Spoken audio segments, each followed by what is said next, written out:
Stop! On the mountain highway, Klin hurried forward, easily defeating the Z fighters, yet sparing them as he watched the three androids leave at a leisurely pace. Number 16, number 17, number 18. He was just about to ask, what is your true purpose? Suddenly Klin's consciousness went dark and the soul of the transmigrator, Chi-Yu, merged into his body. Binding sign-in system. Newcomer gift pack granted. Open the gift pack. Chi-Yu thought to himself, have I actually transmigrated? But I just won 5 million in the lottery. After a round of cursing, Chi-Yu gradually calmed down.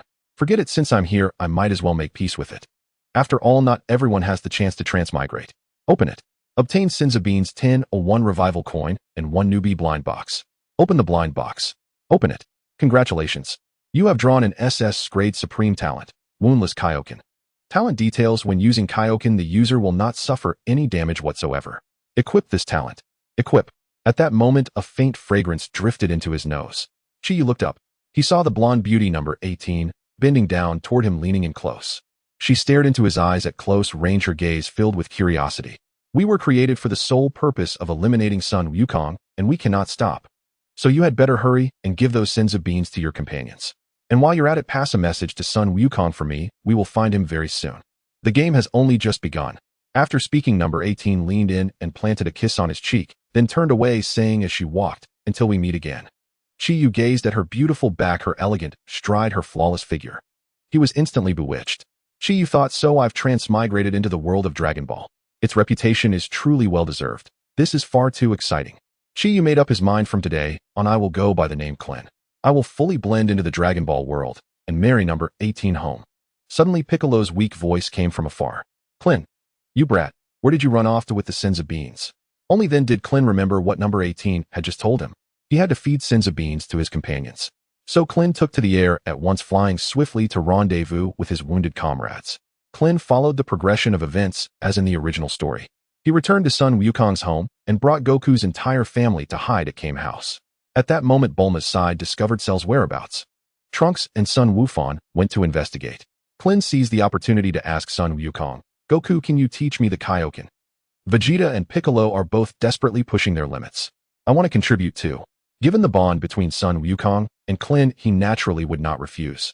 Sun Wukong explained the training method for Kaioken to Klin, then cautioned, this technique puts a tremendous strain on the body. Do not use it lightly. Klin, however, thought, according to my talent's description, using Kaioken shouldn't affect me at all, right? Even so, he did not dare to try it recklessly, just yet fearing he might attract the androids and end up dragging Sun Wukong into trouble. Klin carefully recalled the storyline of the original work he had read. It seemed that without him doing anything significant, he could still easily win the beauty in the end. The feeling of lying back and winning was truly comfortable.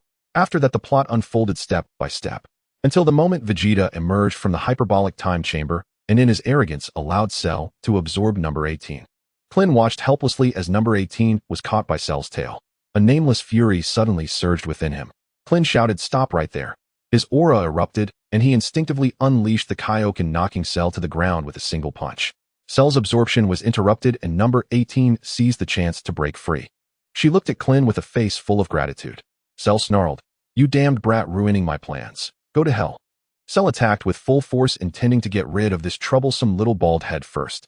Klin reflexively turned to run, but just as he took off, Cell grabbed him by the ankle. Klin twisted around and threw another punch. Cell grimaced in pain and was forced to let go. Klin gradually realized something. At that moment, number 18 shouted from afar, Klin, don't be afraid. You can beat him. Encouraged, Klin took the initiative and launched his attack.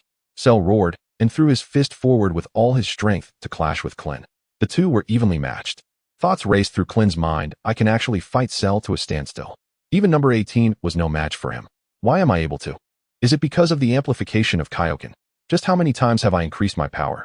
Why can I multiply my strength so many times and still be fine?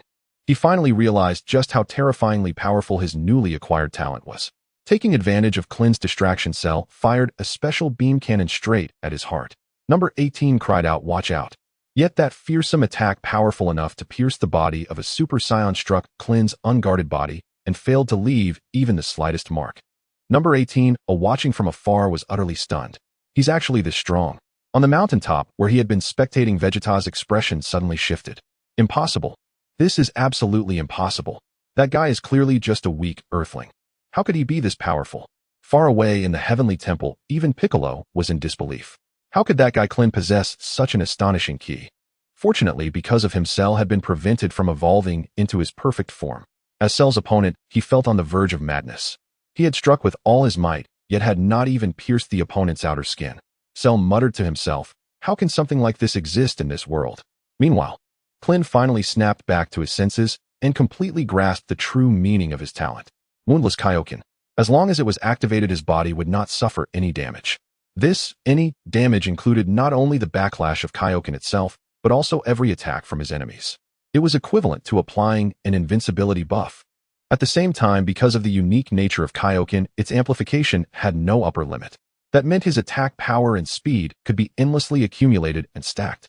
Krillin thought, with such a heaven-defying ability, why would I fear a mere Cell? Krillin began to raise the multiplier of his Kaioken. Very soon his power surged again, reaching double what it had been. He glared righteously at Cell. Monster, your death has come. Leave behind your last words. Seeing that the situation was turning against him, Cell turned to flee. Krillin's figure flickered, and he instantly caught up. He unleashed another devastating punch. His overwhelming aura surged towards Cell like a boundless tidal wave. Not only did the air erupt into an unprecedented hurricane, even the earth itself trembled under the force of that punch. Cell's entire body was engulfed in endless radiance. His mouth opened in a scream of terror, but he was powerless to change anything. In the end, he was blasted to the point that not even slag remained, dissolving before everyone's eyes. Krillin allowed his body to return to its normal state and raised both hands, examining them over and over. Aside from his stamina being completely drained, he did not detect any side effects at all. Krillin thought joyfully, Goku, sorry about this. Looks like this time it's my turn to be the protagonist. 18 How hurried to Krillin sighed, his face brimming with astonishment as he asked, how did you manage that? Krillin scratched his head and gave a naive smile, replying, well, I can't quite explain it either. Seeing that villain bully, UI somehow suddenly grew stronger. 18 How's gaze turned peculiar as she suddenly shouted, don't think that just because you rescued me I will hold your hand and say thank you. She spun around and dashed off. Watching the scene unfold, Krillin felt a hidden delight, thinking how familiar the moment was, just like in the original tale. Suddenly, a commanding figure descended from the sky, his golden hair and radiant aura announcing his presence. It was none other than Vegeta, transformed into a Super Saiyan. He glared intently at Krillin. Startled by that piercing gaze, Krillin couldn't help but ask, what do you intend to do? Suddenly, Vegeta grabbed Krillin's garment and demanded, who in the world are you? The Krillin I know could never possess such power. Krillin broke free and retorted, you're being paranoid. I am not the Krillin you think, or are you? Had it not been for Wukong's intervention back, then you would have been killed by me long ago, and now after I helped defeat Shalu you can't even muster a thank you. Vegeta scoffed. Bahu asked for your help. I can dispatch him with ease.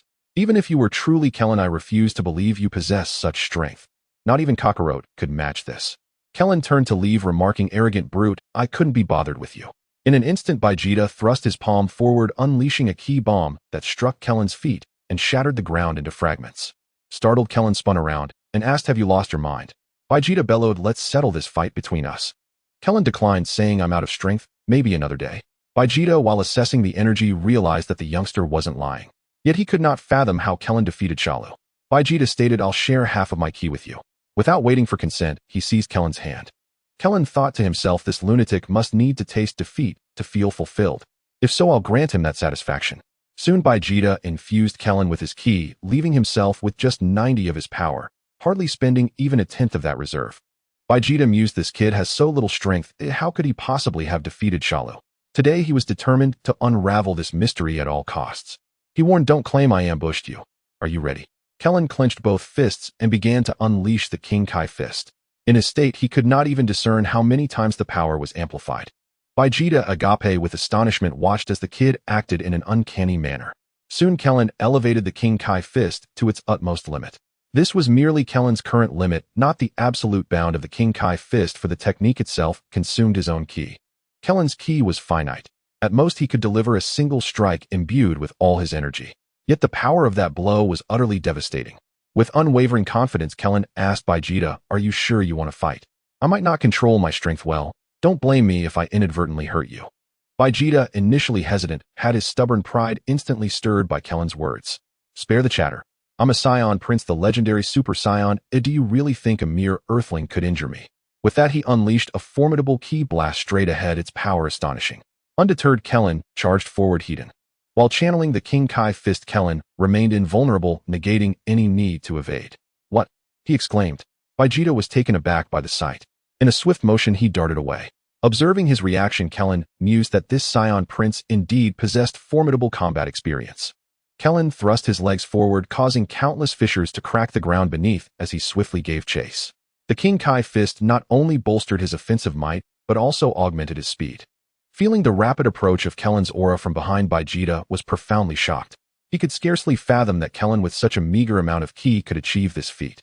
Suddenly halting, Vegeta spun around and charged fiercely at Krillin, intent on engaging him in a raw punch-off to see who could prevail. Unconsciously, he had already begun to regard Krillin as an invincible adversary. Like a shooting star, Vegeta descended from the sky, leaving behind a long, luminous trail. Krillin, on the other hand, resembled a soaring rocket advancing with relentless ferocity. Not far off, behind a mountain, a beautiful blonde woman concealed herself, secretly observing the battle. Once more, 18 Hao caught sight of Krillin's heroic bearing and couldn't help but feel a surge of excitement. After all, he had indeed saved her. Ripples stirred on the calm surface of 18 Hao's inner peace. In midair, two figures radiating immense power drew near each other like magnets. Krillin's fist veins bulging and brimming with his entire ki struck Vegeta's palm with devastating force. Boom! A massive shockwave dispersed the surrounding clouds and kicked up dust from the ground. In the unusually pristine environment, an unimaginable surge of energy soon erupted. That very blow determined the outcome. Krillin's body slumped downward, as if unconscious. In truth, he was merely drained of power and lost control. In contrast, Vegeta fared disastrously. This invincible punch forced him out of his Super Saiyan state. As if his entire body were falling apart, Vegeta staggered backwards, soaring skyward, and disintegrating into a cross-shaped burst before vanishing. Meanwhile, in midair, Krillin retrieved a sense of being from his system, chewing and swallowing it to restore his strength. A renewed radiant aura enveloped Krillin as he soared towards the sky, leaving behind a long, luminous trail. On the ground, 18 Hao, who had rushed over in worry of his fall, froze in place. Krillin swiftly flew into the heavens, even venturing into space to catch up with the injured, unconscious Vegeta and carried him back to the ground. There, Krillin noticed that 18 Hao was no longer hiding. After waiting for Krillin's landing and gently setting Vegeta down, 18 Hao couldn't help but ask, "Why did you save him?" Scratching his head, Krillin replied, "Well, although this fellow was once our enemy, he isn't entirely wicked. Oh, everyone deserves a chance to reform." Deeply moved by Krillin's words, 18 Hao slowly approached and embraced his bald head against her chest. With genuine sincerity, 18 Hao said, "Krillin, thank you for saving me. Ooh, I shouldn't have treated you that way." Blushing, Krillin responded with a burst of nosebleed, "It's nothing, I'm truly fine." Vegeta gradually regained consciousness, pushing himself up with his hands, striving to stand. However, he quickly fell back down. The injuries he sustained were far too severe.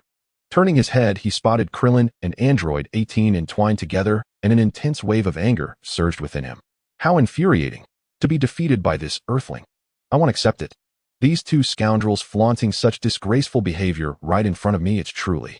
Upon noticing Vegeta waking up, Android 18 quickly released Krillin, her face flushed. Krillin approached and knelt beside him, saying, "Vegeta, by the looks of you, it seems you can't move. I can give you a sense of being, but you must promise not to trouble me after you recover. Do we have a deal?" With no other choice unless he wished to remain helplessly sprawled here, Vegeta reluctantly nodded, closing his eyes in frustration. Krillin retrieved a sense of being from the system and placed it in Vegeta's mouth. "Congratulations on unlocking hidden achievement, turning enemies into friends. Achievement overview: assisting an enemy for the first time, achieving reconciliation.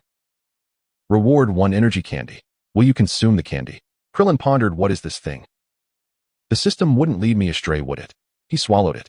Feeling a candy appear in his mouth, he noted it was indistinguishable from a regular candy. However, as it began to dissolve, Krillin was astonished to discover his power rapidly increasing. Such a tiny piece of candy could enhance his strength so significantly, it was simply outrageous. After consuming the sins of being, Vegeta restored his energy. He stood up, turning his back to Krillin, declaring, "I will definitely return." With that, he soared into the sky, gradually disappearing from view. Krillin turned to Android 18, asking somewhat reluctantly, "Where are you planning to go?" With her hands on her hips, Android 18 replied angrily, "Idiot, you might as well be dead." Krillin, no longer the oblivious soul he once was, quickly grasped her meaning and felt a surge of joy.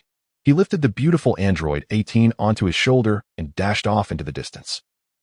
In the distance, 18's voice playfully reproached, "What are you doing? Put me down." In the sacred world, Goku emerged from the hyperbolic time chamber with his son Gohan, brimming with confidence in his Super Saiyan form. "How did it go?" Did Vegeta defeat Cell? If not, it's our turn to step in. But first, can you prepare some food for me? Goku laughed foolishly while scratching his head. Piccolo remarked, "It seems you two have made remarkable progress. I can hardly recognize you. However, you're too late. Cell is already dead, and everything has concluded." Goku exclaimed, "Really? That's fantastic. It seems Vegeta has indeed grown stronger." Tien Shinhan interjected, "No, it's not quite what you think. It was Krillin who defeated Cell." Goku was taken aback. "What? Did I hear that right? You said Krillin?" Yamcha added, "Not only that, but he also defeated Vegeta." Goku's mouth dropped open in astonishment. When did Krillin become so powerful? "I remember he asked me about learning the Kaioken, but it doesn't enhance strength by much." Gohan cheerfully raised his hand. "That's great. Uncle Krillin won, so I won't have to lift a finger." Tien sighed. "The world has changed so much. Krillin used to lag behind us, but now he has overtaken us. I'm heading to the afterlife to be with Kaioth. We might not meet again." Yamcha added, "I'm also planning to find a girl to marry and enjoy life. Oh, I won't be around to tangle with you scions anymore." Goku replied wistfully, "Without you opponents, I'll feel lonely." Piccolo spoke with depth, "No, you won't, because there's Vegeta, me, the Super Namekian, and Krillin. On a distant island. In the Kame house. Krillin and Android 18, under Master Roshi's witness, officially tied the knot. There were no grand celebrations, not even a notification to friends. Master Roshi, in an unusually serious tone, stood before Krillin and said, "Krillin, when you came to train with Goku, I thought you would spend your life chasing after him. I never imagined you would surpass Goku one day. It brings me great joy." Krillin humbly replied, "It's all thanks to your guidance, Master." Master Roshi continued, "All right, congratulations on becoming husband and wife. You may now proceed to your honeymoon." Krillin and Android 18 walked into the adjacent room. They sat on the edge of the bed, and Krillin leaned in to kiss Android 18 on the cheek. She asked, "I have a bomb inside me, aren't you afraid?" Krillin replied, "We can have Shinron remove it later." At last, Android 18 felt no more reservations. The two figures, one tall and one short, gradually intertwined against the wall. Congratulations on unlocking hidden achievement Divine Couple. Achievement Overview: marrying the girl you truly love and enjoying a honeymoon. Special reward: 9 Heavens Energy Pill 99.99. May your married life be blissful. Do you wish to consume the pill? Damn, the system is like a buzzkill. Can't you see I'm busy here? Android 18, being an android, had boundless stamina, and as their passion intensified, she persistently sought more. Krillin had to secretly consume a Senzu bean to replenish his energy. Suddenly, he recalled the system's recent special reward. He tried taking 9 Heavens Energy Pill, and instantly his body felt as if it had been ignited by a nuclear-powered engine. The bed collapsed under the force. As time flew by, the Earth remained as beautiful as ever. Unbeknownst to anyone, even Gohan had grown to adult height. However, at his mother Shishi's behest, he had cut his hair short and focused on his studies. He even met a little girlfriend. One day, he sought Bulma to modify his outfit and was asked if he would participate in the upcoming World Martial Arts Tournament. As he passed by Vegeta without turning, said, "If you go, he'll go too. Go back and ask Kakarot if he's going." The answer was obviously evident. Thus, at his father's request, Gohan inquired with Uncle Piccolo in the Sacred World, and then visited Kame House to ask Krillin. Seeing Krillin, Gohan gasped, "Uncle Krillin, you've grown taller. Aren't adults supposed to stop growing?" Krillin tousled his hair and replied, "Well, I made a wish to Shinron to grow taller. I even let my hair grow out a bit because my old look didn't suit Android 18. His current appearance was quite handsome, sporting long hair and a style reminiscent of the former Android 17. Gohan glanced inside the house and saw Android 18 playing with a blonde little girl. So Uncle Krillin is with Android 18 now. Upon hearing Sun Wukong's invitation, Krillin replied, "I think I'll skip this one. My life is quite happy as it is." Suddenly, a voice from behind interrupted, "Why not go? Let's team up and win back the prize for first and second place. You heartless guy, do you think buying toys and paying for your child's education comes free?" Krillin, who was very indulgent towards Android 18 and their daughter, immediately agreed. "All right then, let's go together and catch up with some old friends." At the venue of the martial arts tournament, numerous Z fighters gathered once again, each accompanied by their families. Krillin, Android 18, and their daughter Lazuli formed one group, while Master Roshi joined them to watch the event. Since their daughter was originally named Marin, which was said to be Krillin's ex-girlfriend's name, she was now directly named after Android 18 due to a soul swap. Sun Wukong, Chi-Chi, Sun Wufan, and Sun Wutian formed another group, with Sun Wufan's girlfriend beside them. Vegeta, Bulma, and Trunks made up yet another group. Piccolo stood alone. Sun Wukong was the first to greet Krillin. "Wow, Krillin, if I hadn't heard Wufan mention you beforehand, I truly wouldn't have recognized you." Krillin chuckled, and teased you've had another son. The warrior race is on the rise again. This is my wife Android 18, whom you know, and our daughter Lazuli. Sun Wukong looked at Android 18 curiously and asked, isn't she a robot? Can she really have children? Android 18 retorted angrily, what did you say? Can't you speak? Who's a robot? Vegeta coldly interjected, stop the chit-chat and hurry up to sign up, or it'll be too late. Krillin, this time, I'm definitely going to defeat you. Sun Wukong added, yeah, I heard you beat Vegeta. I'm really curious to see your strength. Krillin nodded, then we'll meet in the arena. My wife and I are here for the prize, so we won't hold back. Sun Wukong laughed, so you're just like the rest of us. It seems every family has its own struggles, ha ha ha. Congratulations on unlocking the hidden achievement reunion of old friends. Achievement description, meeting and conversing with your best friend after many years apart. Reward, energy candy 3. Would you like to consume the candy? Consume. With the energy candy in his mouth, Krillin leisurely headed toward the registration desk. As noon approached, the announcement sounded. Today's sign-in completed. After a month of sign-ins, reward random blind box 5. Would you like to open all the blind boxes? Open. Gain Senzu Beans 10 or revive coin 1 Senzu Beans 10 level talent Chi-Chi's complaints. Congratulations. You have drawn level ultimate talent energy sphere / Talent description, after unleashing energy sphere / it locks onto the enemy and automatically pursues. It will not stop until the target is hit. Would you like to equip this talent? Equip. In the past 3 years, Krillin had naturally signed in daily, which allowed him to draw 60 random blind boxes in a year. He had amassed over 3,000 Senzu Beans and more than 150 revive coins, enough to last a lifetime. Of course, he had also drawn many useless talents. For instance, the one he just got, level talent Chi-Chi's complaints. Its description read, once equipped, it can motivate you to study hard, increasing the chance of becoming an excellent scientist in the future. Krillin thought to himself equipping this would just make him like Wufan, so he decisively discarded it.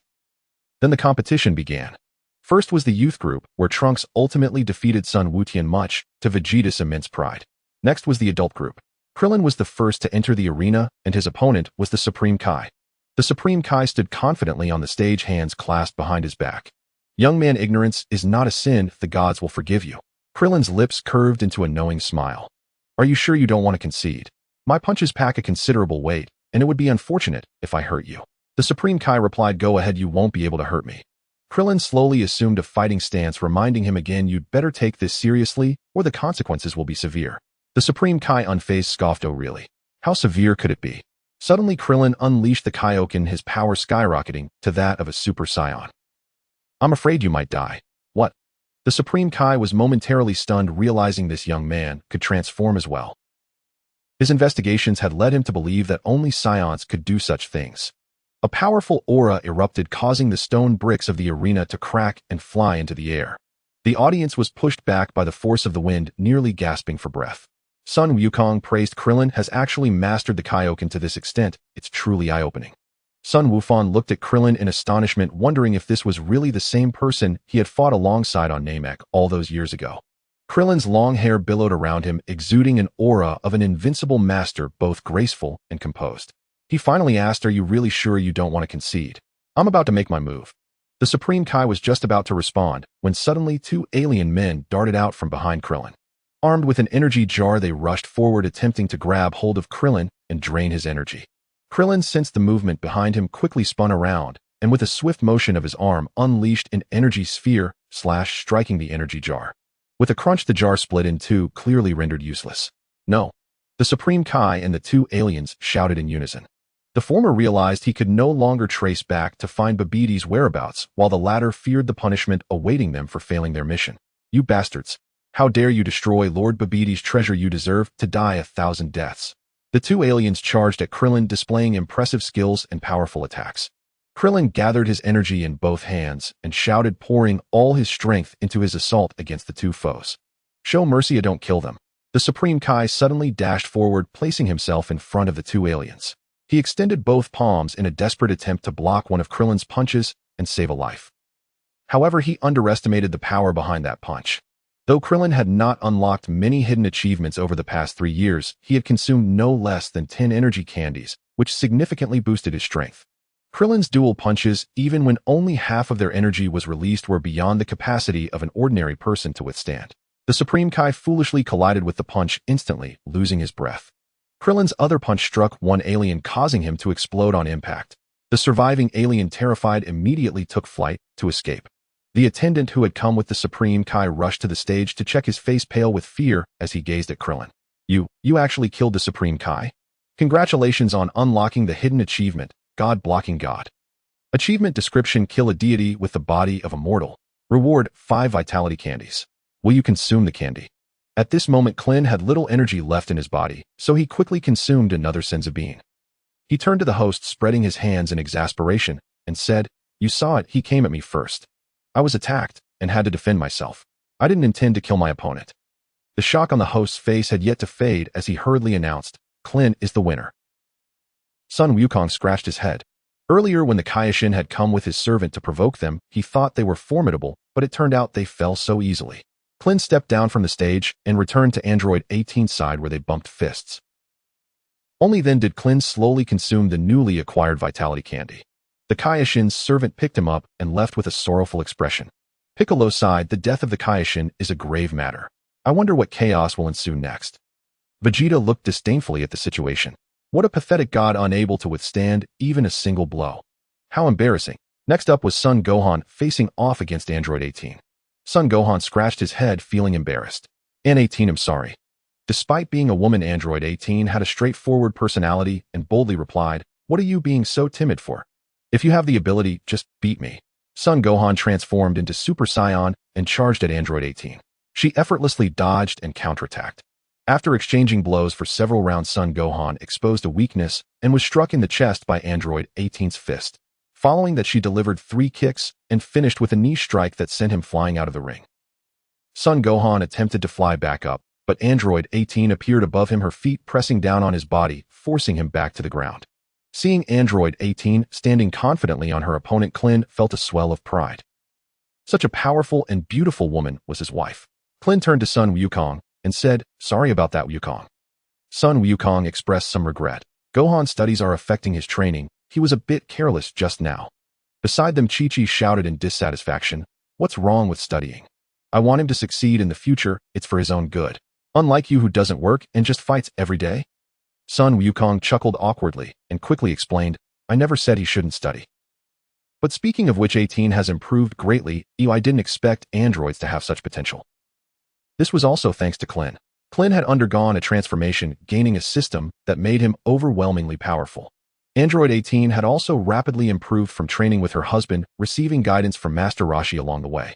Android 18 jumped off Son Gohan and sauntered back to Krillin, crossing her arms with a calm demeanor. Vegeta glanced at her, thinking that he never expected even she could pose a threat to him. The host excitedly announced, "Android 18 wins. What a decisive match." Son Gohan stood up, reverting from Super Saiyan back to his usual self and returning to his girlfriend's side. How embarrassing to lose so quickly. The next match was between Vegeta and Sun Wukong.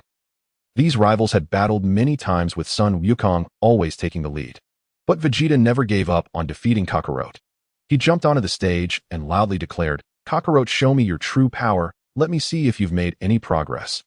Sun Wukong replied, "I'm happy to oblige." The two took their stances, ready to fight. Suddenly, a spaceship appeared in the sky above the arena. A massive portal slowly opened in the center, and the spaceship descended, enveloping Sun Wukong and Vegeta within. It turned out that Babidi had received reports from his subordinates about the failed energy collection, and in a fit of rage, personally piloted the ship to confront them. Bulma looked on in astonishment. "What's going on? This spaceship doesn't look like it's from Earth." Piccolo felt an ominous premonition. With the Kaioken dead, trouble was bound to follow. Krillin, resting his head in his hands, said nonchalantly, "Don't worry, nothing will happen to those two together. We just need to be patient." He knew what was happening. They were collecting energy from their battle to revive Majin Buu. Congratulations on unlocking the hidden achievement, watching a fire from across the river. Achievement description: knowing your teammate is in danger, but not providing support, merely spectating instead. Reward: 1 vitality candy. Will you consume the candy? He consumed it. Krillin thought to himself, who would have known that such behavior could unlock achievements and enhance his power. What a delightful day. Suddenly, Son Gohan asked curiously, "Uncle Krillin, why does your energy keep fluctuating? It's constantly changing."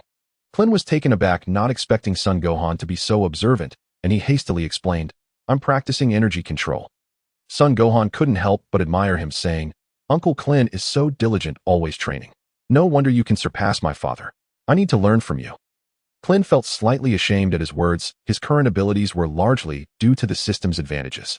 Klin reassured him, Gohan, with your talents, if you set aside your studies and focus solely on training, you could definitely surpass your father. Son Gohan glanced at his mother and sighed, but my father has already made my mother very lonely. I can't bear to leave her and make her even sadder. Suddenly a hand rested on son Gohan's shoulder. He turned to see Android 18 looking at him with appreciation. Child, you're doing the right thing. Training isn't everything in life. I believe you will find your own meaning in life. Encouraged by Android 18's gentle gaze, son Gohan nodded vigorously. Meanwhile, Chi-Chi, although concerned about the spaceship, had overheard their quiet conversation. Seeing her son be so understanding, tears welled up in her eyes. Suddenly, a loud explosion erupted from the spaceship. Son Gohan quickly leaped around the arena, catching debris from the ship and gently placing it on the ground to avoid harming the audience. Soon the figures of Son Wukong and Vegeta reappeared on the stage. They were gasping for breath as if utterly exhausted. At the same time, 3 more figures appeared alongside them. One was Babidi, wrinkled and with dark yellow skin. Another was Dubra, tall with pointed ears. And the last was Majin Buu, round and covered in pink skin. Babidi joyfully raised his 2 scrawny arms and exclaimed, "Great! We've finally awakened Majin Buu in his complete form." Majin Buu, what is that thing? Piccolo asked, his face tense. Babidi explained with a smug demeanor, Majin Buu is a super being that has been in slumber since ancient times, said to be from the demon realm. Now he is under my command. Let me show you the power of Buu. Goku couldn't help but scold. Vegeta, this is all your fault for letting your emotions get the better of you, allowing yourself to be controlled just to fight me, which has played into the hands of the villain. Babidi was taken aback. Nanny, you willingly allowed yourself to be controlled by me. Vegeta coldly replied, I am the Prince of Saiyans. My noble dignity and pride cannot be manipulated by your petty control. 18 glanced over at the silly pink rotund creature, hopping on one foot, sneering disdainfully. He's just an idiot. What difference does it make if he wakes up? Babidi instantly became furious, pointing at 18. Buu, kill this woman. Buu seemed to understand 18's mockery, his round head turning red as steam poured from the hole atop it. He swiftly lunged towards 18, but someone intervened, moving even faster to stand between them. That was, of course, Krillin. Krillin glowed with energy, having unleashed the Kaioken, radiating a unique aura. After 3 years of practice, he had mastered his distinctive technique. At first, Krillin used only the minimal multiplier of the Kaioken to maintain an invincible state, while keeping his energy expenditure to a minimum. When Buu's fist struck him, it felt like a mere tickle, having no effect whatsoever. Buu's gourd-shaped face was momentarily stunned, perplexed by the situation. He furiously attacked Krillin with punches and kicks, yet it stirred up nary a ripple. Knowing Buu would be difficult to deal with, Krillin chose not to rush into an attack, but instead aimed to wear him down. Babidi, witnessing this scene, incredulously exclaimed, How is this possible? The mighty Buu cannot inflict harm on such a puny human. 18, well aware of her husband's strength, suddenly dashed in front of Babidi and delivered a powerful punch that sent him flying. You ugly short creature, just looking at you makes me sick, she scoffed. Babidi, infuriated, ordered, Dubra, kill this crazy woman. Dubra, an alien warrior previously under Babidi's control, was as powerful as Perfect Cell. He confidently smiled. Master, I thought you had forgotten about me now that you have Buu. Babidi replied, How could that be? You are an invincible cosmic warrior. Though not as strong as Buu, you are still a rare find in hundreds of years. Since something has gone wrong with Buu, it falls to you to eliminate these stubborn rebels. Goku, looking weak, said, Piccolo, both Vegeta and I are out of energy. We can only rely on you now. Piccolo shrugged off his cape. Leave it to me, he declared as he charged toward Babidi. At that moment, Babidi conjured a layer of protective shield, blocking Piccolo's attack. Babidi boasted, As a great sorcerer, I have my own tricks up my sleeve. Meanwhile, Dubra, engaged with 18, suddenly turned and spat a glob of phlegm at Piccolo. Instinctively, Piccolo raised his arm to block, but the next moment he turned into a statue, utterly frozen. Babidi approached slowly, murmuring, Let me smash you, that will be your demise. Suddenly, an energy blast struck the ground beneath Babidi, sending him flying away. It was Krillin, having taken aim at him. Babidi, furious, stomped his feet in anger, demanding, Buu, you are supposedly the invincible cosmic being. How can you not even handle this ordinary human? He even has time to attack me. Buu, already agitated from his futile efforts against Krillin, was further irritated by Babidi's scolding. With steam boiling from his head like a kettle, he shouted, Shut up. You're driving me crazy. Krillin glanced back, seeing his wife evenly matched with Dubra. She was a woman naturally clean by nature and would not allow Dubra's spit to touch her. With her infinite stamina, she would eventually exhaust her opponent. Krillin felt relieved. Buu was like a child, easy to deal with as long as no external forces interfered. Thus, he made his decision bracing against Buu's attack and directly advancing towards Babidi, throwing a powerful punch at him. Krillin's energy skyrocketed, surpassing Dubra in the distance in an instant. Babidi, terrified, activated his protective shield, but it shattered under the force of Krillin's mighty blow. Krillin delivered a punch with all his strength, not giving Babidi a chance to escape, effectively ending him in one strike.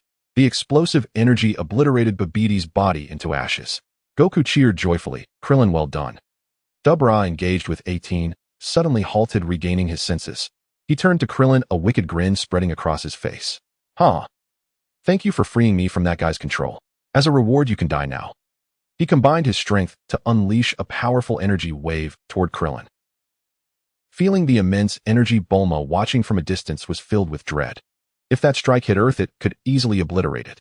18 muttered to herself, this guy is just as evil whether under control or not. After dispatching Babidi, Krillin skillfully popped a senzu bean into his mouth. In truth, he didn't need to exert full force to eliminate such a foe, but he was too lazy to control his power. After all, he would need to replenish with a senzu bean afterward, which would restore him completely. Goku asked, Krillin, do you have any senzu beans left? Give me one, or I want to join the fight. Since he had asked, Krillin certainly couldn't refuse. But at that moment, Dubra, in a mad frenzy, launched an attack against his benefactor. Vegeta shouted, watch out from behind. Don't lose focus during battle. Krillin smiled lightly, turning casually around. With a gentle motion of his left hand, he effortlessly blocked the massive energy wave. He hadn't even exerted any effort, it was merely the invincible properties of the Kaioken that created this scenario. Dubra, witnessing this, was left in disbelief. Huh, how is this possible? I am a once-in-a-century battle genius. No one can withstand my full-force strike. Krillin used his right hand to slam down hard, redirecting the attack towards Buu. After a thunderous explosion, Buu's body turned into a pile of flesh. Goku exclaimed excitedly, we did it. But in mere moments, the scattered pieces of flesh reassembled, returning to their original form. The pink rotund Buu reappeared, grinning widely before them. His antennae suddenly flicked, sending a peculiar wave of energy towards Dubra. Dubra shouted, are you kidding? He attacked you. The bizarre regeneration ability of Majin Buu left both Sun Wukong and Vegeta, who were watching from the sidelines, utterly astonished. After regaining his form, Buu's first action was to transform Dubra into a cookie and devour him. What? Exclaimed Android 18, her shock palpable as Dubra's strength was comparable to her own. Did this mean that she too could not defeat this plump fiend? Buu then split a portion of his body to envelop the distant Son Gohan before merging back with his main form. By absorbing both Dubra and Son Gohan, Buu's power surged tremendously and his appearance shifted to resemble Dubra's. He now looked robust and brimming with strength. The previous chubby form had been a result of absorbing a Kaioken, which had imparted a hint of benevolence. However, after absorbing Dubra and Son Gohan, the malevolence once again took dominance. With his transformation, Buu's intellect seemed to have sharpened, and he leered at Krillin with a sinister smile. You're doomed. I am the strongest. Krillin, be careful. Android 18 shouted. Krillin remained calm, responding slowly. If you have the capability, come at me. They'll show you what true power is. With a mighty shout, Buu launched a powerful punch, creating a forceful shockwave that sent chairs flying behind Krillin. Panicked spectators screamed as they scrambled for safety, oblivious to one another in their flight. Son Gohan had been absorbed, Sun Wukong was exhausted, Piccolo had turned to stone, and Android 18's thoughts were solely on her battling husband. Facing Buu's cataclysmic strike, Krillin remained unfazed, concentrating on amplifying his own ki. He maximized the King Kai fist to its utmost potential. When Buu's attack struck him, there was no reaction. Momentarily stunned, Buu looked up at Krillin, who grinned and retaliated with a punch to Buu's face. The force of that punch was unfathomable to the onlookers, but all they knew was that Buu's body became a puddle of soft flesh flowing outward like water. Vegeta struggled to speak. This time we should finally kill him, right? Yet as those words left his lips, the mass of soft flesh began to converge once more. Congratulations on unlocking the hidden achievement, Unyielding Enemy. Achievement description: after completely defeating an enemy, they do not surrender and continue to challenge. Reward: Energy Candy 5. Would you like to consume the candy? Consumed. Krillin simultaneously tossed a senzu bean into his mouth. Sun Wukong called out from the side, give me one too. I'll help you. Krillin with an abundance of senzu beans readily obliged and tossed one to Sun Wukong. After consuming it, Sun Wukong regained his strength and leaped beside Krillin, declaring this opponent is incredibly strong. Suddenly, he felt something soft beneath his feet. Sun Wukong paused and looked down, realizing he had stepped into a puddle of Buu's soft flesh. Instantly, the mass expanded, enveloping Sun Wukong as all the soft flesh rushed towards him. Buu absorbed Sun Wukong once more. He laughed triumphantly. Did you think I couldn't recover immediately? I was merely waiting for the right moment to grow stronger. From a distance, Vegeta slammed his fist into the ground and raged. This fool. Is he helping or causing trouble? Krillin glanced at Android 18 and thought Sun Wukong has just recovered, so his previous target was actually his wife. Thus Krillin said, 18, you take everyone and leave here. Understanding her limitations, Android 18 nodded and flew over to grab Vegeta, leaving with Bulma, Chi-Chi, and the others. Buu cast a sidelong glance at Android 18, seemingly unwilling to let go of this rare expert. But Krillin would not give him the chance, launching an attack against Buu. Buu roared defiantly, then struck Krillin's fist with his own. It seemed he had learned from his previous defeat, no longer daring to withstand Krillin's blows directly. Their attacks collided, resulting in a massive explosion at the epicenter, as if threatening to obliterate the Earth itself. After absorbing Sun Wukong, Buu's power reached a new height. Yet Krillin, having consumed 5 energy candies, also experienced a significant increase in his ki.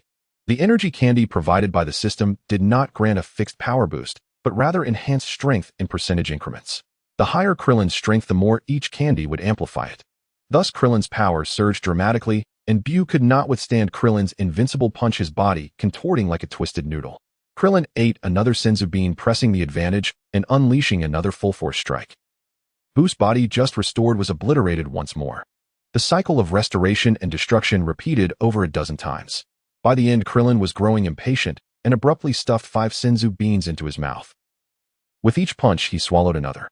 He thought to himself, while this is safe, how long could this go on? In the original story, it was Sun Wukong who used the spirit bomb, combining the energy of all Earth's inhabitants to utterly destroy Buu. It seemed his own attacks had yet to reach that level. But Krillin's ki was limited. Once the King Kai fist reached a certain level, he could not continue further.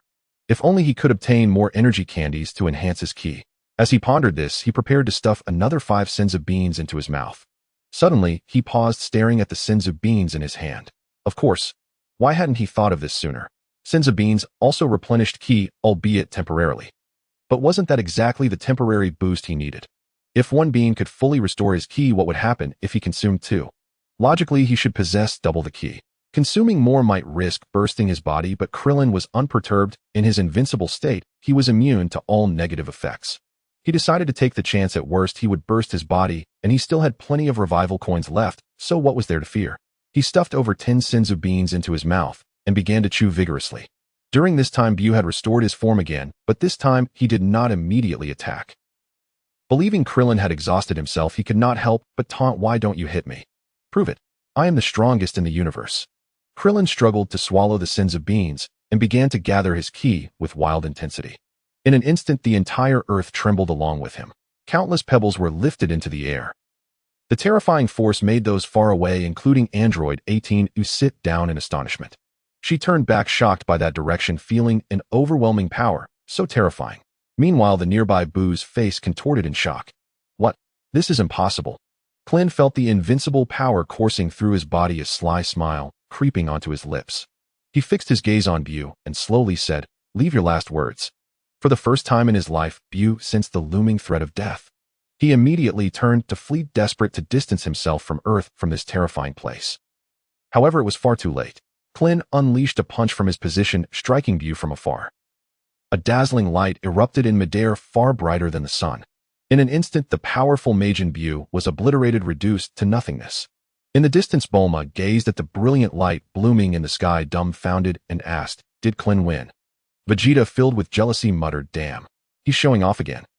Android 18 swiftly flew towards the battlefield, eager to check on Krillin's condition. At the same moment, the entire universe felt that overwhelming force. Deep in the cosmos, the god of destruction, Beerus, abruptly awakened. After Krillin obliterated Buu, he exited the Kaioken state. Suddenly, he stiffened and collapsed to the ground, as if he had lost all breath. Before him, a golden coin bounced into view and burst into smoke. Then Krillin felt his strength return. He realized something and checked the quantity of revival coins within the system. Indeed, one was missing. This meant that excessive consumption of the senzu beans could lead to death. Although he hadn't triggered this side effect immediately, while using Kaioken, he would still perish once the state was lifted. Fortunately, he had a revival coin, so he wouldn't truly die. Congratulations on unlocking the hidden achievement life and death. Achievement description: defeated a powerful enemy at the cost of your life. Reward: energy candy 10. Would you like to consume the candy? He decided to consume it. As Klin savored the energy candy, he thought to himself how wonderful it was. This meant he had an invincible trump card. As long as he remained in the unscathed Kaioken state, consumed senzu beans, and maximized the Kaioken multiplier to deliver a full power strike, he could unleash an unbeatable punch. No one could withstand that terrifying compounded power. The only costs he had to pay were some useless senzu beans along with a single revival coin. Klin lay on the ground, unable to help but chuckle foolishly. When Android 18 flew over and saw Klin lying still, she was terrified. She quickly landed in front of him, only to find him smiling foolishly. In exasperation, Android 18 said, "What are you doing lying there? I thought you were dead." In his joy, Klin grabbed 18's arm and pulled her down onto him, their lips meeting. With a flutter of her eyes, 18 gently responded. The couple cherished this tender moment after their victory. Looking at Klin, 18 exclaimed in admiration, "Klin, your energy seems to have grown even stronger. You're improving so quickly." Klin replied, "Isn't that a good thing? It means I can protect you and Lotzi. 18 excitedly said, "I'm so proud of you. You must be the strongest in the universe now." Klin thought to himself that he couldn't be certain about that, but he would find out when he encountered others in the future. Suddenly, Klin recalled something. Oh no, this martial arts tournament was interrupted by Buu and the others. Does that mean our prize is gone too? Android 18 wore a disappointed expression as she replied, "Yes, those despicable guys are truly annoying."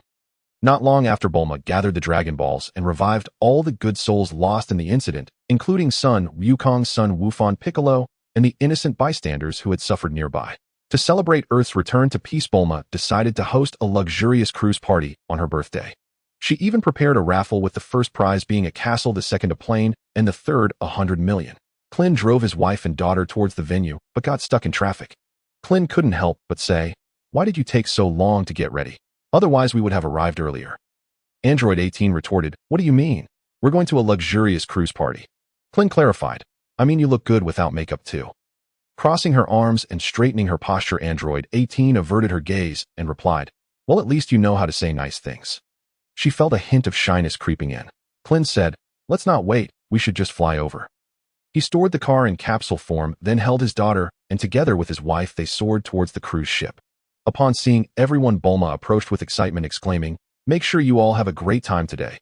Android 18 asked, "Bulma, I heard there's a raffle later. Is the first prize really a castle?" Bulma replied, "Indeed, it's in the prime location." Android 18 quickly grasped Klin's face, bursting with excitement. "Did you hear that?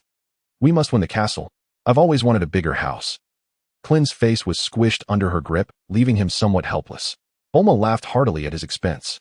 At that moment, Trunks and Goten, two mischievous little rascals, raced past, delighting in causing trouble. Bulma quickly called out to them, asking, "Trunks, where's your father?" Trunks said, "Oh, he said he's busy training and can't be bothered with such a boring game." Bulma was instantly furious. "What? He's not coming for his beautiful wife's birthday? How outrageous. I'll make sure he comes." Fuming, she stormed off. Android 18 turned to Klin and said, "Looks like Vegeta has been training hard every day just to catch up to you."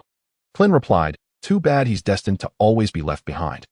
At that moment, Sun Wukong approached and said, "Klin, let's spar a bit. Ew, I feel rusty since I haven't fought in ages." Klin responded, "Aren't you afraid of getting hurt? I can't exactly defeat you without letting you get injured." Sun Wukong said, "No worries, it's not like I can win anyway." Android 18 proudly declared, "You have no chance of winning against my husband." Sun Wukong protested, "That's unfair. I've been able to transform into Super Saiyan 3 for 3 years now. I wanted to have a good fight with Buu, but Klin took him out before I could." Klin interjected, "Today's Bulma's birthday. Oh, let's not argue. Wukong, let's find a place to spar." The two left together while Android 18 pulled the children along, calling out, "Come back soon." Klin and Sun Wukong found a clear area and took their positions. Sun Wukong said, "To show my respect, I'll transform into Super Saiyan 3 right away." "Here I go." Klin activated his Kaioken and replied, "Bring it on." Sun Wukong faced Krillin, excitement gleaming in his eyes as he declared, "I'm going to attack." In a flash, he appeared behind Krillin, delivering a spinning kick. As Krillin turned to retaliate, Sun Wukong had already vanished from his original spot, reappearing once more behind him. Krillin remarked, "It seems you've done quite a bit of research on how to beat me." Sun Wukong replied, "Not really, just discussed it a few times with Vegeta." He prepared to throw a punch at Krillin from behind. Suddenly, Krillin spun around, extending his fist just as Sun Wukong collided with it. Bang! Sun Wukong was left dazed by the unexpected blow. With a bruised face, he asked, "That hurt?"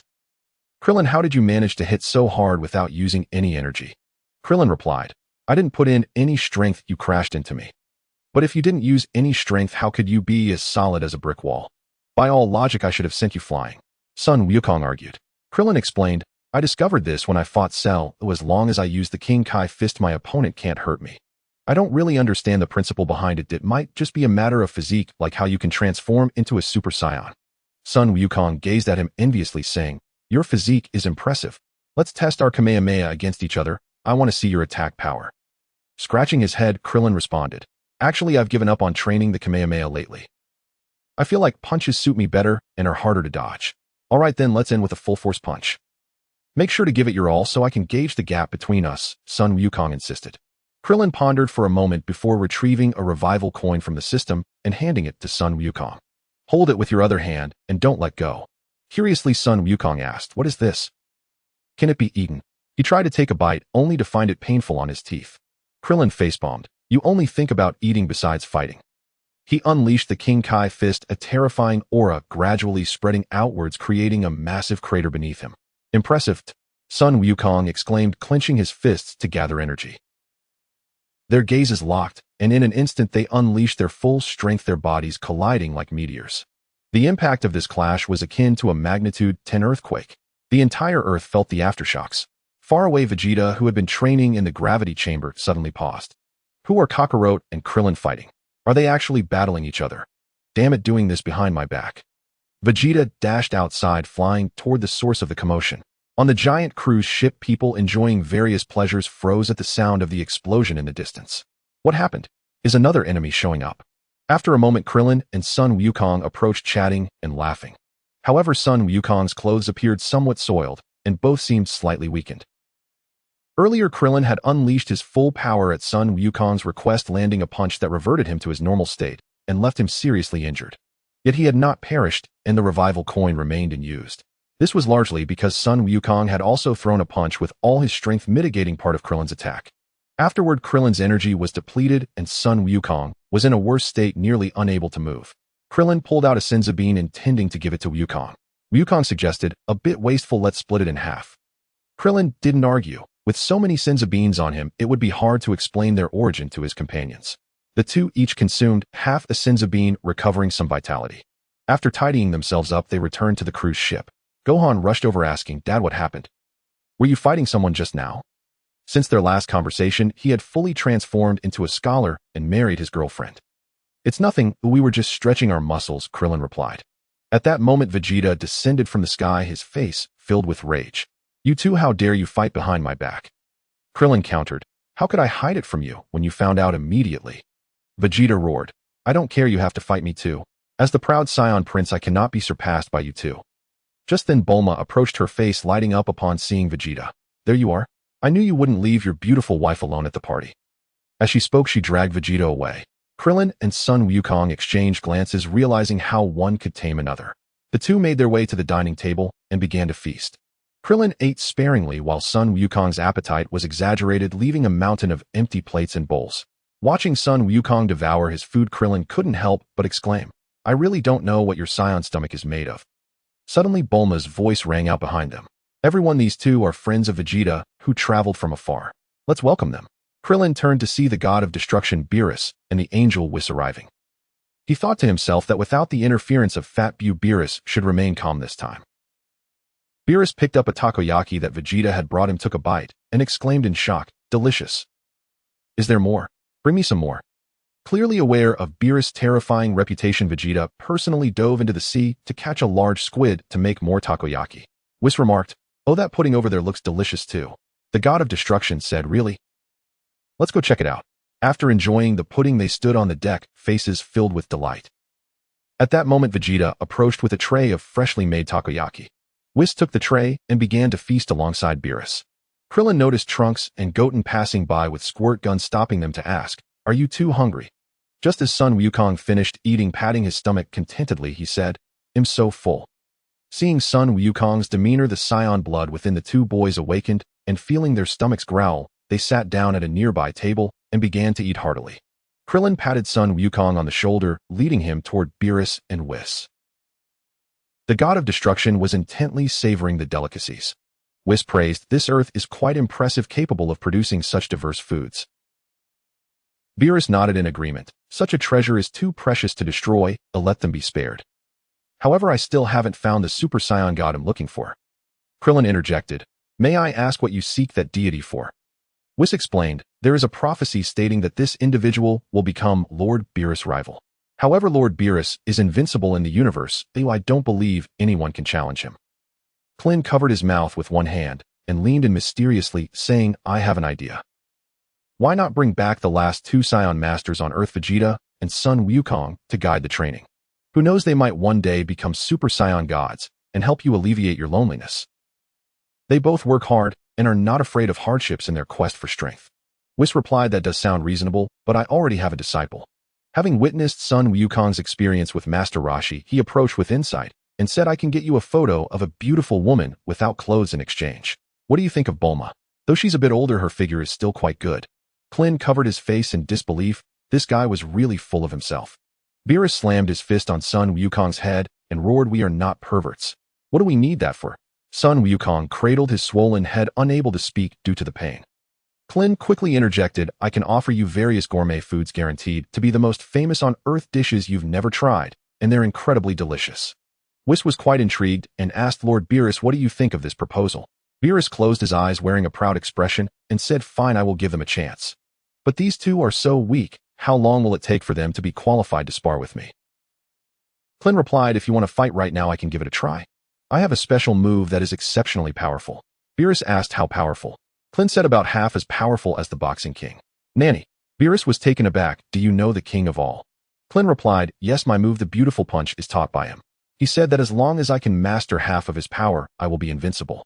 He intentionally used a homophone to mislead Beerus, intending to gain his attention now, and it wouldn't matter if he was exposed later.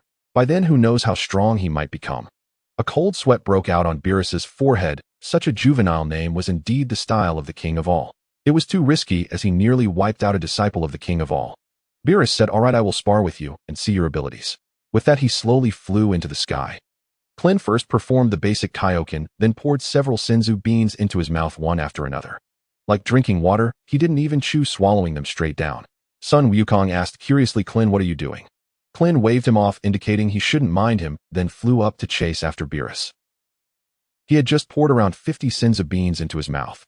At this moment, while he felt nothing, he knew that the energy within him was surely expanding wildly. Klin began to gather his energy, raising the Kaioken to the maximum level his energy could support. Below, Whis observed this scene with astonishment. What a powerful aura. Although he isn't a god, his strength seems to rival that of one. A glimmer of wisdom flashed in Sun Wukong's eyes as he muttered, "I think I understand how Klin defeated Buu." Whis remarked, "Buu, the little guy who escaped from the demon realm. To think he could defeat him, it seems Klin's strength is indeed extraordinary. No wonder he's a disciple of the king of all." Sun Wukong asked, "Who is the Boxing King? Is he very strong?" Whis said, "If you have the chance in the future, you will find out." Soon everyone on the cruise ship was drawn to the battle above. Vegeta clenched his fists, thinking, "Klin, what are you doing? You finally got the god of destruction to calm down, and now you provoke him again." Android 18 looked worried. Even as his wife, she had never seen Klin exhibit such formidable strength. He had become so powerful that it felt foreign to her. Trunks and Goten stared in admiration, exclaiming in unison, "Wow, Uncle Klin is so strong, even stronger than Dad." Klin's own energy, continuously enhanced by the energy candies, had already surpassed that of other Earthlings. Now, with the added boost from the senzu beans, it was as if his power had increased by more than 50 times. Coupled with the Kaioken's enhancement, the strength of his next strike was simply unfathomable. On the opposite side, Beerus felt the immense change in his opponent and was utterly shocked. To think it could increase so much. There are such terrifying moves in the world, no wonder they're taught by the king of all. As a god, Beerus's perception far surpassed that of an ordinary person. He sensed that Klin seemed to be channeling all his energy into his fist, preparing to unleash it all in one blow. Beerus thought, "This is too ridiculous. I've never heard of anyone executing a move like this. A cold sweat began to bead on his forehead. If Klin continued to escalate like this, the power of that punch would reach unimaginable levels. Beerus wasn't sure if he could withstand it, even if he tried to take it head-on. Gambling on something uncertain was akin to risking his life, or should he lose it might cost him dearly. Who would have thought that the mighty god of destruction would be forced into such an awkward position by a mere mortal? Finally, Klin had elevated the Kaioken to its peak. He assumed a punching stance and asked Lord of Destruction, "Are you ready?" "I'm about to throw my punch." Beerus replied as expected of a disciple of the King of All. "Since that's the case, I will take this seriously. I will treat you as a true opponent and engage you with my utmost formality." Klin said, "In that case, I feel greatly honored. Watch my fist." He charged forward at incredible speed like a superhero, swinging his fist toward Beerus's chest. In that moment, the very fabric of space seemed to twist, and the world fell silent. A silent aura of destruction surged forth as if doomsday had arrived. Sun Wukong clenched his fists in excitement, wishing he were the one up there. Whis' heart raced. He too could not discern the outcome of this clash. Vegeta was drenched in sweat, thinking, how is this possible? Android 18 silently prayed, "Klin, you must win." In slow motion, Klin's fist, like a falling meteor, emitted an intense blaze. In the end, it burned his entire arm bright red. That punch drew closer to Beerus as the veins on his forehead throbbed, his gaze darting back and forth. Finally, Beerus reacted. His body moved like a leaf in the wind, slowly evading the attack. Everyone watching gasped in astonishment, their mouths agape. No one expected this outcome. Unable to stop himself, Klin could only release the force of his punch into the empty space ahead. In an instant, the planets in that direction suffered calamity. Saturn, Jupiter, and the Sun, all aligned in roughly the same direction, exploded one after another. Fireworks erupted in space. The sky above Earth, initially vibrant and dazzling, gradually darkened into a void. Seeing the power of that punch, Beerus couldn't help but feel a jolt of alarm. Fortunately, he hadn't recklessly tried to take it head-on, otherwise he would have been humiliated in public. Facing this outcome, everyone present, including Whis, was taken by surprise. The mighty god of destruction, the universe's strongest being, chose to evade Klin's attack. It was truly unexpected. Even Beerus himself felt a twinge of shame over his actions. Yet he had no choice. For a master, the ability to discern the optimal choice during battle is paramount. Theoretically, dodging that punch was indeed the best tactical decision. As Beerus had indicated, he genuinely regarded Klin as a peer-level opponent. The fact that the god of destruction opted to dodge also subtly underscored Klin's formidable strength. Seeing his attack miss its mark, Klin thought, "What a miscalculation. I never anticipated that such a rapid punch could be evaded." He finally remembered that this technique was called Zizai Ji Gong. Had he known, he would have employed the Qi Yuan Zhan with a lock-on attack. With his newly acquired ability, as long as he locked onto his opponent, the Qi Yuan Zhan would persist in its assault without collateral damage. During his previous battle with Buu, he hadn't employed it, as Buu was unaffected by being split in half. Surely Beerus wouldn't possess Buu's incredible regenerative abilities. Klin swallowed a senzu bean to restore his stamina, maintaining the Kaioken state to avoid being struck by Beerus. This was his trump card for daring to challenge Beerus, as it ensured he started from a position of strength. At that moment, the system chimed in. "Congratulations on unlocking hidden achievement, fleeing without a fight." Achievement description: make someone stronger than yourself hesitate to engage in battle with you. Reward: Chi Candy 10. Would you like to consume the candy? He consumed it. Klin mused that it was quite amusing that Beerus was afraid. Ooh, what a coward. He had initially intended to try the locked Qi Yuan Zhan again to see if it could be evaded by Zizai Ji Gong. After a moment's thought, he decided against it, opting to give the god of destruction some face. After all, he still had his uses, particularly in helping Son Goku enhance his strength. Truly, you are the god of destruction. Your power is beyond imagination. Even my most determined strike was deftly avoided by you. It seems I must strive to improve even more. Klin graciously paved the way for the other party. Beerus breathed a sigh of relief and feigned humility, saying, Indeed impressive. You are a remarkable successor to the Omni-King. Seeing such outstanding juniors from Universe 7 brings me great joy. Whis, let's depart and take those two Scions with us for some serious training." Son Goku exclaimed with delight, quickly telling Chi-Chi, "I won't be going home." With that, he dashed to Whis' side. Whis cast a glance at Vegeta and asked, "Vegeta, what are you waiting for? Are you coming or not?" Upon hearing that he was invited to, Vegeta instantly teleported beside Son Goku. Whis tapped his staff on the ground, and the four vanished simultaneously. Chi-Chi, regaining her senses, rushed forward with her hands raised, shouting, "Goku, you heartless jerk. Goten can't even afford to go to school, and you still refuse to work." Klin's comforted her. Goku is just like that, he won't heed your advice. I'll cover Goten's school fees for now. 18 chimed in, unable to contain herself. Hey, are you rich? You can't even take care of your own daughter and still have the energy to help others. Klin's felt a bit awkward and Shishi said, Klin's, I appreciate your kindness. Goku is lucky to have a friend like you, but your family isn't wealthy either. I'll find a way myself. At that moment Bulma approached and said, let's not let a little thing ruin our spirits. Let's go have a lottery. Shishi and 18 immediately left, their faces filled with anticipation.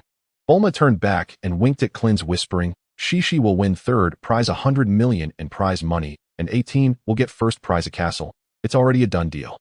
Klin's couldn't help but chuckle, his worries dissipating. Congratulations on unlocking hidden achievement, friends in adversity. Achievement description: having gone through various trials and crises together, the bond remains as strong as ever, supporting one another. Reward: Chi Candy 10. Would you like to consume the candy? He consumed it. Son Gohan approached and said, Uncle Klin's, you've become so powerful. I can hardly recognize you. Trunks and Goten rushed to Klin's side. Yes, yes. Can you teach us? Klin's responded, don't you think Lord Beerus is much stronger? He dodged my punch at such speed. I must admit, at my current level, I truly can't land a hit on Beerus. Piccolo approached, remarking, times have truly changed, I can no longer keep up with you all.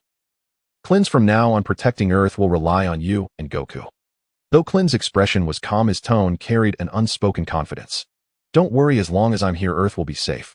Come on, you two little ones, let's spar together. Fighting isn't something you can learn, it's something you must comprehend yourself.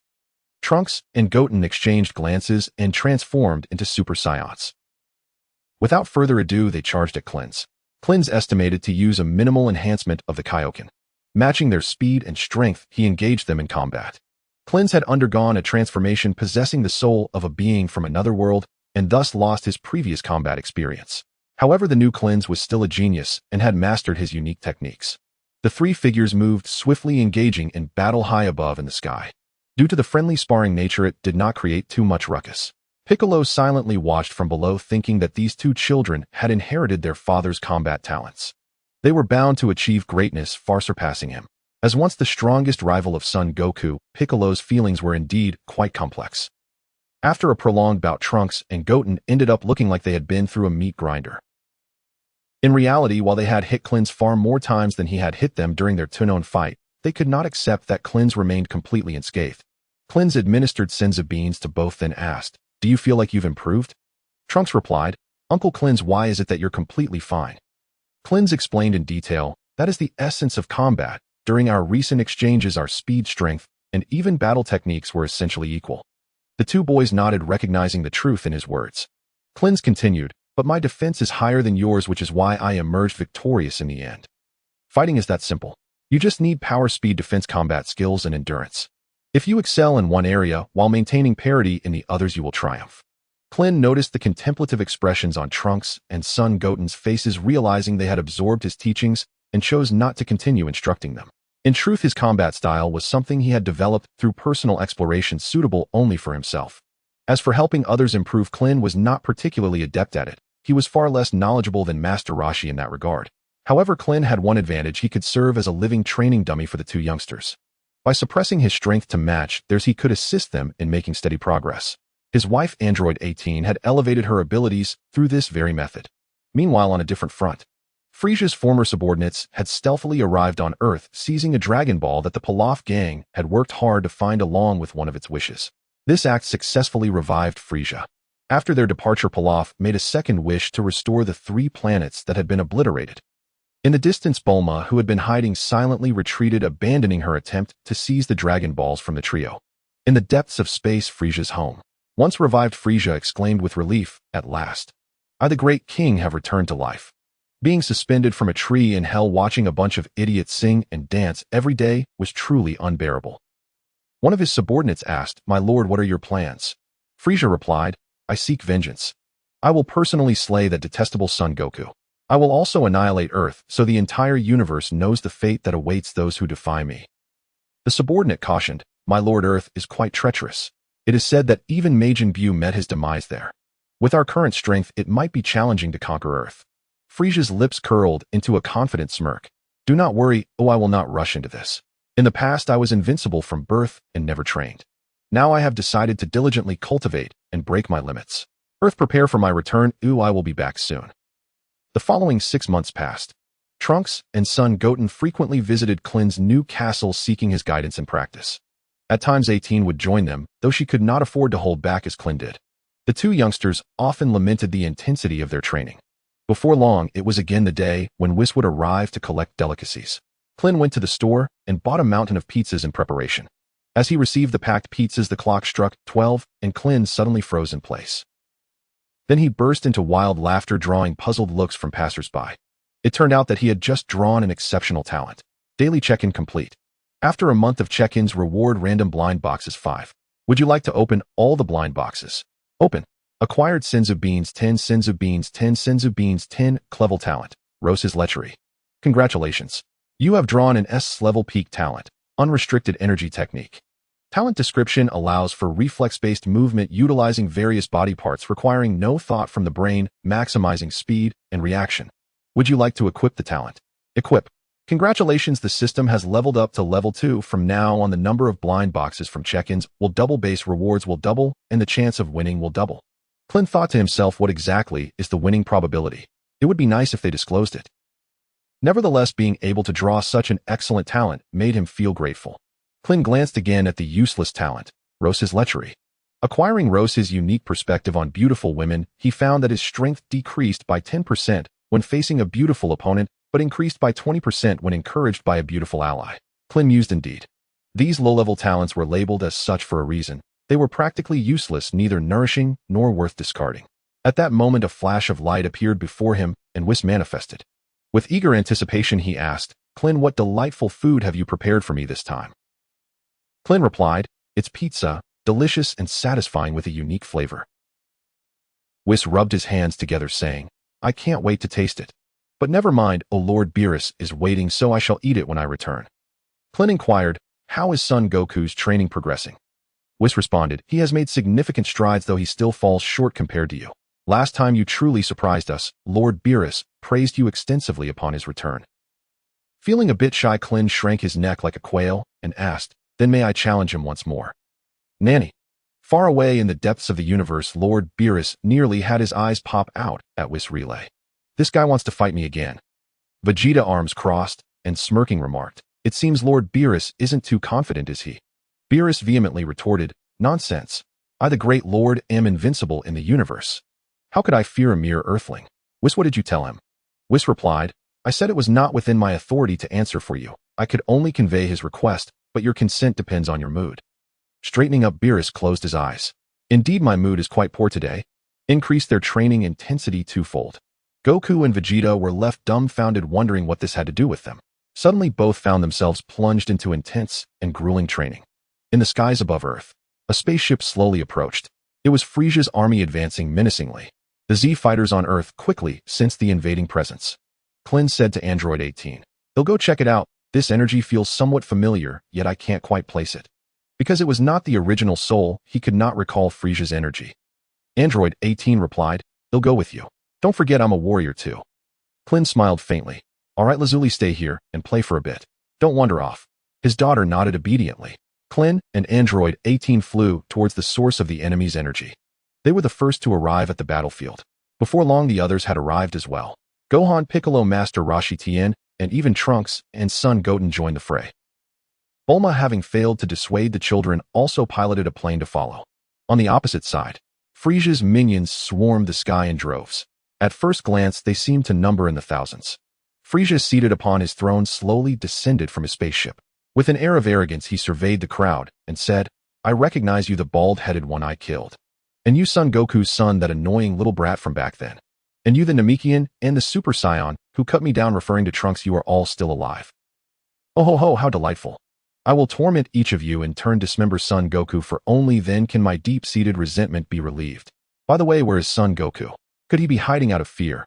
Bulma hid behind a rock and shouted, Frieza, you're just as wicked as the rumors say.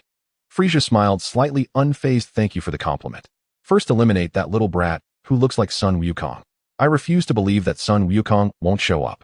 Upon hearing this, son Goten fearfully took 2 steps back. Son Gohan stepped in front of his brother, saying, Frieza, as long as we're here, you can't run rampant on Earth. Frieza laughed heartily. Ha. You sure have a big mouth, but with just a few of you, do you really think you can stop me? He pointed forward and commanded attack. In an instant, a dense crowd surged towards them.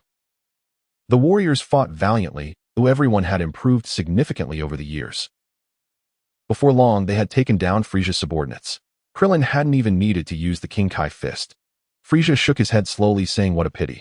The current Frieza force is even inferior to the original Jinyu force, filled with nothing but second-rate trash." From beginning to end, he remained detached, indifferent to the death of his subordinates. Now only 2 of his followers remained. One was the current captain who had resurrected him. The other was a sparring partner he had trained with. The current captain had not expected such formidable enemies and was nearly paralyzed with fear.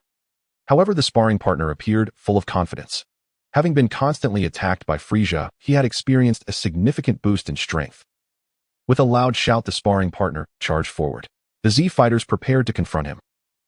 In an instant, Piccolo, Tien, Shin, and Master Roshi Trunks and Son Goten were all taken down simultaneously. Son Gohan struggled for a moment, but was also defeated. Only Krillin and Android 18 remained, having stood their ground. The sparring partner did not rush to attack them. Frieza, watching from the sidelines, muttered, "I didn't expect that in just a few short years so many Super Saiyans would emerge. It really irritates me to see this." The sparring partner respectfully said, "Don't worry, my lord. I will clear the way for you." Frieza replied with satisfaction, "Very well, I lack talents like you. Kill them and let them suffer immensely. I will promote you to captain when I return." The current captain gasped in shock, and Master Frieza turned his gaze and with a mere glance obliterated him. "You worthless fool, you don't deserve to remain in the Frieza force." On the ground, Son Gohan writhed in pain. He struggled to stand but felt utterly powerless. "Damn, I can't believe Frieza's subordinates are this strong. If only I hadn't given up martial arts to pursue academics and had trained alongside my father, it would be the enemy lying here now." Krillin stood resolutely, fists clenched, his eyes filled with determination. He comforted Gohan, "Your choice was not wrong, but don't think like that. The ones in the wrong are these evil beings, and I will not let them go." Android 18, watching her husband, couldn't help but say, "So handsome." Upon hearing Uncle Krillin's words, Son Gohan felt a wave of reassurance.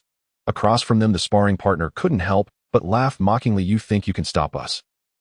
Kid, you sure know how to boast." As soon as he finished speaking, he launched a surprise attack, shooting a powerful beam aimed at Krillin's heart. Android 18 shouted, "Despicable." However, without a second thought, Krillin instinctively dodged.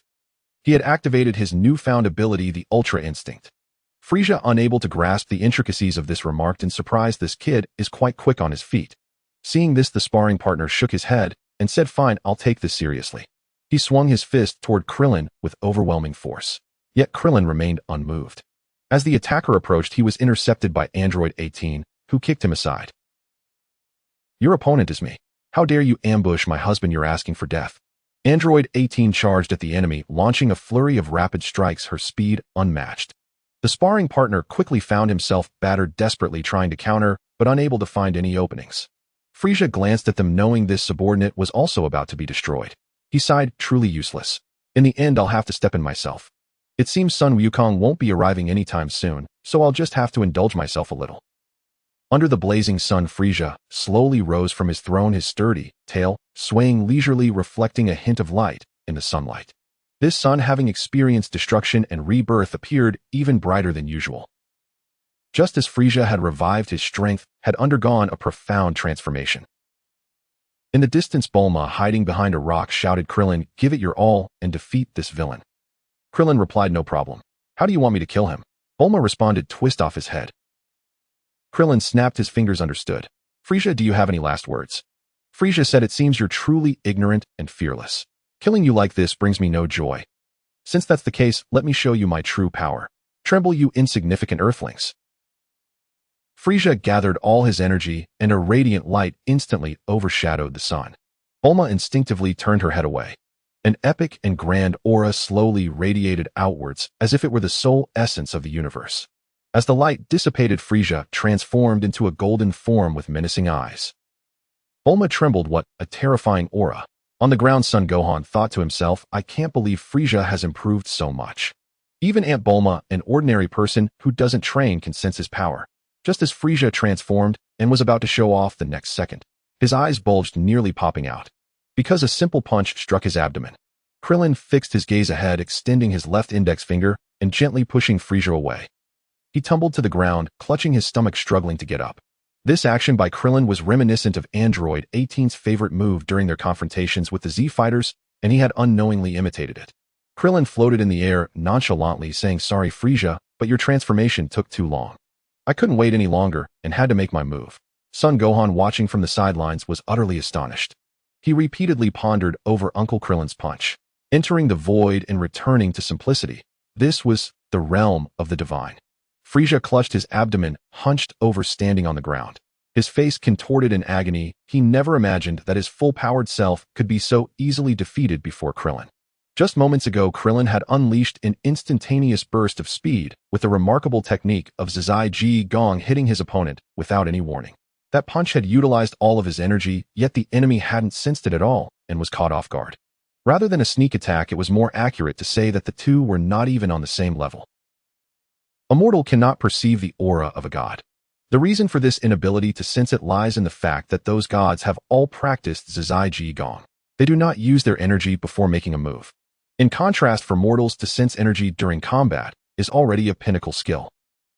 Krillin consumed a senzu bean and slowly approached Frieza.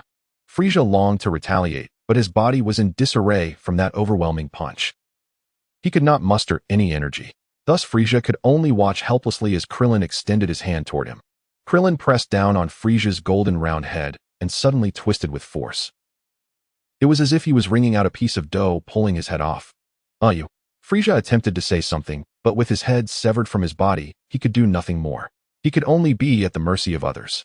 Krillin aimed at Frieza's headless body and unleashed a powerful energy blast, utterly shattering it. "Great. We won. Uncle Krillin is amazing," Trunks exclaimed excitedly. Bulma suddenly dashed out from behind a rock. She snatched Frieza's severed head from Krillin. Bulma slammed it onto the ground, stomping fiercely on Frieza's face.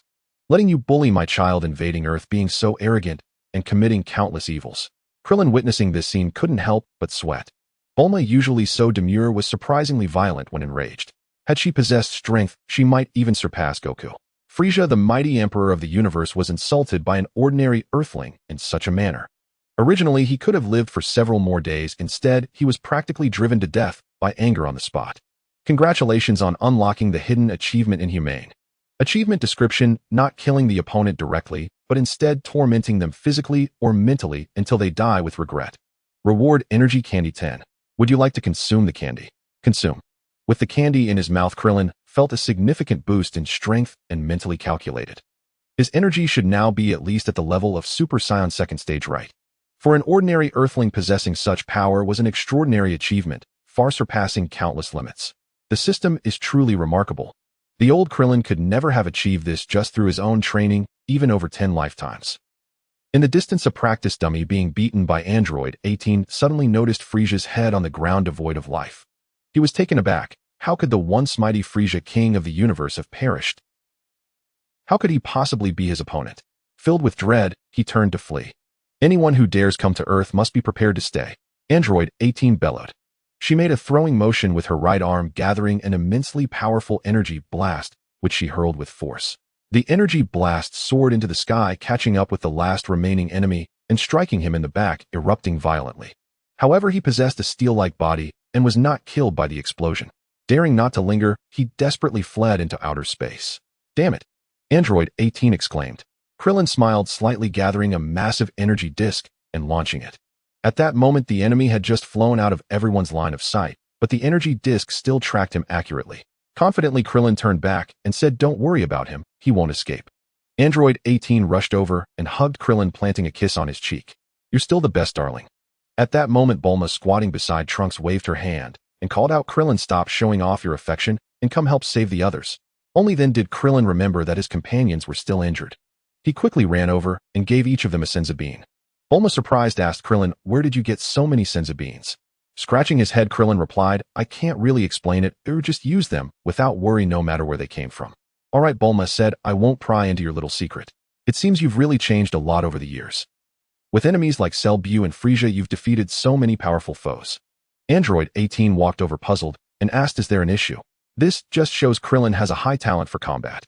Not lifting her head, Bulma said, "You wouldn't understand. He was never stronger than Goku or Tien before. It seems that ever since he met you, he suddenly surpassed everyone." Upon hearing this, Android 18 felt even more moved and defended her husband, saying that's the power of love. The group did not dwell on this matter any longer, instead discussing how Goku and the others were faring in their training with the God of Destruction. Krillin sighed in relief, thinking that Bulma, as a clever scientist, had noticed his secret. But clearly she trusted him, so she did not expose it in public. After the battle concluded, everyone bid farewell and returned home. Upon arriving home, Krillin sank back onto the sofa, completely relaxing. He stared at the ceiling, sometimes truly questioning whether this was all a dream. Compared to everyone in both his past and present lives, he undoubtedly stood at the pinnacle of his existence. Yet above humans there are gods, and beyond gods there may be even more. In the Dragon Ball world, achieving true invincibility is no easy feat. Android 18 came down from upstairs and said Lazuli has fallen asleep. With an alluring glint in her eyes, she slowly began to shed her clothing, walking gracefully toward Krillin. She climbed onto his lap. Krillin gazed at his beautiful wife, gently tracing her perfect figure. Leaning close to his ear, Android 18 softly asked Krillin, "Who do you think is prettier, me or Bulma?" Krillin was taken aback. "Are you alright? Why are you suddenly asking such a question?" Android 18 swayed her hips and said, "I feel like she has a bit of an interest in you." Krillin waved his hand dismissively. "That's absurd. I've known her for so long. If anything, she might be interested in a grown-up Goku. But Goku grew up and quickly married Chi-Chi, so perhaps she feels a bit regretful." Android 18 stubbornly pressed on, "And what about you? Do you have feelings for her?" Krillin stood firm. "Don't think too much, okay? I'm only interested in you." Android 18, satisfied, embraced him. The next day, while Krillin was in the restroom, he suddenly received a notification from the system that nearly startled him into submission. "Congratulations on unlocking a hidden achievement, victory from 1,000 miles. Achievement description: defeating an enemy from 1,000 miles away. Reward: Chi Candy 10. Would you like to consume the candy?" He did. It dawned on Krillin that this must be related to the Frieza subordinate who had escaped earlier. It seemed that after fleeing for a day and a night, he had been caught by the Chi round slash and was cleaved vertically in half. Krillin had sensed during the attack that the Chi round slash could lock onto the direction of the assault. This was why he had been so confident, unafraid of his enemies escaping. Because even Frieza would not survive being cleaved in such a manner. In the depths of the universe, within the palace of the God of Destruction, Sun Wukong and Vegeta were clad in extremely heavy clothing, performing one-finger push-ups. 14,998, 14,999, 500,000. The two of them collapsed to the ground, utterly exhausted. Whis remarked, "You two are still lacking in physical conditioning. After such a little exercise you already cannot hold on." Sun Wukong was too tired to retort. He managed to ask, "Is there anything to eat?" Whis produced a large block of cake and said, "This is quite filling." This was the latest delicacy sent to him by Krillin, but being merely a sweet, its flavor was one-dimensional, hardly more than a snack. Thus the God of Destruction had only sampled it and did not indulge further. Sun Wukong took the large block of cake, broke it into 2 pieces, and handed one to Vegeta. The two of them munched away, lying on the ground, patting their bellies in utter satisfaction. After all, the cake was dense, filled with various nuts and syrup, weighing well over 300 pounds. Only a Scion's stomach could accommodate such a considerable amount. Suddenly 2 figures approached slowly. They were Kappa, the God of Destruction of Universe 6, and his angel attendant Vados. Sun Wukong exclaimed in surprise, "Lord Kappa looks just like Lord Beerus." Vados explained they are twin brothers. Vegeta inquired, "Which of the 2 gods of destruction is stronger?" Vados replied, "That is not a question to ask, just look at their builds." "Vados!" Kappa shouted in an irate tone. His corpulent physique stood in stark contrast to Beerus' lean form. Beerus asked, "What brings you to my Universe 7? Sun Wukong exclaimed, "Universe 7. Kappa explained, "There are 12 universes in total, each parallel and opposite to the other." "By the way, who are these 2? Your disciples?" Beerus replied, "You could say that." Sun Wukong, curious, asked, "Lord Kappa, do you have many strong fighters in your universe? Can I have a look?" Kappa said, "Sure, let's make a wager. Each side will select 5 fighters from their universe, taking turns to battle until one side is entirely defeated. The losing side must find the Super Dragon Balls in their universe and present them to the winner." Beerus, unfazed, asked, "Super Dragon Balls? What do I need those for?" "Kappa, you are a god. Do you still need wishes?" Kappa replied, "I wish to have your universe destroyed. Is that not a worthy wish?" Beerus' eyes gleamed with mischief. "Good idea. If I win, I might wish for your universe's destruction." Kappa agreed.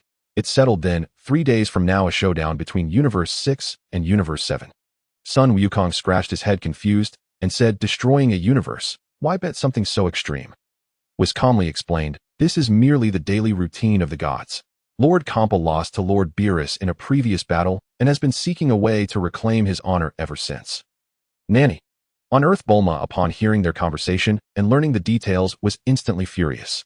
She seized Sun Wukong's shirt and demanded, why did you have to challenge Universe 6, dragging the entire universe into danger for no reason? Vegeta, you should have stopped him.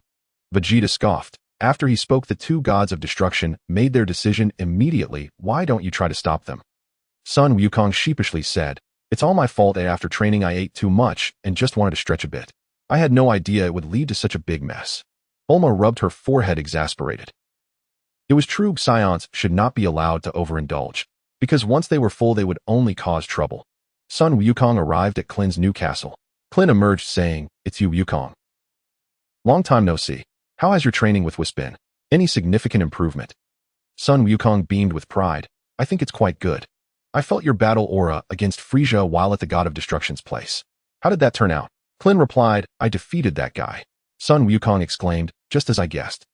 Klin asked, Wukong, you're not just here to chatter you. Sun Wukong nodded. No, there's danger in the universe now. He informed Klin about the wager between the two universes. Klin couldn't help but say, what a God of Destruction, you really know how to play. Inside, Android 18 could not hold back. Bastards. Betting the survival of the entire universe. How dare they do such a thing? It's outrageous. Klin quickly reassured his wife. At least we will be fine.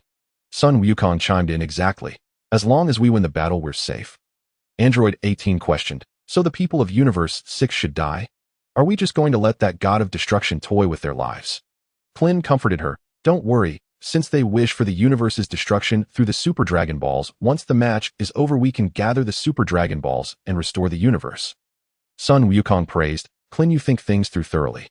Android 18 remarked, of course do you think everyone is as careless as you? However, the rules of this competition are quite unfavorable for Klin. Sun Wukong asked in confusion, how so? Defeating enemies means you can keep fighting, even if someone is weaker it won't affect the team. Android 18 explained, Klin's combat style is aggressive, but it consumes a lot of energy requiring the use of senzu beans to recover. Klin interjected, I'm not that extreme, I can manage my energy expenditure. If the enemy isn't strong, I won't waste effort. Sun Wukong said, regardless Klin, you should at least secure one victory. Vegeta and I have a good chance of winning, plus with Android 18 and Piccolo on our side. Defeating the other universe shouldn't be too difficult. Klin pondered for a moment and said, let's do this, we have 2.5 days left. You and Vegeta should head back to the hyperbolic time chamber. You'll have over 2 years of training to increase your odds, making it more secure. 3 days swiftly passed by. Whis came to gather everyone. This competition allowed family and friends to attend. Thus Bulma, Chi-Chi, and the others tagged along. The group traveled together to the 6th universe on a square-shaped vessel. The venue for the match was chosen to be an unnamed small planet. The rules were straightforward. Stepping out of the ring meant defeat, murder meant defeat, and no external objects were permitted. Above the flat square arena was a semicircular protective dome, limiting the area of activity. Kampa sat opposite, declaring to Beerus, you 7th universe folks can await your doom. We will undoubtedly emerge victorious. Beerus merely scoffed and told the contestants, do as you wish, the destruction of the 7th universe won't affect me. Android 18 clenched her fists in frustration. Krillin said, all right, we'll give it our all. Let 18 be the first to compete. I'll go second, Piccolo third, Vegeta fourth, and Goku fifth. Piccolo nonchalantly remarked, I'm just an inconsequential supporting character, do as you please. Krillin earnestly recalled the plot of the original story, fully aware of the backgrounds of the 5 opponents opposite them. He pulled 18 aside and whispered, the first opponent is that bouncy fat bear. He's quite agile. He can transfer attacks to another dimension, but has poor combat skills. He's easy to handle, just attack his legs and pull him down to throw him off the stage. The second opponent resembles Frieza in appearance. He's a hypocrite who hides a needle in his arm that can induce dizziness. If you can avoid it, defeating him shouldn't be difficult. 18 asked in surprise, how do you know all this? Krillin casually explained, I specifically sought out someone who knows everything. 18 had no doubts as she had heard of this person before and inquired, what about the next opponent? Krillin said, it's that robot. He has strong power and defense and can attack by spinning, but he cannot fly. You don't need to exert yourself too much, just hit him until he concedes. 18 replied, no worries, I have infinite stamina, and can clear several obstacles. Why should I concede? What's the robot's weakness? Krillin hesitated and said he's psychologically fragile. He'll cry big tears if someone insults him, like calling him scrap metal. 18 couldn't help but laugh. I didn't expect him to be such an adorable big hunk of metal. After becoming a mother, her nurturing instincts had flourished, and she couldn't bear to bully someone so innocent in that manner. 18 thought to herself that she would have to confront him heated. The host loudly announced, "The match officially begins. Please have the competitors take the stage." 18 and Budamo faced each other. Budamo was a brownish-yellow bouncy fat bear who bounced around with his round belly agilely circling 18. With disdain, Budamo said, "You can still concede now to avoid a beating."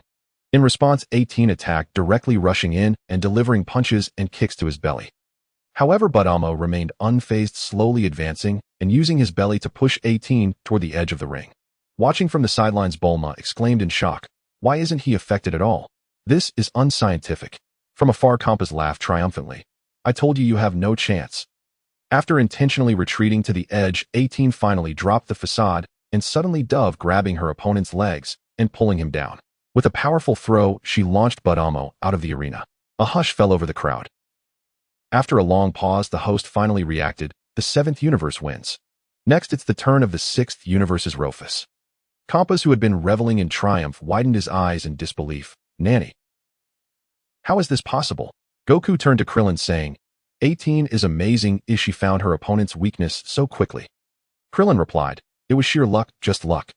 Vegeta, with a disappointed expression, said, "I didn't expect the 6th universe to be this weak. What a letdown." Next up was the 3rd competitor, Vegeta, the towering robot. He drank magma as if it were water, his body filled with it. 18 knew this opponent would be challenging. She flew into the air, continuously firing energy blasts at Vegeta. Unable to fly, Vegeta could only spit out magma, attacking 18 from a distance. While dodging, 18 remained active, her infinite stamina allowing her to disregard any energy expenditure. Soon the spectators felt the temperature inside the protective dome rise. Goku exclaimed, "Incredible! That robot's internal temperature is increasing." Krillin thought to himself, 18 has stopped fighting bits enough. But 18 was determined and refused to concede. In the end, the arena was shrouded in smoke. The audience could only hear the sounds of battle, unable to see what was happening. Suddenly the host shouted, "Vegeta is disqualified." The fighting ceased, and the smoke cleared. Only then did the spectators realize that the arena had been completely shattered by 18, leaving her opponent with nowhere to stand, forcing him to the ground. Compass protested loudly, "That doesn't count. Vegeta can't fly. That's unfair." Beside him, Beerus remarked, "Though this approach may be somewhat unsporting, it does adhere to the rules." Looking at the chaotic battlefield, Sun Wukong stared blankly. "This? Has she won again? Is it possible that no? 18 single-handedly defeated all the enemies? Wouldn't that mean we have no part in this?" Krillin scratched his head and said, "I didn't expect her to be this strong either." "No." 18 turned to Krillin and said, "No, it's not that you didn't expect it, it's that you never needed me to step in. You always resolved matters on your own. Krillin, you've always protected me well, but I'm a warrior too. I want to fight alongside you, not just be a spectator." Krillin replied, "I see. It seems I need to work on that. I'll give you more room to showcase your abilities in the future." Trunks exclaimed, "Wow, Uncle Krillin and Aunt No. 18 are so happy. When I grow up, I want to find a beautiful and strong girl too." Bulma affectionately patted his head, saying, "You're such a little rascal. What you're looking for isn't a girl, it's a tough girl." Robot Vegeta, having lost the match, sat on the ground silently shedding tears, 2 streams of tears expanding outward like a water bridge.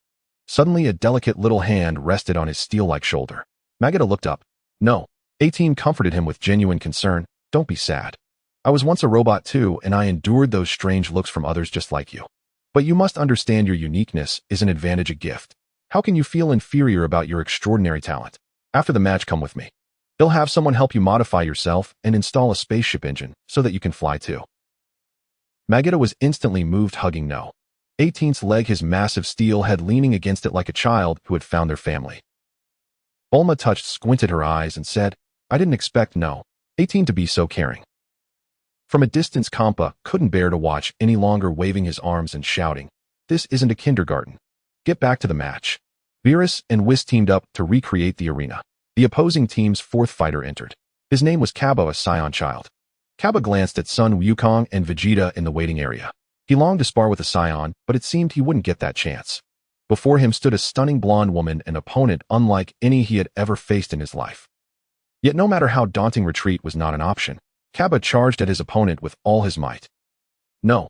18 easily dodged and called out, "Kid, you have great potential. At such a young age your power is on par with Vegeta's. Hurry up and transform." Kaba replied, I can't transform. No. 18 was taken aback, but then smiled. Well, that's unfortunate. In an instant she appeared behind Kaba and delivered a powerful punch to the back of his head, knocking him out cold. Vegeta, watching intently, angrily scolded, "This worthless fool. He's truly embarrassing the Saiyans." Sun Wukong tried to reason, "Don't say that, Vegeta. He can't transform, so it's normal for him to lose to No. 18. Krillin added, "Exactly. Remember when you first encountered No. 18. You couldn't beat her even when you transformed." Vegeta shouted, "What does that matter? I could definitely beat her now. Just wait and see." At that moment, Kampa suddenly stood up confidently, announcing, "Enough. Don't celebrate too early, the match isn't over yet. Our ace is the assassin, hit the strongest warrior of Universe 6. With him around, defeating all 5 of you wouldn't be a challenge." Hit weakly interjected, Sir, please don't drag me into your boasting." He truly didn't have much confidence. After all, facing 5 powerful opponents consecutively, without killing, was no small feat. He had no idea how strong his opponents were. Was No. 18 the weakest or the strongest among them? Kampa exploded with anger. "Baga, you're the last one left. If you don't even have confidence in winning, then why fight? You might as well concede and let the rest of you perish together." Hit replied, "At least I should give it a try. What if I win?" He slowly descended onto the arena. Krillin couldn't help but shout, "No. 18, be careful. He can pause time for 0.1 seconds. You must anticipate his movements 0.1 seconds in advance." Hit looked at Krillin in surprise. "How do you know my special technique?" Bulma glanced at Krillin, wondering if he, like the original Trunks, had returned from the future. But that didn't quite make sense, as things in the future and present were different. In the arena, No. 18 had already launched her attack on Hit. Thanks to Krillin's warning, at the very least, she wouldn't be caught off guard by Hit's time skip ability. While No. 18 couldn't predict her opponent's next move perfectly, Hit couldn't anticipate the changes in No. 18's actions either. Overall, they seemed evenly matched at that moment. Sun Wukong remarked in astonishment, "No. 18 has really changed. She's like a different person now." Suddenly Kampa stood up again, magnanimously declaring, "Since neither side can claim victory, let's call today's match a draw." Beerus erupted, "Kampa, do you have no shame? We haven't lost a single fighter, and you're calling this a draw?" Kampa retorted, "That's merely a matter of the order of appearance. If we had sent Hit out first, the other 4 wouldn't have lost either."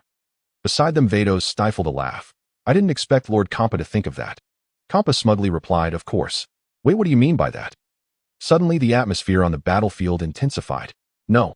18 charged at Hit with all her might, declaring, "The match isn't over yet." She emanated a unique red aura which Sun Wukong immediately recognized. "Hey, isn't that the Kaioken? I didn't expect No. 18 to have mastered it too. I thought only Krillin and I could use it." Vegeta asked skeptically, "Can you still use the Kaioken when you transform into Super Saiyan 4? Sun Wukong scratched his head. "I've tried for a long time and can barely manage a twofold effect. It's too taxing on my body. I was planning to save it for when I adapt and challenge Lord Beerus." Beside him, Piccolo exclaimed in shock, "Wukong, you've already reached Super Saiyan 4. Sun Wukong explained, "Actually, it should be called Super Saiyan God Level 1. To reach the blue-haired form, one must first upgrade from regular Saiyan to regular Super Saiyan God, which is the red-haired form. Only then can one transform into Super Saiyan God. Vegeta can do it too." Vegeta scoffed, "But if you can use the Kaioken and double your power, I certainly won't be able to defeat you." He suddenly remembered something. "Wait, how many times is No. 18 using the Kaioken now?" The spectators turned their attention to the arena, only to discover that 18 was being relentlessly pummeled by number 18. Having secretly trained her Kaioken to 5 times its normal strength, even Krillin was unaware of her progress. The boost in speed was tremendous, and Hit stood no chance against her. With a resounding thud, Hit was sent crashing to the ground, officially eliminated from the match. As 18 exited her Kaioken state, her body weakened, and she knelt down, unable to hold herself up. Krillin quickly flew to her side, feeding her a senzu bean. Instantly, 18 felt her fatigue dissipate and rose to her feet again. Krillin lifted her up, spinning in circles to celebrate her victory. In the audience, Bulma and others cheered jubilantly. With her overwhelming strength, 18 had single-handedly defeated 5 opponents, winning the match between 2 universes. Beerus, wearing a grave expression, asked, "Whis, did you feel that?" Whis nodded. "Indeed, it is the trait of Ultra Instinct. She hasn't mastered it yet, but it's clear she's had some exposure and is desperately trying to emulate it." Beerus inquired, who taught her? Goku or Vegeta? Whis replied, neither of them. They haven't reached that stage yet. Goku, filled with admiration, exclaimed, I can't believe it. 18 has managed to win 5 consecutive matches all on her own. Why do I feel that the transformations of the Saiyans are offering no advantage and instead are hindering the use of Kaioken? Krillin said, of course her base form is invincible. She doesn't need to transform at all. Goku began calculating with his fingers. 18's current strength is probably half of Super Saiyan 4. However, she can use the 5-fold Kaioken, while I can only use Super Saiyan 4 and a 2-fold Kaioken, which is still a full power less than her. This means 18's strength has already surpassed mine. Her rate of progress is terrifying. Vegeta shouted, shut up, you fool. It's all your fault for hiding your strength, which is why I've been progressing so slowly. I won't train with you anymore. Bulma ran over puzzled. What's wrong? Didn't we win? At that moment, Kampa exploded in anger. He spat at the participants from Universe 6. You worthless bunch, you can't even defeat one person. You've made me look foolish. You deserve to die 1,000 deaths. The competitors trembled in fear. Kampa spread his hands, slowly gathering energy. You no longer have any right to exist. Stop. 18 suddenly shouted. Kampa looked back in surprise. Are you speaking to me? Pointing at the robot Vegeta, 18 insisted. Yes, I promise to take him back. You cannot kill him. Kampa laughed maniacally. Haha. Preposterous. I am a destroyer god, and you dare oppose me for wanting to dispose of my own universe's participants. You must be tired of living. Go ask Beerus if he would dare stop me from killing someone from Universe 6. Beerus unhurried yawned. Whether to kill or not is a matter for your Universe 6. It has nothing to do with me. Bulma rebutted, that's not right. The stakes of this match were our respective universes. You lost, so everything in Universe 6 now belongs to us, and whether to kill or not is up to Lord Beerus. Beerus mused, that makes sense. Kampa froze, glaring at Bulma, and then turned to Beerus. Fine, I concede, everyone from your side is yours. However, given our long-standing friendship, may I request 2 individuals from you? Beerus, lazily raising an eyebrow, asked, which 2? Kampa pointed a finger first at 18 and then at Bulma. These 2 annoying women. Beerus replied, well, they have nothing to do with me. Seeing that he was actually considering it, the hearts of the onlookers leaped into their throats. Kampa displayed an evil grin, seemingly envisioning 18 and Bulma being taken back to suffer under his torment. At that moment, a voice rang out, interrupting the tension. Why should you do whatever you please? Everyone turned to see a slender, graceful man stepping forward, facing the destroyer god from Universe 6 alone. It was Krillin. Kampa repeatedly muttered, why should I, why should I? It seems you little ants have lived too comfortably for too long to dare question a god. Do you want to know why? Because I am the destroyer god. I am the rule of the universe. Understand, kid. If you don't want to die, get far away from me. Krillin slowly raised his head, a calm smile on his face. If you are the rule, then today, I challenge the rule. At these words, the atmosphere shifted dramatically. Vegeta was stunned. What? Krillin dares to provoke a destroyer god. Goku, equally tense, murmured, Krillin, this isn't a joke. You could die if you lose. Are you really prepared for this? 18 looked at her husband, moved that he would confront the strongest being in the universe for her sake. Yay. Suddenly, a cheerful child's voice chimed in from behind. Everyone turned in astonishment to see a colorful little figure standing at the edge of the arena with a head resembling a football.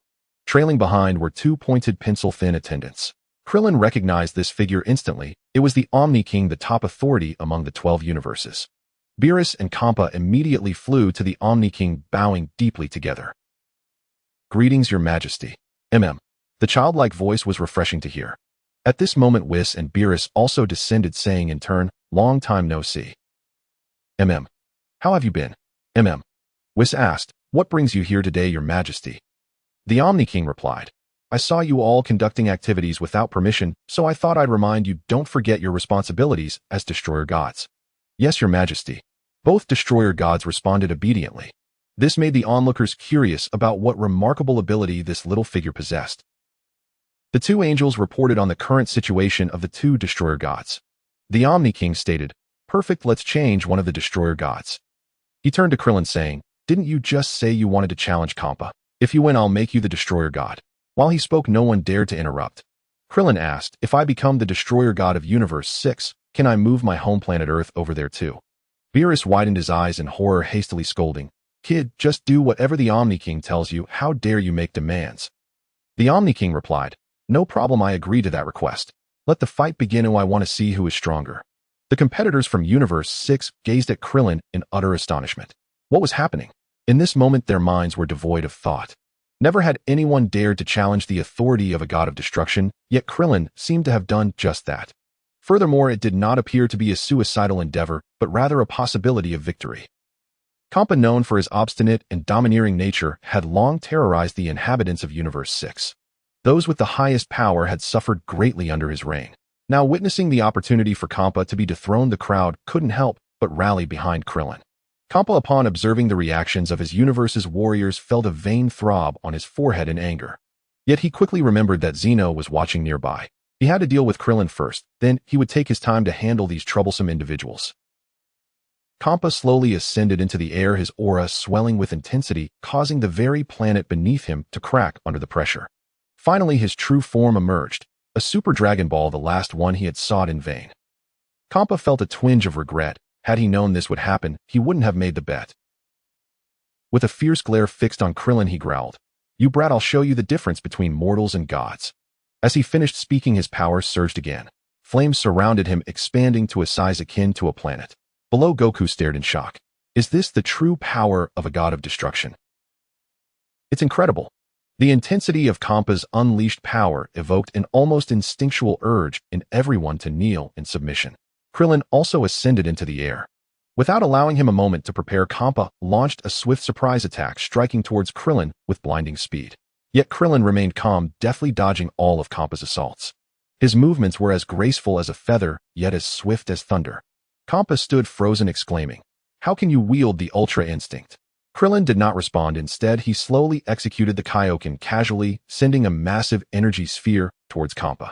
Kampa attempted to evade using Ultra Instinct, laughing heartily. "You think such a low-level attack could hit me?" However, in the next moment, the energy sphere veered back, seemingly locking onto him. Krillin deliberately took out a small pouch, tilting his head back and opening his mouth. He shook the pouch and began pouring sins of beans into his mouth. Although it appeared to contain countless beans, it actually held only 3, recently retrieved from the system, using the pouch merely as a disguise. Kampa evaded dozens of times, yet the energy sphere never ceased its pursuit. Below, Zeno raised his tiny hands, laughing with delight. "How interesting. Krillin is fighting while snacking." Bardos remarked, "Indeed, Lord Kampa's dodging resembles that of a circus clown." Taking the opportunity to flatter, Beerus added, "It's impressive how Zeno has trained such a disciple like Krillin." Zeno, puzzled, asked, "Huh? What disciple?" Beerus, taken aback, exclaimed, "Could it be? This brat isn't your disciple. Is he deceiving me? How infuriating." Zeno interrupted, "Quiet down, let's watch the match. They'll ask him what's going on later." Beerus quickly bowed respectfully, "Yes." Kampa, unable to bear the constant evasion any longer, enveloped his hands in energy and forcefully grasped the energy sphere heated. With a fierce grip, he disrupted its balance, causing it to explode in a burst of energy. However, his palms suffered a shallow cut, causing a trickle of crimson blood to flow. Furious, Kampa shouted, "You insolent fool! You dare to injure me! This is unforgivable!" He charged at Krillin, unleashing a torrent of attacks, thinking to himself, "Let's see how you evade this." To his surprise, Krillin remained stationary, concentrating solely on amplifying his aura. While Kampa appeared to be the aggressor, he was powerless to affect Krillin in any way. The Saiyan child Kaba from Universe 6 couldn't help but exclaim, "What incredible defense! It's even stronger than Bardock's," referring to the bouncy bear that could deflect attacks into another dimension. Hit, the assassin felt the overwhelming and seemingly limitless power radiating from Krillin and was filled with awe. There were indeed such formidable masters in the world. Beerus reflected on how Krillin had attacked him in a similar fashion previously. However, at that time, Krillin hadn't mastered Ultra Instinct, allowing Beerus to evade. Now, Krillin not only had learned Ultra Instinct, but seemed to have reached a level of perfection akin to Whis. Meanwhile, Kampa was decidedly inferior. He could not evade this punch. Despite all his efforts, Kampa was incapable of inflicting any harm on Krillin. His worldview began to crumble. "I am a god. I command the power of the universe, yet I cannot contend with a mere mortal." At that moment, Krillin fully elevated the Kaioken to its maximum potential. Having consumed 100 senzu beans, his power exceeded any previous state. This attack was the ultimate punch, unparalleled in history. Krillin fixed his gaze on Kampa, his aura utterly dominating him. He slowly inquired, "As per tradition, leave your final words." "What?" Kampa, shocked, burst into derisive laughter. "You must be dreaming. You think you can kill a god of destruction. Do you believe you're Zeno?" Krillin replied, "I've never killed a god of destruction before. You might be the first. Prepare to meet your end." Kampa gathered all his energy in both hands, shouting, "Dream on. I will never let you succeed." Krillin gradually spread his legs, bent slightly, and tightened his fists. These simple three actions appeared to unfold at an excruciatingly slow pace, as though in slow motion. As he gathered energy, an overwhelming force began to emanate from his body, coalescing into his fists. At that moment it felt as if the entire universe had become insignificant before him. Zeno looked up with excitement, exclaiming, "So powerful." His attendants behind him were equally astonished, beads of cold sweat trickling down their foreheads. Whis remarked, "If this continues it might destroy Universe 6. Zeno, now realizing the gravity of the situation, responded, "Indeed, if Universe 6 is destroyed, what will I use to reward the new god of destruction?" In response, he gestured toward the two combatants at the center of the battlefield, and a massive rift appeared behind them. Inside lay a chaotic and vibrant realm of alternate dimensions.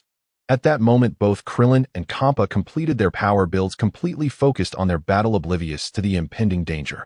As a god of destruction, Kampa could sense the vast disparity in power between their next strikes.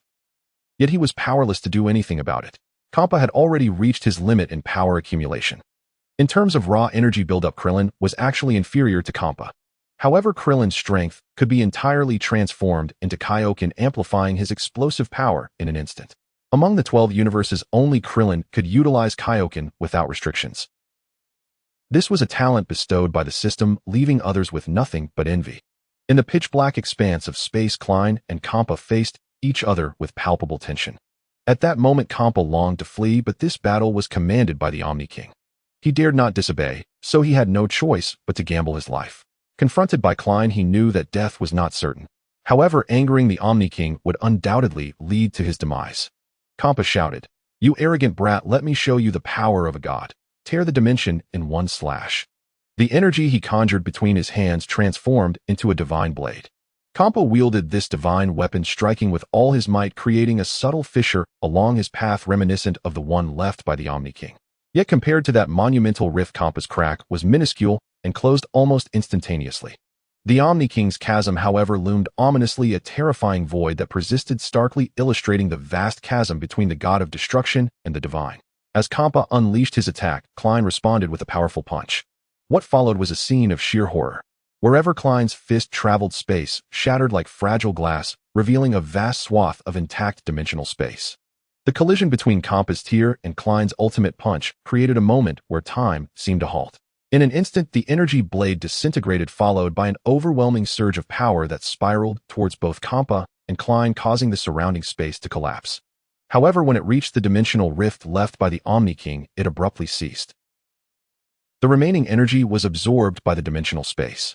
Kampa, positioned at the epicenter of the collision, was reduced to nothing but a skeletal frame, a ghostly flame flickering in his eyes.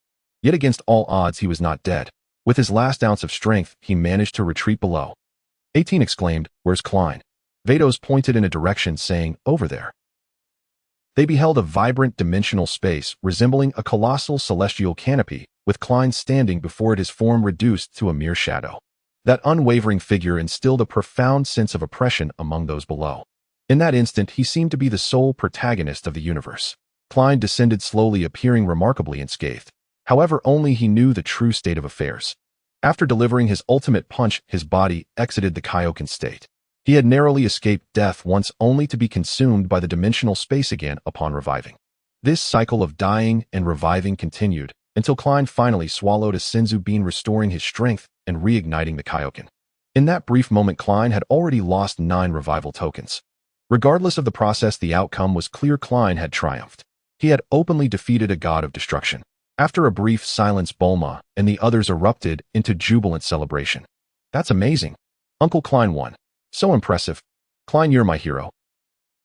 Seeing Beerus in shock, Vados remarked, "My lord, why the panic? Could you not defeat Kampa as well?" Beerus, his expression darkened, replied, "True, but for a mortal this kid's power is rather exaggerated." Meanwhile, the system within Klein was ringing incessantly. "Congratulations on unlocking hidden achievement, 9 lives. Achievement summary: died 9 times in battle, yet returned alive. Reward: energy candy 20. Congratulations on unlocking hidden achievement, unmatched across the universe. Achievement summary: no rivals found throughout the cosmos. Reward: energy candy 20. Congratulations on unlocking hidden achievement, divine radiance. Achievement Summary Transcendent Becoming a True Deity. Reward Energy Candy 20. Would you like to consume the candy? Klein thought to himself, what a haul. 3 achievements unlocked at once, granting 60 pieces of energy candy. His power was set to increase exponentially, yet it did not seem the right time to indulge. Everyone's gaze was fixed upon him, and 18 rushed to embrace him. Klein comforted his wife, planting a kiss on her forehead before stepping forward to the Omni-King. I won, he stated. The Omni-King chuckled heartily. I see it, you are formidable. From this moment I appoint you as the new god of destruction for Universe 6. Vados, you shall assist Lord Klein from now on. The female angel Vados replied respectfully, as you command. What shall we do with the former Kampa? It was then that Klein noticed Kampa reduced to a mere skeleton. He couldn't help but think how resilient a god of destruction could be surviving in such a state. The Omni-King declared, Kampa, you are no longer the god of destruction. I shall strip you of your cosmic powers. Beerus suddenly knelt, pleading, My lord, if you strip him of his cosmic powers like this, he will die. May I ask you to show mercy and restore his body first before you strip him? Well, the Omni-King pondered for a moment, then agreed. Very well, Vados, restore him. Vados approached and used her staff to restore Kampa's body, then touched his forehead to withdraw his cosmic powers. Kampa instantly became immortal. Vegeta remarked from the side, so-called gods are merely artificial beings. Vados then stepped before Klein, expressing, Lord Klein, greetings. We will be working together from now on, I look forward to your guidance. After speaking, she touched Klein's forehead with her staff, causing the powers of Universe 6 to surge into him. Klein quietly absorbed the sensation, unable to refrain from saying, No wonder Kampa could survive in the dimensional space, it was because of the cosmic powers. The cosmic energy gathers within me like a spirit bomb, embodying the entirety of Universe 6's vitality. As long as Universe 6 endures, so shall I. Is this the true realm of a god? The Omni-King affirmed, Indeed, and you have already mastered the essential technique of a deity, the autonomously ultimate skill. Therefore you are now a bona fide god of destruction. However, once you become a god, do not get so caught up in play that you neglect your responsibilities. Curious, Klein asked, What is the work of a god of destruction? Vados explained, Every 100 years a specific number of planets must be destroyed, and they must be planets that harbor life. The exact number will be calculated based on the total number of life-bearing planets detected by my staff. Klein scratched his head, saying, So it's that simple. No problem. The Omni-King said, It's quite simple indeed. Work diligently, I have high hopes for you. By the way, why did you tell Beerus that you are my disciple? Klein exclaimed in surprise, When did I say that? Beerus shouted, The first time we met you clearly said you were the disciple of the Omni-King, and he taught you that technique, the gorgeous fist. Klein, upon hearing Beerus' inquiry, explained nonchalantly, Oh yes, my master is called Chuan Wang, which means King of Punches. His martial arts are unmatched in the world, hence the nickname. How was I to know there was a Zeno? Zeno replied, No worries. I found your match quite fascinating today. I plan to host another tournament soon, inviting masters from other universes to participate. What do you think? Beerus quickly bent down, saying, It is our utmost honor that Lord Zeno enjoys watching us. We would be delighted to participate. Klein interjected, But let's be clear, the masters from Earth will count towards the 6th universe. Zeno nodded, That is only fair. I must be on my way now. Farewell. After Zeno departed, Beerus let out a long sigh of relief. He turned to Whis and said, Let us return. Kampa's reminded, You haven't made your wish with the Dragon Balls yet. Beerus nodded. They had unexpectedly gathered the Dragon Balls and could now make a wish.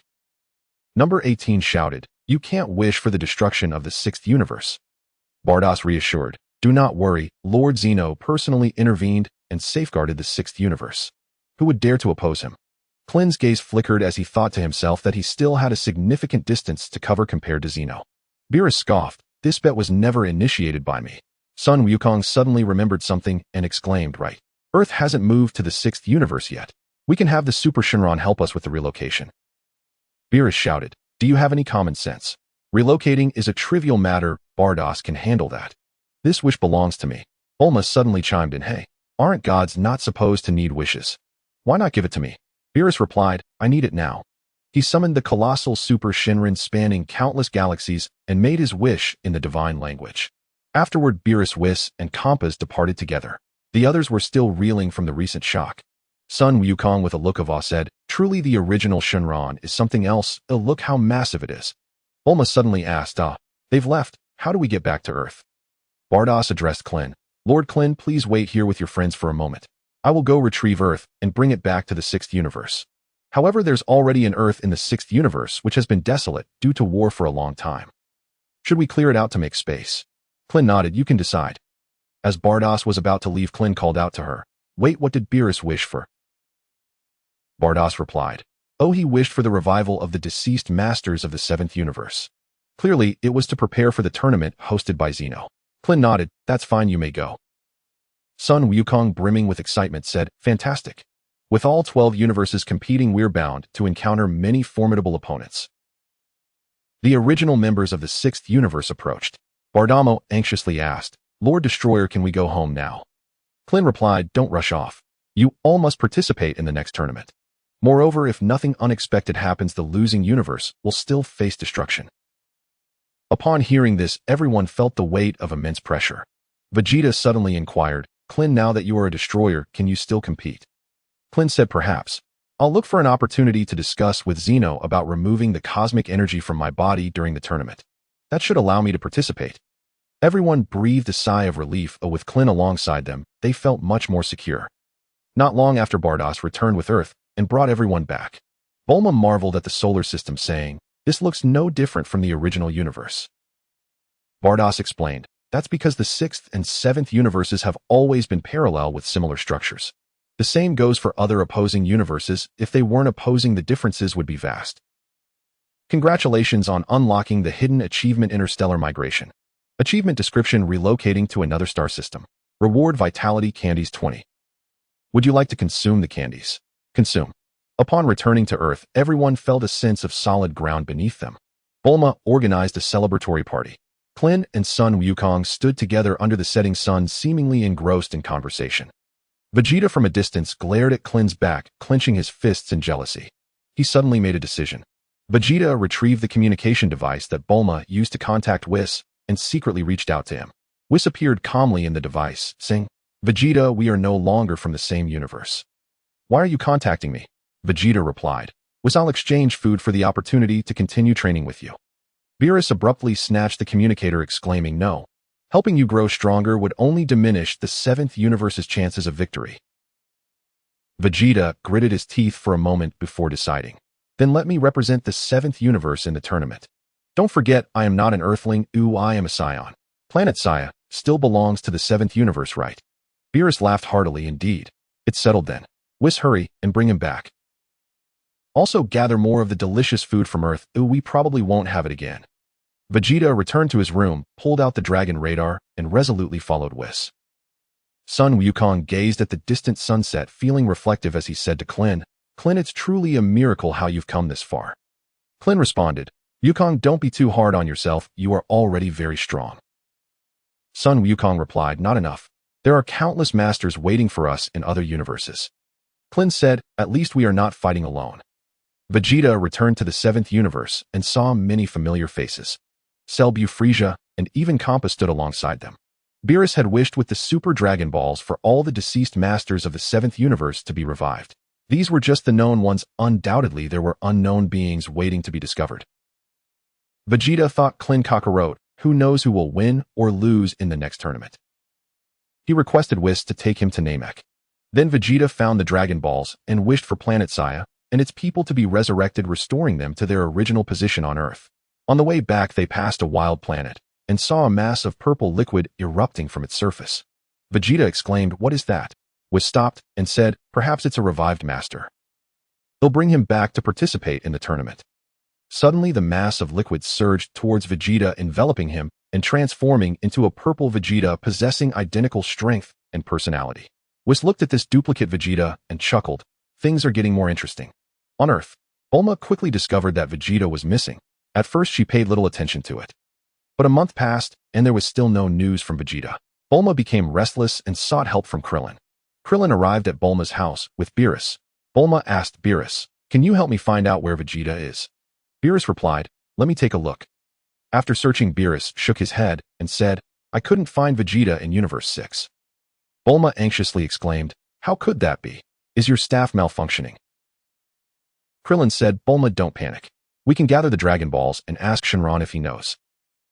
Bulma hurried to find the Dragon Radar only to discover it was missing. She had no choice but to create a new one. After a long time, she finally gathered all the Dragon Balls. Bulma wished for Shenron to bring Vegeta to her.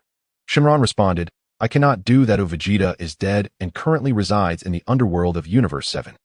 Krillin asked curiously, how did he die? Shenron explained, he was possessed by a superhuman water which drained his powers. Bulma said, then revive him first and then bring him here. Shenron replied, still impossible, as I can't use my powers across universes. Only the original Shenron can do that. Krillin frowned and asked, so what can you do? Shenron was startled and quickly explained, please calm down, Lord Beerus. I originally belonged to Universe 7. I can still revive Vegeta, but you will have to retrieve him yourselves. Krillin said, Beerus, it seems we need to trouble you to make a trip. Bulma reminded, bring Goku along, his instant transmission will make it easier. The neglected Shenron asked, are there any other wishes? Krillin replied, my wish is for you useless dragon to disappear from my sight immediately, otherwise I might just strangle you. Shenron hurriedly fled. Bulma smiled and shrugged. Krillin, you embarrassed Shenron like that, what if it refuses to grant our wishes next time? Krillin glared, if it dares I'll cook it up. Beerus and Goku arrived in Universe 7, instantly teleporting to the underworld. They encountered the revived Vegeta. Goku asked, Vegeta, when did you die? Vegeta huffed, feeling embarrassed and unwilling to answer. Beerus said, we found the person, let's head back. Vegeta declared, you all go ahead, I want to stay. Goku asked curiously, why? Bulma is waiting for you, and she's been worried sick since you went missing. Vegeta turned away and said, I have already revived planet Vegeta right where Earth used to be. As the Prince of Saiyans, I must live on my own planet. Goku exclaimed in surprise, Planet Vegeta. Are my parents there too? I want to see them. Beerus had no choice but to follow them as they teleported to Planet Vegeta. Goku's parents were overjoyed to see their grown son. Goku's father said, a Saiyan who was gravely injured appeared a few days ago and has been in a coma. Do you know him? Goku and Vegeta approached to discover it was future Trunks. Near Krillin's home, Android 18 was practicing with the robot Vegeta. Bulma had equipped Vegeta with a spaceship engine, allowing him not only to fly, but to do so at incredible speed. Vegeta, with a childlike innocence, treated 18 as his mother. Meanwhile, the real daughter Lazuli cheered for the two. At that moment, Krillin flew back. 18 rushed over and asked, did you find Vegeta? Krillin replied, yes, Beerus has gone to bring him back. 18 breathed a sigh of relief. Krillin asked curiously, since when did you care about Vegeta? 18 huffed, I'm worried that without Vegeta Bulma would be lonely and might try to seduce you. Krillin awkwardly said, you really have an overactive imagination. Vegeta, are you training smoothly? Vegeta nodded, grinning like a hefty child. Suddenly Goku and the others returned, bringing future Trunks with them. Without Beerus, the other three collapsed on the ground injured. Krillin guessed the reason and fed them senzu beans. 18 inquired, did you encounter a strong enemy? Beerus nodded, thanks to my time rewind ability, I managed to save them. Goku, puzzled, said, that doesn't make sense, we share the same body, why is he stronger than me? Krillin chuckled, that's what we call a tenfold power boost from darkness. Trunks bent down and said, Uncle Krillin, I heard you became a god of destruction. Can you help me out? Krillin shook his head. No, there's a strict prohibition against time travel among gods. I can't afford to provoke the Omni-King, yet I must focus on my own growth. Trunks looked disappointed. However, Vegeta caught the underlying message in Krillin's words and exclaimed in shock, Krillin, you still intend to challenge the Omni-King? Krillin glanced at Beerus and said, I'm just thinking about it, who could possibly defeat the Omni-King? Beerus chuckled, Krillin need not worry about me, if you can defeat the Omni-King you'll become the new Omni-King, and I could be the Grand Minister, ha ha ha. 18 cautiously asked, what is the Grand Minister? Beerus explained, in simple terms it's the Omni-King's steward, but with a status just below him ruling over the entire universe. Trunks said defiantly, does that mean the future can only face destruction? Krillin replied, Trunks, you should live in the present, that timeline of the future no longer has anyone you know. Here you have your parents and all our friends, why would you want to go back? Trunks said, but, it was my mother's dying wish. Vegeta shouted, enough. As my son, you carry the blood of the Saiyans. When facing difficulties, you must charge forward, not wallow in self-pity here. Trunks trembled at Vegeta's words and nodded. Dad, you're right. I will strive to surpass you. Vegeta roared, no, you should surpass me. Trunks lowered his head, yes. Vegeta looked at him suddenly, smiling knowingly, and turned toward home. As he walked, he declared, I will never let you surpass me, including them. Goku scratched his head and chuckled. That Vegeta is still as proud as ever. Krillin patted Trunks on the shoulder. Be patient and train with your father. Participate in the power tournament first. When you have sufficient strength, it won't be too late to go back. Trunks confidently agreed. In Universe 7, Beerus addressed the contestants. Let me introduce a new teammate. Cooperate well. Whis gazed at Black Goku's figure and reminded, altering time is a violation. Beerus shrugged. Listen to the rules of the power tournament your father announced. Did I have any other choice? The rules of the power tournament are as follows. Each universe will send 10 participants with a total of 8 universes participating. In total, 80 individuals will engage in a chaotic battle. Those who fall off the stage are considered defeated. The use of flight techniques, restorative potions, and external weapons is strictly prohibited until only one remains on the stage. The victor will receive a wish granted by the Super Dragon Balls as a reward.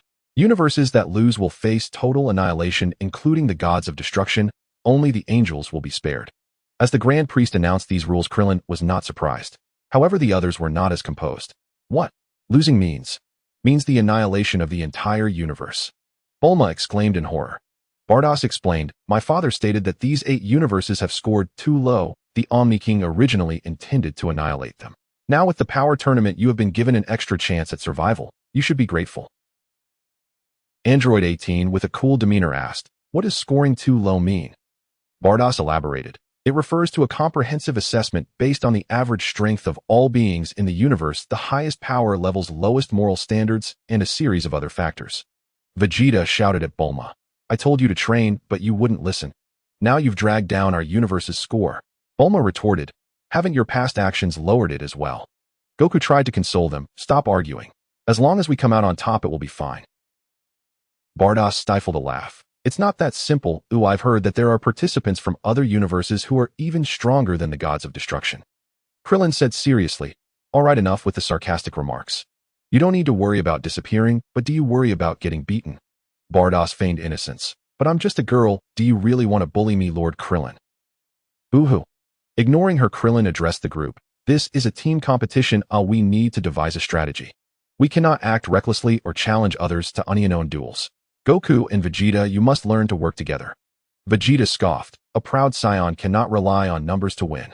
Bulma shouted, can you think about others for once? If we lose, we all disappear. Goku replied, all right, I'll try my best to hold back. Vegeta, however, turned away, unwilling to cooperate. Krillin, with a mischievous smile, looked at Vegeta and said, you prefer unknown fights. How about we practice a little? You take on all 9 of us by yourself. Android 18 counted herself. Krillin, Goku, Vegeta, Future, Trunks the robot, Vegeta the elastic bear, Barda, Mo the child Saiyan, Gabe, and the assassin hit, totaling 9. One more is needed. Who should it be? This is quite a dilemma. Gabe suggested, Lord Krillin, I know a pair of sisters who are also Saiyans and should be quite powerful. Krillin thought for a moment and declined. No, I know the one you mentioned. Although her sister possesses immense power, she cannot control it when she fights, which would disrupt our team. Unless you are willing to give up your spot for her sister, allowing both to participate. Gabe hesitated. He wanted to compete, but considering the risk of universal annihilation, he finally made a decision. Lord Krillin, if that sister is indeed stronger than me, I am willing to give up my spot. Vegeta disdainfully remarked, a weakling like you who can't even transform would be useless in this tournament. Gabe felt embarrassed by the comment. Krillin stated, transformations can be learned, that's not the point. All right, Gabe, you don't need to forfeit your place. I already have my last choice. Krillin brought his wife and daughter to find No. 17, who had been living in a zoo since he was resurrected by the dragon after being killed by Cell. Krillin, in the name of the god of destruction, designated the zoo as a protected area where those who attacked would be erased by the laws of the gods. No. 17 agreed to join the fight, having resolved his concerns. Upon seeing Krillin return with No. 17, Vegeta sneered. I thought you were bringing back a master. Krillin explained to the group, the key point of this tournament is the melee. You cannot predict how many enemies you will face. The biggest challenge is managing stamina. If you expend your energy fighting weak opponents, you won't be able to defeat the real strong ones. No. 17 nodded. So you're counting on my limitless stamina. Krillin began to lay out the strategy. When the match begins, we will gather together. Bartamo will be at the front as a shield. Bartamo, will your unique defense consume stamina? Bartamo replied, yes, but very little. I can hold out for a long time. I'm confident I can withstand attacks from 10 enemies at once. Krillin said, excellent. Then 18 and 17, you will stay behind Bartamo and use your strongest energy blasts at range. You don't need to worry about stamina. Goku asked, but Bartamo's fighting skills are poor. What if the enemies target that weakness? Krillin responded, that's where Vegeta comes in. He is heavy and strong. He just needs to stand behind Bartamo and hold onto his arms. The two of you will be difficult to lift off the ground.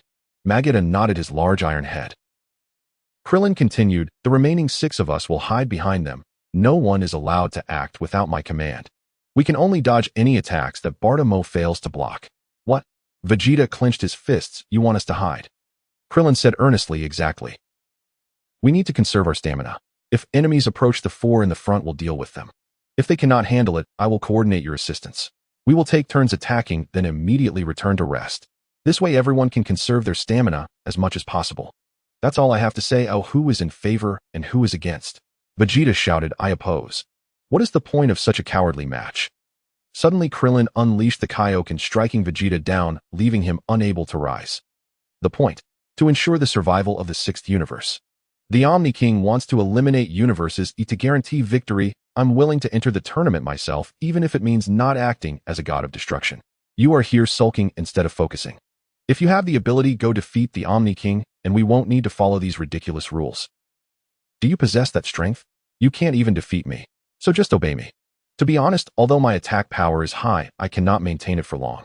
The tournament does not allow the use of Senzu beans, so I can only defeat 2 opponents at most. The rest will be up to you all.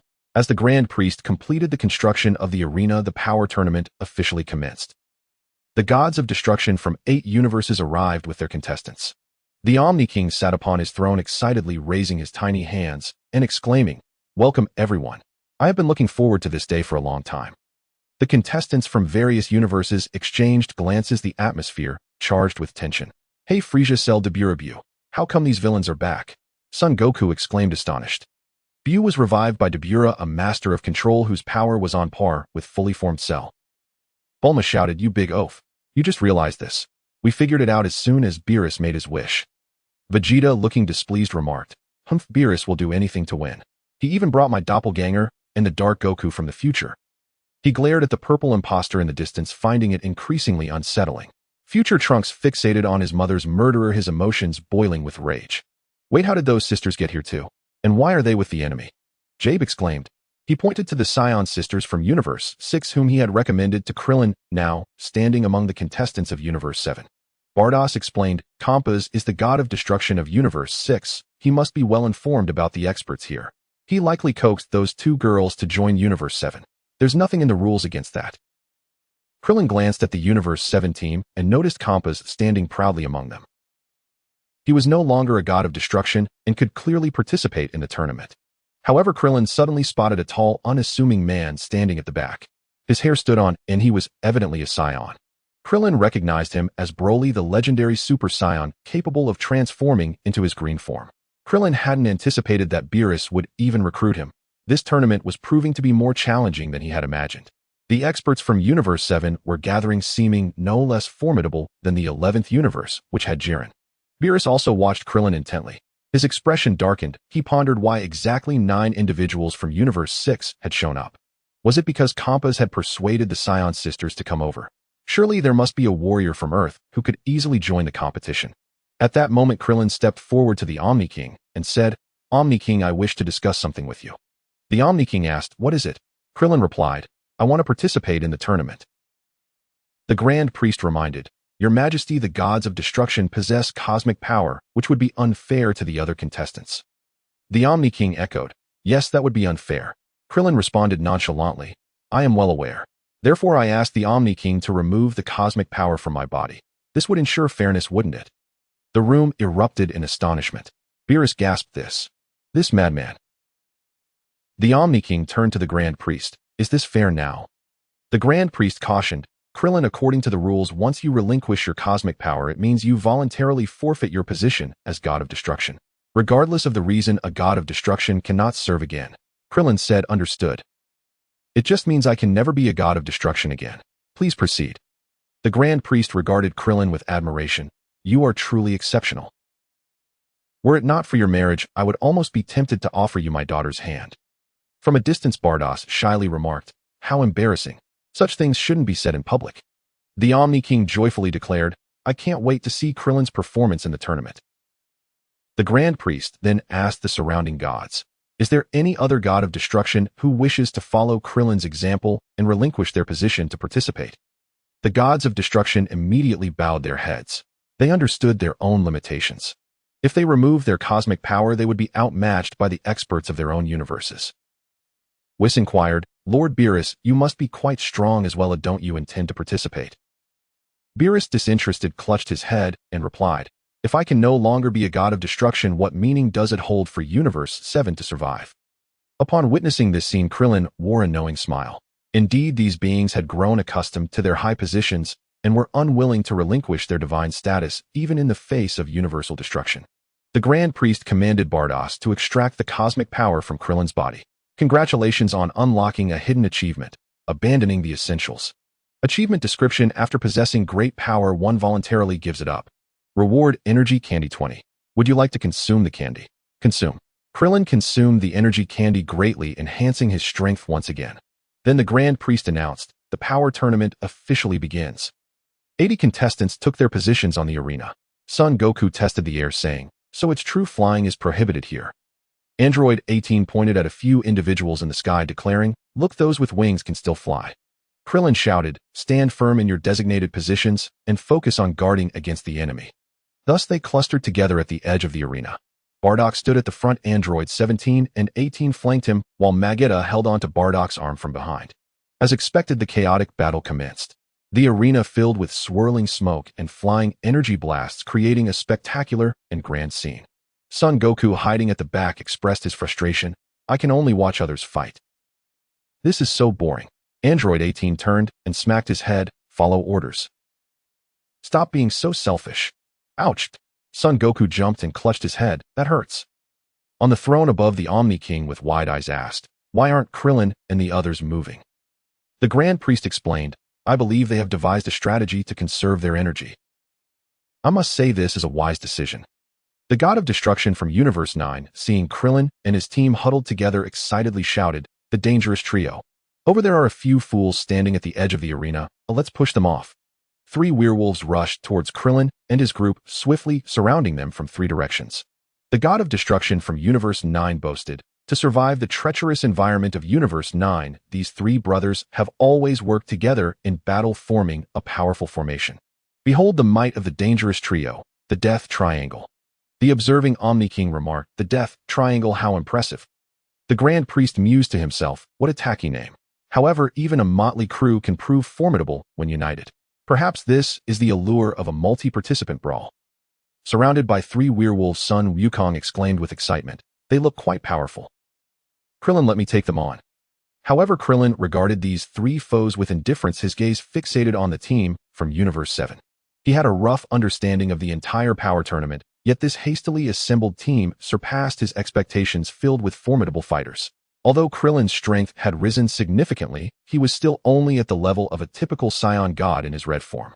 His attack power was sufficient to defeat any opponent, but he lacked the endurance for prolonged battles due to the limited energy within him. Thus he had to endure. He was responsible for defeating the most challenging enemies that his companions could not handle. As for whether he would remain standing at the end, Krillin did not care. Winning was the ultimate goal of this tournament.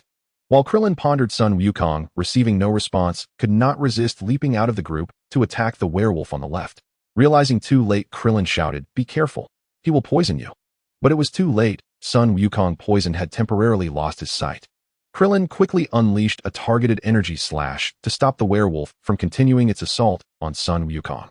Vados, watching from the sidelines, calmly remarked, "Wukong has fallen into his old habit, underestimating his opponents." Beerus nodded in agreement, saying, "This is excellent. It will take at least 2 hours to expel that poison from his body, increasing our odds of victory." The other 2 werewolves coordinated seamlessly, one turning and the other leaping, both attacking Son Wukong. At that moment, everyone watched in astonishment as Son Wukong vanished from sight. Looking around, they soon realized Son Wukong had returned to the team. It turned out that the assassin hit had activated his time skip technique, freezing time, to rescue Son Wukong. Vegeta scolded, "Kakarot, you fool. How could you fall for such a simple trick?" Yet calamity struck. As Son Wukong lost his sight, the team from Universe 7 came after Krillin. Kampa, accompanied by Cell Debura and Buu, sought vengeance against Krillin. All 4 had been defeated by Krillin before and now glared at him with rage. Kampa smugly proclaimed, Krillin, you fool, how could you be so stupid as to willingly forfeit your godly status? Today Kampa will ensure you understand the consequence of crossing me. Meanwhile, Frieza, who was part of the same team, but not heeding Kampa's commands, called out for a challenge against Sun Wukong. Sun Wukong, our grudge is not yet settled. Step forward and meet your end. Though Sun Wukong was blind, he did not seem to mind. Hearing Frieza's voice only ignited his eagerness. Let me go out and fight him. As the dangerous trio from Universe 9 along with the 5 from Universe 7 cornered them, Android 18 inquired, Krillin, what should we do? Should we unleash our full power? Krillin glanced at the distant figures of Black, Goku, Broly, and Jiren, pondering that these three were unpredictably strong. If he wasted energy dealing with Kampa, others might not be able to handle them. Taking a deep breath and closing his eyes, Krillin said, Wukong, you go fight Frieza.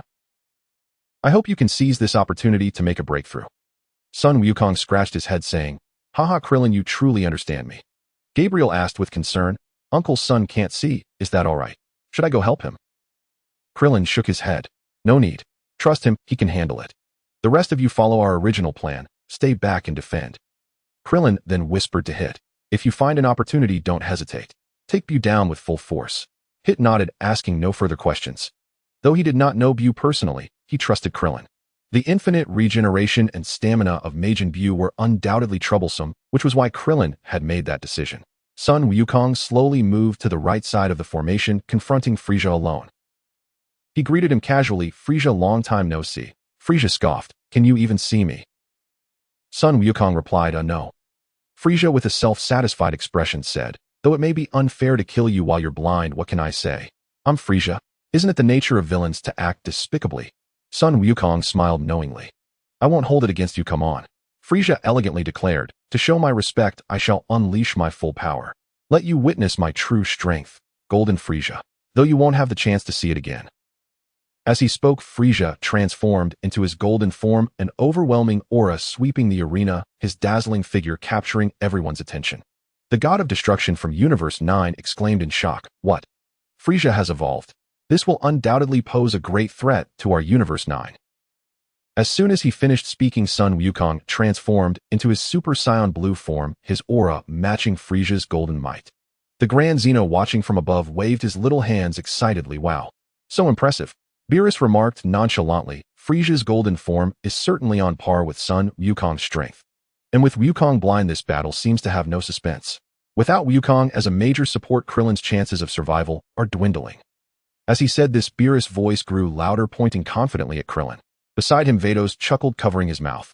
Oh, I forgot to mention Lord Beerus' son Wukong is on the verge of mastering Ultra Instinct. Just a step away. Although I haven't continued his training, his good friend Krillin will surely help. Nanny, Beerus exclaimed, grabbing Vados by the collar in excitement. Why did you teach him so quickly? I had to study for many years to grasp the basics. Vados replied calmly. Who told Lord Beerus you're not as smart as Sun Wukong? Feeling a chill run down his spine, Beerus instinctively turned around to see the Grand Minister gazing at him calmly. A wave of dread washed over him. The Grand Minister's power was certainly among the top 5 in the universe, excluding the Grand Zeno. The other 4 were the gods of destruction from the universes that did not participate in the tournament. Who among them was stronger was beyond Beerus' judgment. Yet according to Master Vados, he was not even worth a fraction of his father's strength. Moreover, the Grand Minister maintained the closest relationship with the Grand Zeno. If he angered him, his annihilation would be effortless. The more Beerus thought, the more frightened he became. He quickly released Vados and sat back down like a well-behaved child, continuing to watch the match. Meanwhile, the dangerous trio from Universe 9 and Kampa's 4 from Universe 7 began their assault on Krillin's team. The triangle is the most stable shape, and thus the trio of danger is the strongest combination. Attack!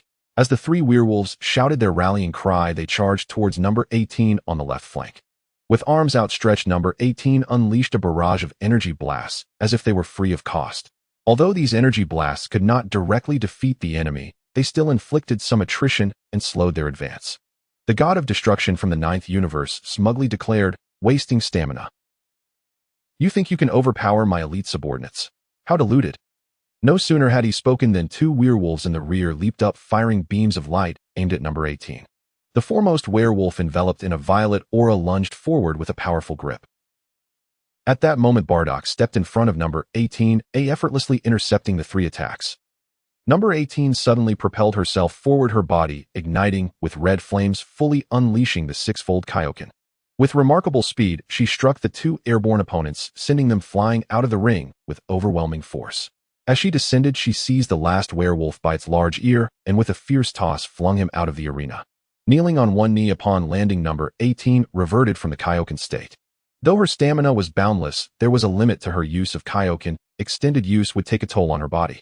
Rising and turning back, number 18 launched another barrage of energy blasts at the enemies before her. Cell, who had known number 18 the longest, could hardly believe his eyes.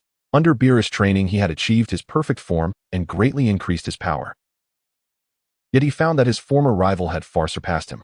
As Bardock stepped aside to assist number 18 in fending off attacks, Vegeta seized the opportunity to spew a torrent of molten lava towards the enemy. Such trivial skills. How dare you attempt to display them here? With a flick of his wrist, Kampa reversed the flow of magma.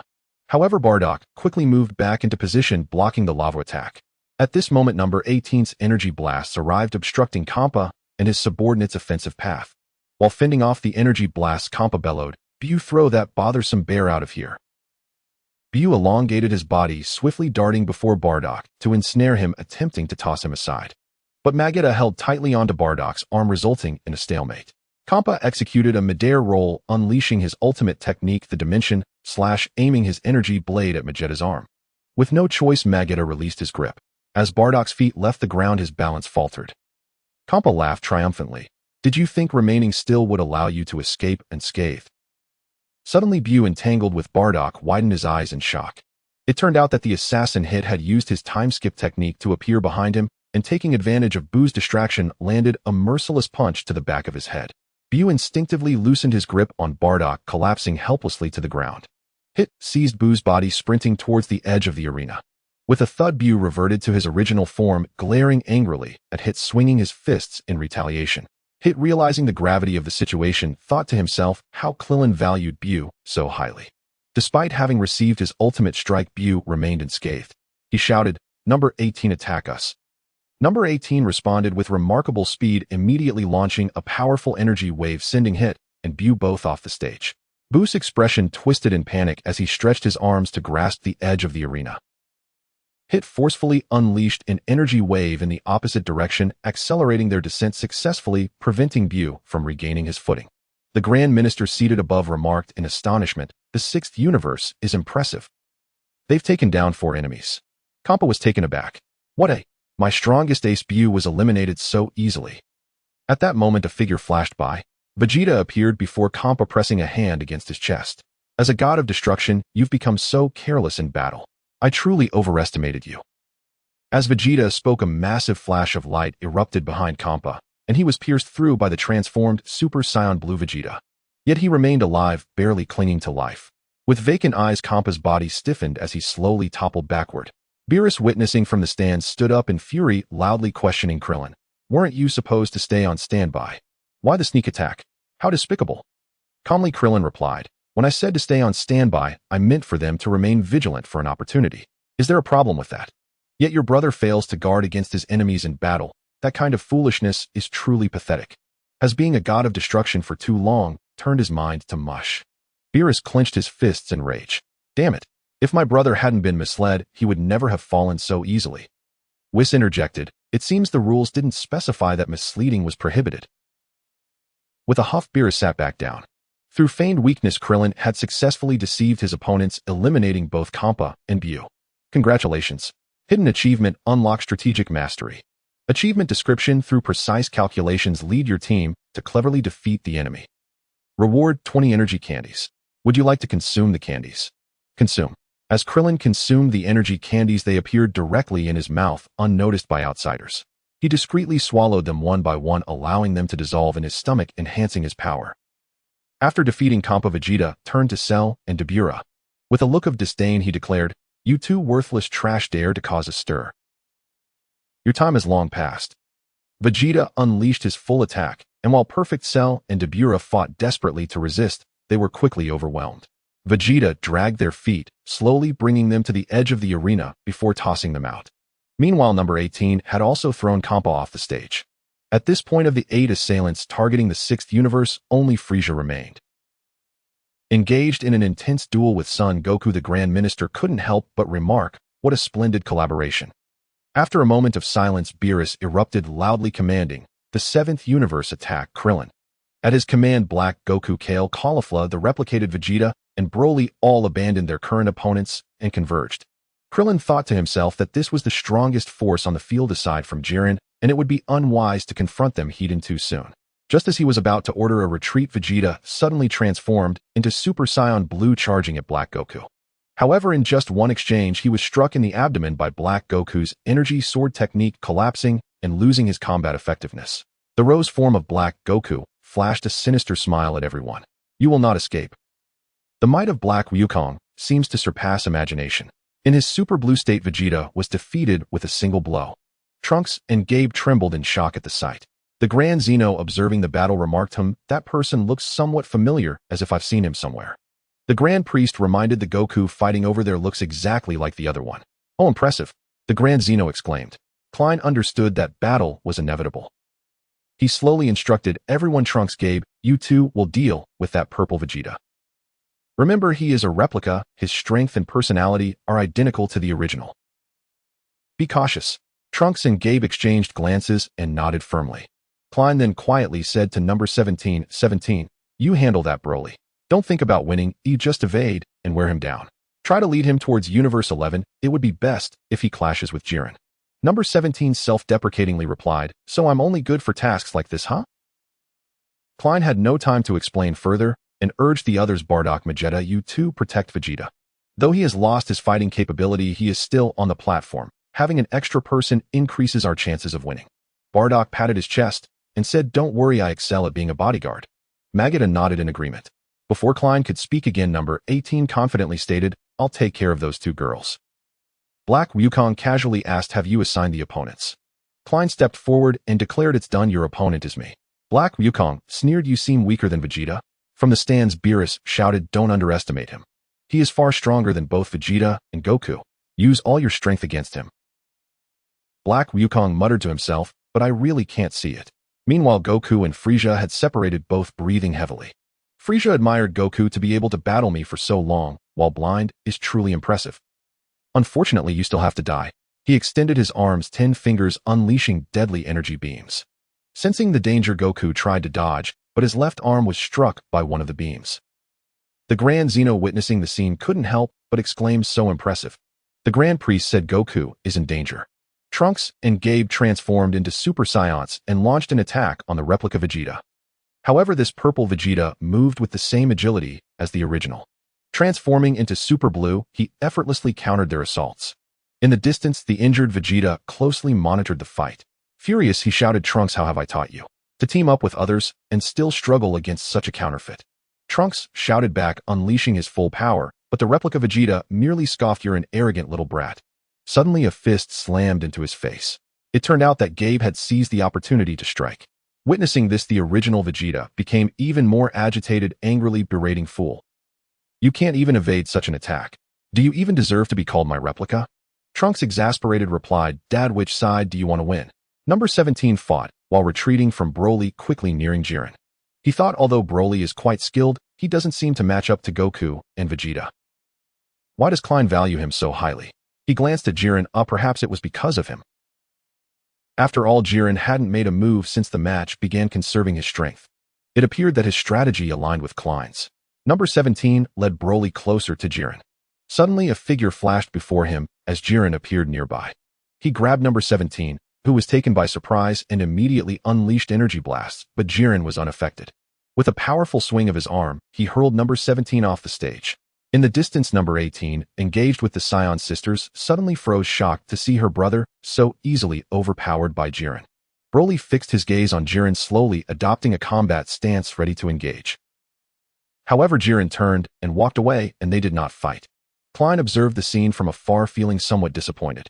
Black Wukong, surrounded by swirling black flames, exuded an extraordinary aura.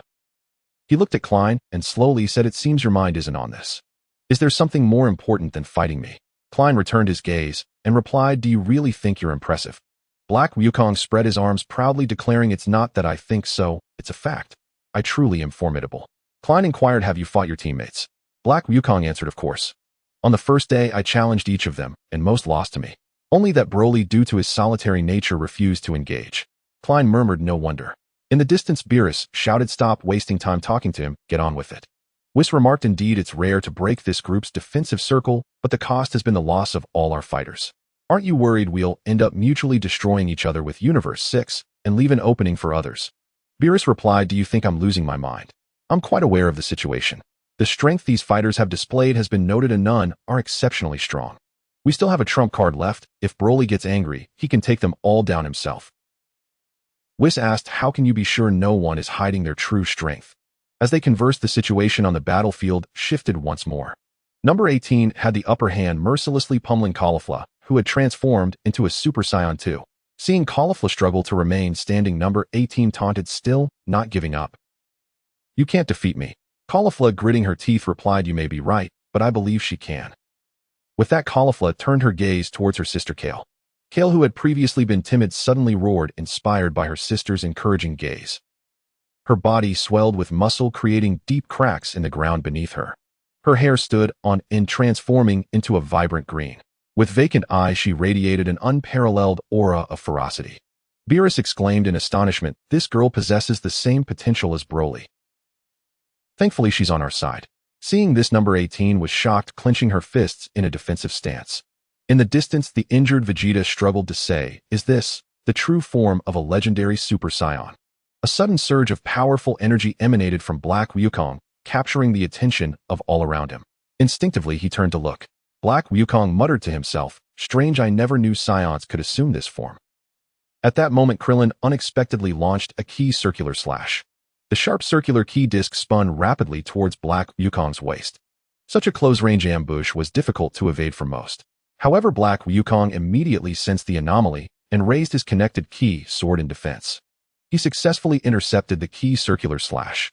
Krillin thought to himself, it seems that turning ki into a weapon holds a sharpness equal to that of the key circular slash. No wonder Vegeta fell so quickly. Although Krillin's key circular slash was destroyed, the key sword in Black Wukong's hands broke, as well, leaving only a short flat fragment. Black Wukong extended his palm to examine it, then dissipated the key within.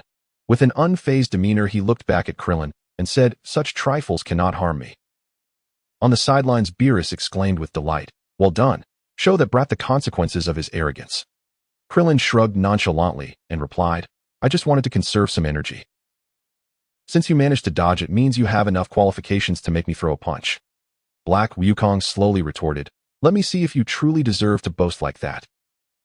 With a mighty roar, Black Wukong extended his right arm backward. Instantly, he concentrated and launched a massive ki blast with full force toward Krillin. Black Wukong's power was exceptionally strange, exuding a dark, malevolent aura. This attack was insidious. If Krillin dodged, Black Wukong would redirect the ki blast towards the injured Vegeta. The powerful ki blast detonated in front of Krillin, sending terrifying shockwaves that scattered countless debris around them. The area in front of the two combatants was cleared. Above, flashes of lightning flickered ominously, and Black Wukong, with his strikingly pink hair, radiated a suffocating black flame. The figure instilled a profound sense of pressure among the spectators. The assassin hit, having fallen outside the arena, exclaimed in shock, this counterfeit Goku is so strong. Number 17 nodded in agreement, much stronger than the real Goku. It seems Krillin is in trouble. Meanwhile, Goku, engaged in battle with Frieza, remarked, I can sense a formidable foe's energy, it's exhilarating. Frieza launched a frenzied attack, shouting, you bastard, enjoying your meal while eyeing the pot. Unforgivable. Goku sustained multiple injuries, but at a critical moment his body erupted with a unique white light. Then he exited the super blue form and effortlessly evaded all of Frieza's assaults. Blinded and under pressure from Frieza, Goku finally achieved a breakthrough. He successfully reached the initial stage of the Ultra Instinct technique. Even without his eyesight, he could fight normally. Thick smoke billowed and Krillin re-emerged before everyone. He appeared entirely unscathed. In that fleeting moment, Krillin had entered the Kaioken state, using its invincible buff to immunize himself against the explosion's impact. He then immediately exited the Kaioken state. Black Wukong, unaware of Krillin's capabilities, looked astonished and said, you managed to withstand my attacks so easily, it seems I truly underestimated you. Krillin waved his hand confidently, you can still leave now, though I won't chase after you. Black Wukong laughed heartily, I the Kaioken fear a mere mortal like you. Vegeta, standing behind, scoffed. So what if you're a Kaioken? Black Wukong turned his gaze towards Vegeta. You dare to challenge me? Suddenly he unleashed his full power, expanding his body dramatically. In an instant he transformed into a giant 10 times his original height. Black Wukong's booming voice echoed from the sky. Vegeta, I'm not targeting you specifically. My point is everyone here is trash. All trash. Trash. His resounding echoes reverberated throughout the arena. At that moment, all contestants instinctively turned their gazes toward the giant Black Wukong. Vegeta exclaimed in shock. He didn't just grow larger like an Oozuru, he retained his humanoid form. From a distance, the Grand Zeno marveled. Wow, that's incredible, he grew so big. Black Wukong looked down, swinging his massive arms as if toying with a cat. For now, he disregarded Krillin and extended his malevolent hand toward Vegeta. Bardock stepped in front of Vegeta to intercept, but was no match for the vast difference in size. After Black Wukong enlarged, his power surged while his speed remained unchanged. With ease, he lifted Bardock with one hand. Meanwhile, Vegeta, lacking quick wit, clung tightly to Bardock's arm, resulting in both of them being thrown off the stage. This spectacle left the other competitors in utter shock. Black Wukong focused on Vegeta, laughing maniacally. Now what do you have to say? Your two teammates fell to protect you. Vegeta, consumed by rage, unleashed his super blue power and stood up defiantly. Damn it, I won't let you get away with this. Vegeta fired ki blasts with wild intensity. He then combined his hands to unleash the ki cannon attack. Unfortunately, his assault had no effect. With casual movements, Black Wukong intercepted the attacks effortlessly. Krillin interjected. Vegeta, stop wasting your energy, you can't defeat him. While you still can, hurry and find Goku to fuse. Reluctantly, Vegeta felt the pain from his abdominal wound, realizing he could not last much longer on his own. Coupled with guilt over his fallen companions, he complied with Krillin's suggestion and withdrew. Black Wukong sneered, did I let you leave? He reached out to block. But Krillin darted in front, blocking Black Wukong's hand, shouting, enough. Black Wukong's arm continued unabated, seizing Krillin's body. In that instant, Krillin unleashed the Kaioken technique. Despite Black Wukong's immense strength, he could not tighten his grip. At that moment, Black Wukong felt as though he grasped not a mere human, but an incredibly hard diamond. Adapting quickly, realizing he could not harm Krillin, he decided to throw him away. As he swung his arm, Krillin's aura surged dramatically. The difference was astonishing. Black Wukong was utterly shocked, yet he failed to comprehend the severity of the situation. Being so close allowed Krillin to gauge the strength of Black Wukong's body accurately. Krillin pushed himself to the threshold capable of injuring his opponent and unleashed a punch with all his might. From a distance, it appeared as though a brilliant light erupted from Black Wukong's clenched hand. In an instant, his entire arm shattered, beginning from the palm and spreading upward.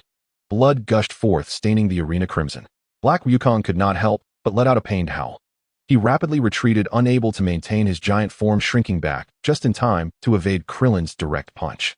Having narrowly escaped, Black Wukong clutched his bleeding shoulder, hiding behind fragments of the arena. He desperately stifled his energy signature to avoid being pursued by Krillin.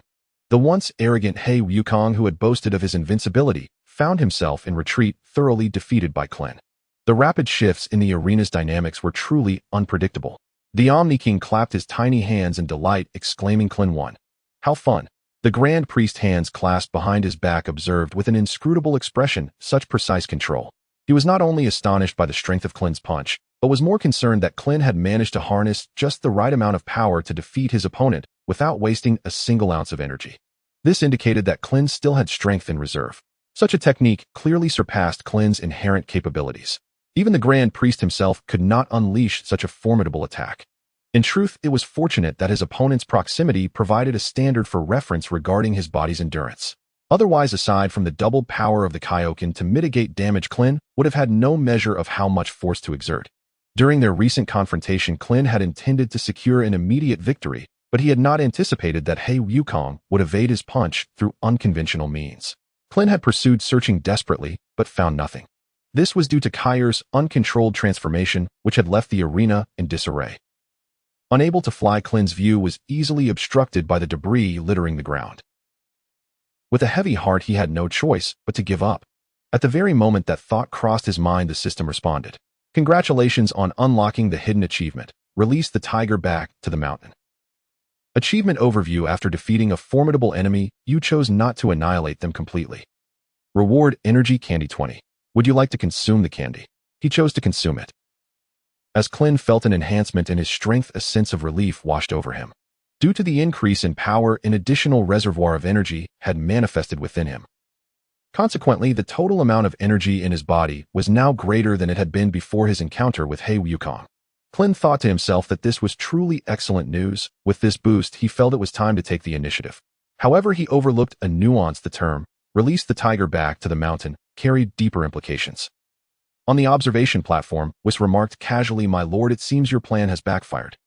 Beerus, visibly frustrated, replied, "I don't need you to remind me. Oh, I have eyes." Damn it. How could Klin be this powerful? The god of destruction from Universe 11 initiated a mental dialogue with Jiren, stating this Klin may bring us trouble. Should we eliminate him first?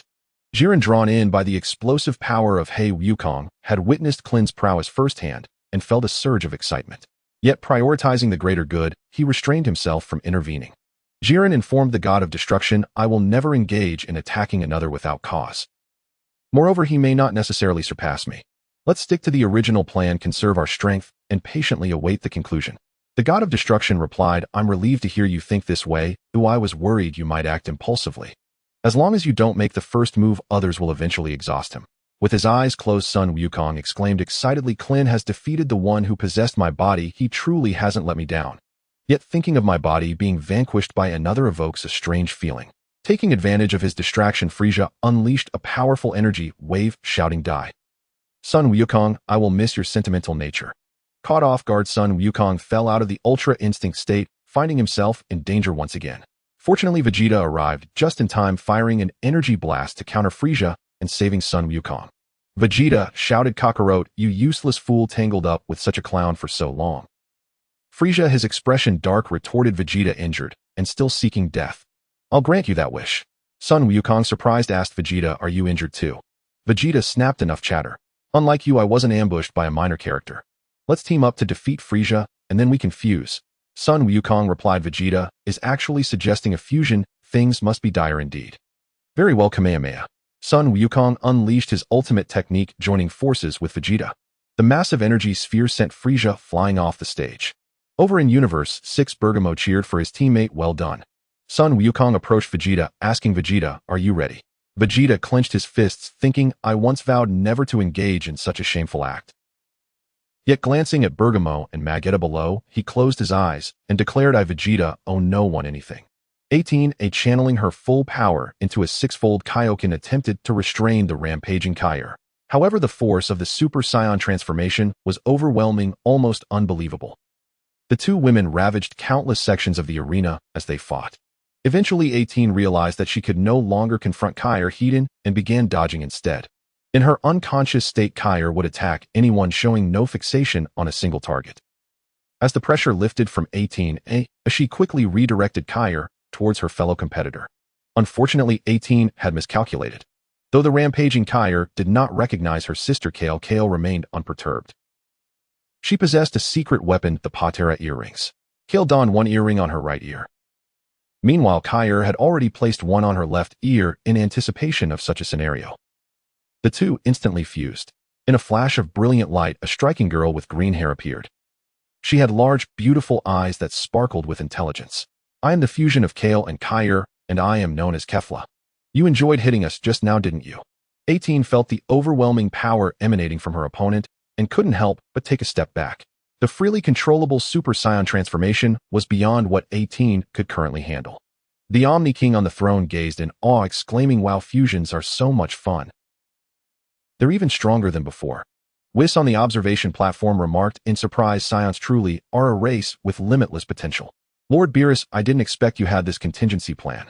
Beerus replied calmly, "I merely facilitated their fusion in a moment of crisis. I had no idea it would result in the creation of a new super warrior." The tournament of power had only progressed through a quarter of its duration. The elite fighters from the 8 universes continued to emerge. The former god of destruction, Kampa, and Majin Buu. Jiren easily dispatching 17. The god of destruction, He Wukong, who could grow to giant size. And Klin, whose divine punches could even surpass He Wukong. Now 2 fused Super Saiyans had emerged simultaneously, Vegeta and Kefla. What impact will their appearance have on the competition? After merging, Kaifula felt an overwhelming surge of power coursing through her entire being. She had never imagined that one day she would stand at the pinnacle of martial arts looking down upon all others. With a playful expression, Kaifila turned her gaze towards No. 18 and without warning launched an attack. Faced with the immense disparity in strength, No. 18 dared not engage and instead unleashed a six-fold Kaioken, fleeing rapidly. However, just as No. 18 had gained some distance, Kaifila appeared before her, blocking her path. With a mocking smile, Kaifila taunted, "So you're just going to run away? You disappoint me. When I faced the formidable you, I did not flee. As a fellow woman, your cowardice shames me." No. 18 replied calmly, "You're the one who acts recklessly and yet mocks others." Kaifila swung a powerful punch. What a feeble rebuttal. No. 18 braced herself with all her might, but was still sent crashing into a heap of broken arena debris. Glancing at her swollen wrist, No. 18 realized she could not hold on much longer and shouted, "Krillin, where are you? Come help me." At that moment, another figure flew towards her and landed nearby. No. 18 looked up to see the Saiyan child Gabe, who was also battered and bruised from his encounter with the copy of Vegeta. Gabe, scratching his head in embarrassment, said, "Aunt 18, I need backup." Just then, the purple-clad copy of Vegeta approached slowly, a smug expression on his face. "You're finished. I saw Krillin over on the other side of the arena. He probably can't hear your cries for help." No. 18 looked up to see Kaifila standing not far away on a pile of arena debris, fixating on her. The simultaneous presence of two formidable opponents brought an overwhelming sense of pressure. No. 18 quickly asked Gabe, "Where's Trunks?" "I'm here," a voice called out as another figure descended from above. It was future Trunks. No. 18 helped Gabe to his feet and softly asked, "How are you? Can you keep fighting?" Despite his disheveled appearance, Gabe nodded with determination. Witnessing this scene, a wave of familiar memories surged within Trunks. In that bleak future amidst the ruins, a gentle woman had helped a young boy rise. Can you keep fighting? Time froze, dimensions shifted. The once youthful boy had now matured into a man. Trunks, filled with regret, thought, "Why didn't I strive harder back then? Perhaps my mother could have survived." Now confronted with a similar scene, Trunks silently vowed, "This time, I will protect those around me. At all costs." He let out a roar, his aura skyrocketing, hair elongating as he finally transcended into Super Saiyan Level 3. The copy of Vegeta, witnessing this transformation, exclaimed in surprise, "You truly have the blood of a Saiyan prince flowing through you. Given some more time, you might actually catch up to me. Unfortunately, you won't have that chance." No. 18 assessed the situation, realizing that even if Trunks transformed into a Super Saiyan 3, the three of them combined would still fall short against Kaifila. With this in mind, they needed to eliminate the purple Vegeta, first to relieve some pressure on Krillin and the others. No. 18 decisively declared, "Follow me." She led Trunks, now a Super Saiyan Level 3, and Gabe, a Super Saiyan Level 2, into a coordinated assault against the copy of Vegeta. Though No. 18 had previously battled the rampaging Kale, exhausting her Kaioken to its limits, she could only rely on her base power now. In this state, she would normally be no match for the copy of Vegeta. However, with the addition of her two allies, the trio became stronger than the copy. The copy of Vegeta, continuously receiving punches, seethed with rage, but was powerless to retaliate. Finally, unable to contain himself, he shouted at Kaifila, "Hey, are you just going to stand there watching?" Trunks scoffed, "You're nothing but a copy. My father would never ask for help even if he couldn't win." Seizing the opportunity, Trunks unleashed a full-force punch that sent the copy of Vegeta crashing to the ground. On the observation platform, Beerus clenched his fists in frustration. This Kaifila is truly foolish. Why doesn't she join the fight against the copy of Vegeta? Was covering his mouth to suppress laughter, remarked, "Oh ho ho ho, who can blame her for surrounding herself with villains? Did you expect a bunch of bad guys to team up and help each other?" Meanwhile, Kaifila slowly began to clap her hands, saying, "Well done. Now it's time for the main character to make their entrance." Now that the copy of Vegeta had fallen, she was finally ready to act. On the observation platform of Universe 6, No. 17 expressed his concern, "Sister, hold on. We don't have many left." On the other side, three beautiful girls from Universe 2 suddenly blocked Krillin's path. "Stop. You will face judgment. Transform into the Song of Love and Victory." The trio struck various elaborate poses. From his throne, the Omni-King's eyes sparkled with anticipation. Wow, transformation. So cool. Suddenly his expression turned to one of shock. Krillin had casually released an energy blast, sending the three girls flying off the stage and plummeting below. What a show. Without looking back, Krillin continued forward, seeking his true enemy. The girls, now eliminated, shouted in fury, "You jerk. The transformation process is meaningful. How can you disrupt it like this?" But arguing after being eliminated held no value. No one paid them any mind. The god of destruction from Universe 2 side, perhaps we should simplify the transformation process for the future if our universe even has a future. After merging, Goku and Vegeta swaggered confidently towards the team from Universe 11.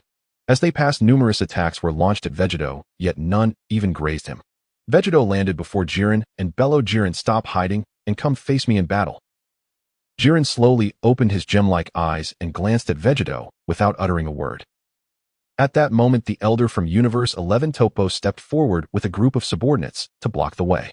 Topo unleashed his full aura, pointing menacingly at Vegeta. "If you want to challenge Jiren, you must first get past me." Vegeta scoffed, "You old man, while your strength may be comparable to Super Saiyan Blue, you're still not enough to challenge me. Step aside. Oh, don't you know that good dogs don't block the path?" Suddenly, a pale purple energy bubble appeared, trapping Vegeta within. The only female warrior of Universe 11 Cockroach smirked proudly. "This is my unique skill, the Dimensional Seal. Once you're in, you won't get out without my permission." Tobruk pointed at Vegeta trapped within a bubble and commanded, "Throw him off the stage." Below the arena, the assassin Hit, who had been closely monitoring Vegeta's movements, couldn't help but exclaim, "This is bad. Oh, Vegeta has fallen into a trap." Botama anxiously asked, "What do we do? Everyone is too far away. Oh, no one can save them." Number 17 replied slowly, "Perhaps they can save themselves." Boom. A formidable aura continued to expand. In her ultra form, Kaifura wore a confident expression and declared, "As long as we sisters unite, we are the strongest in the universe." As she exerted herself to the fullest, the arena trembled beneath her feet. Even the competitors flying overhead were jolted back, nearly tumbling off the stage. Beside them, the copy of Vegeta lay on the ground, jealousy etched across his face as he muttered, "Damn, how can she be this strong?" Trunks and Gab paled in the presence of such a powerful foe. At that moment, number 18 moved, aiming to throw the copy of Vegeta off the stage first. However, Kaifura instantly appeared before number 18, launching an attack. Number 18 was powerless to resist, but gritted her teeth, enduring the blows. She aimed only to exhaust a bit more of the enemy's strength. Gab was about to step in to help when Trunks suddenly reached out to stop him. With a calm expression, he said, "Don't waste your effort. We are no match for her. But according to the rules, as long as we can push her off the stage, that would suffice." Gab looked perplexed. "If we're no match for her, how can we possibly push her off?" Trunks replied, "We can do it. Oh, we just need to dare to think and act." Suddenly, he turned and patted Gab on the head, saying, "Do your best. The future of the Saiyans depends on you." With that, in his Super Saiyan 3 form, Trunks charged at Kaifura with all his might. Kaifura landed a punch to his abdomen. Trunks endured the pain, refusing to retreat, and tightly embraced his opponent. Kaifura was taken aback. "What are you doing?" Number 18 seemed to understand and cried out, "No." With all his strength, Trunks let out one last shout. His body swelled, unleashing an incredibly powerful force. As his energy exploded, it gradually dissipated into the heavens and earth. Number 18 had no choice but to retreat to avoid the impact of the explosion. The audience gazed in astonishment at the battlefield. The Omni-King voiced his confusion. Where did he go?" The Grand Minister explained, "This contestant chose to self-destruct in order to defeat a formidable enemy. This technique can instantly unleash the remaining power within his body, boasting immense power, but he will perish before it can reach the enemy." The Omni-King, looking wide-eyed, said, "Self-destruct? How impressive." On the observation platform, Beerus stared with widened eyes, excitedly pointing at the stage below. "This guy is so underhanded. That's against the rules. It's a foul." Beside him was calmly stated, "The rules only state that killing is prohibited. They do not forbid self-destruction. So theoretically, as long as the opponent is still alive, self-destruction is merely a form of attack." In the distance, Krillin, searching for a strong enemy, sensed the disturbance. Frowning, he thought, "What's happening?" Trunks was actually pushed to self-destruct. He abandoned the search for Broly. Utilizing the Kaioken, he rushed over at the fastest speed. Vegeta, trapped in the bubble of alternate space, watched helplessly as the enemy approached, intending to throw the bubble off the stage. He unleashed his full power, transforming into his Super Saiyan Blue form. A surge of strength erupted violently, finally shattering the bubble, and Vegeta emerged. Since he had just been in an alternate space, Vegeta had not sensed Trunks' self-destruction. With a swift turn of his body, he sent the surrounding minor characters flying. Tobruk, astonished, exclaimed, "You actually escaped Coco T's alternate space seal." Vegeta replied disdainfully, "Just a trick." He charged towards Jiren, who sat at a distance. Tobruk and Tispo simultaneously intervened to block him. Vegeta bellowed, "An old man and an ugly rabbit think they can stop me. Get out of my way."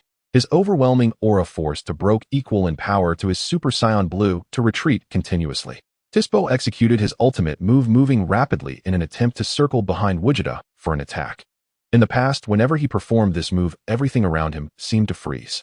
But this time an unexpected event occurred. Tispo watched in disbelief as Vegeta, still engaged with Tobruk, slowly turned his neck, aligning it with Tispo's direction. Initially, Tispo thought he was seeing things. But as Vegeta moved, he landed a kick to Tisbo's abdomen.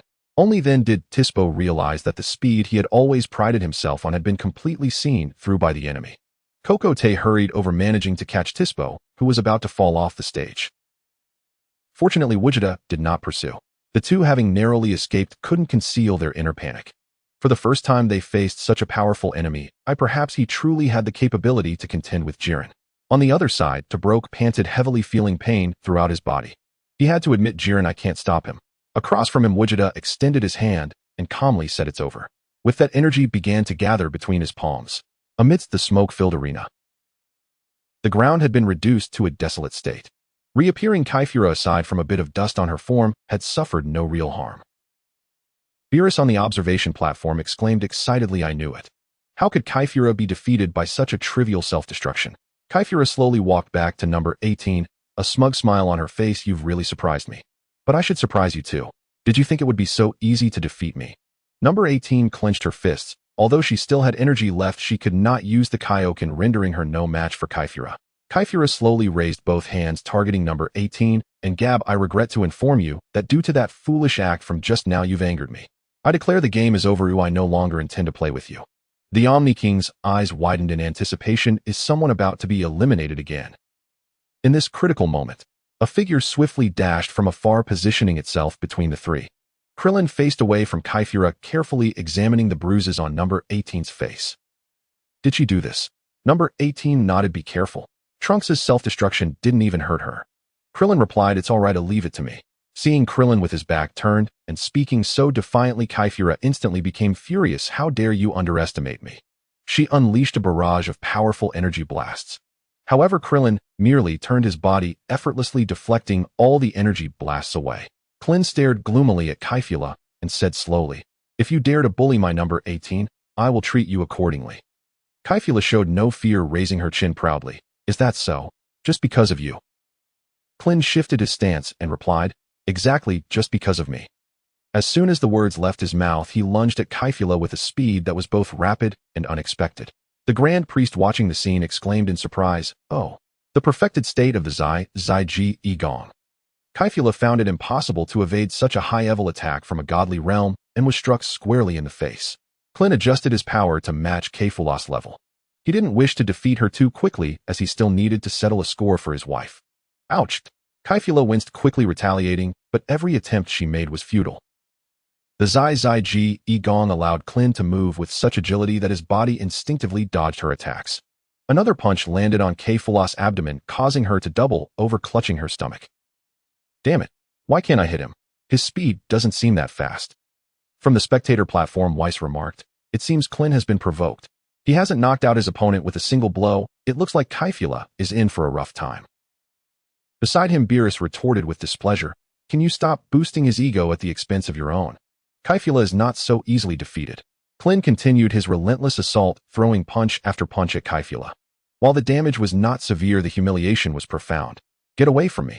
Finally, after being suppressed for so long, Kaifura erupted with a powerful aura that pushed everything around her away, continuously escalating. Seeing this, Krillin thought to himself that this girl had quite a bit of potential within her. The Omni-King, seated on his throne, exclaimed in astonishment, she has grown stronger. Incredible. Meanwhile, Gogeta was about to knock the defeated Topo off the stage when Jiren finally made his move. He stood up straight and said, stop. He'll fight you instead. Gogeta, brimming with excitement, replied, now that's more like it. Just as they were about to clash, Kaifura's surge of power drew their attention from afar. Gogeta was stunned by the nearly infinite rise in her energy. I didn't expect such a formidable opponent to be hidden in the arena. On the opposite side, Jiren couldn't help but comment, hey, don't get distracted during a fight, it's basic respect. Gogeta quickly responded, hold on a moment, I need to check out that girl before I return to fight you. Watching Gogeta rush off, Topo felt a knot form in his chest. You chased me down for a beating just to run off and leave me hanging. Was my beating in vain? On the 6th universe's side, a puzzled Barda asked, what's Gogeta doing? Number 17 explained, That's just the Saiyan characteristic. They get excited when they face a strong enemy. It's no surprise given Goku and Vegeta's personalities. Hit shouted, "Gogeta, don't forget this is a team competition. Wait until it's over to settle personal scores." As Gogeta rushed towards Kaioken, he muttered to himself, "If we lose a universe, it will disappear. If I don't fight now, there won't be another chance." Under Klin's overwhelming pressure, Kaioken unexpectedly tapped into her latent potential. She felt her strength had taken a qualitative leap compared to before. Though the transcendent form only manifested in this one green-haired appearance, it became stronger against powerful foes. However, Kale's transformation was the true transcendent form. Currently, the sisters were barely managing to control a makeshift version of the transcendent state, their potential still not fully realized. Kaioken glared fiercely at Klin, filled with resentment. "The wounds you left on me, I will repay you in full."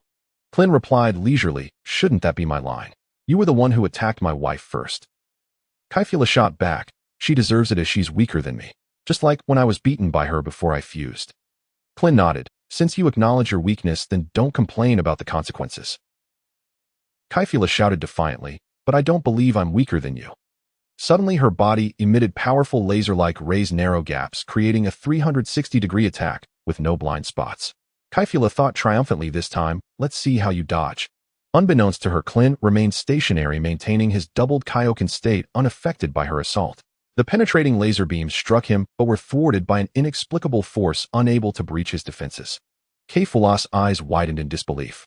"This is impossible." Klin smiled slightly. "Little one, you have no idea what is possible." In an instant he appeared right in front of Kaioken, and she was sent flying backward. In that fleeting moment, Klin unleashed a rapid barrage of 100 punches against her body, each strike heavy and forceful. Even with her newly enhanced strength, Kaioken could not withstand such overwhelming blows.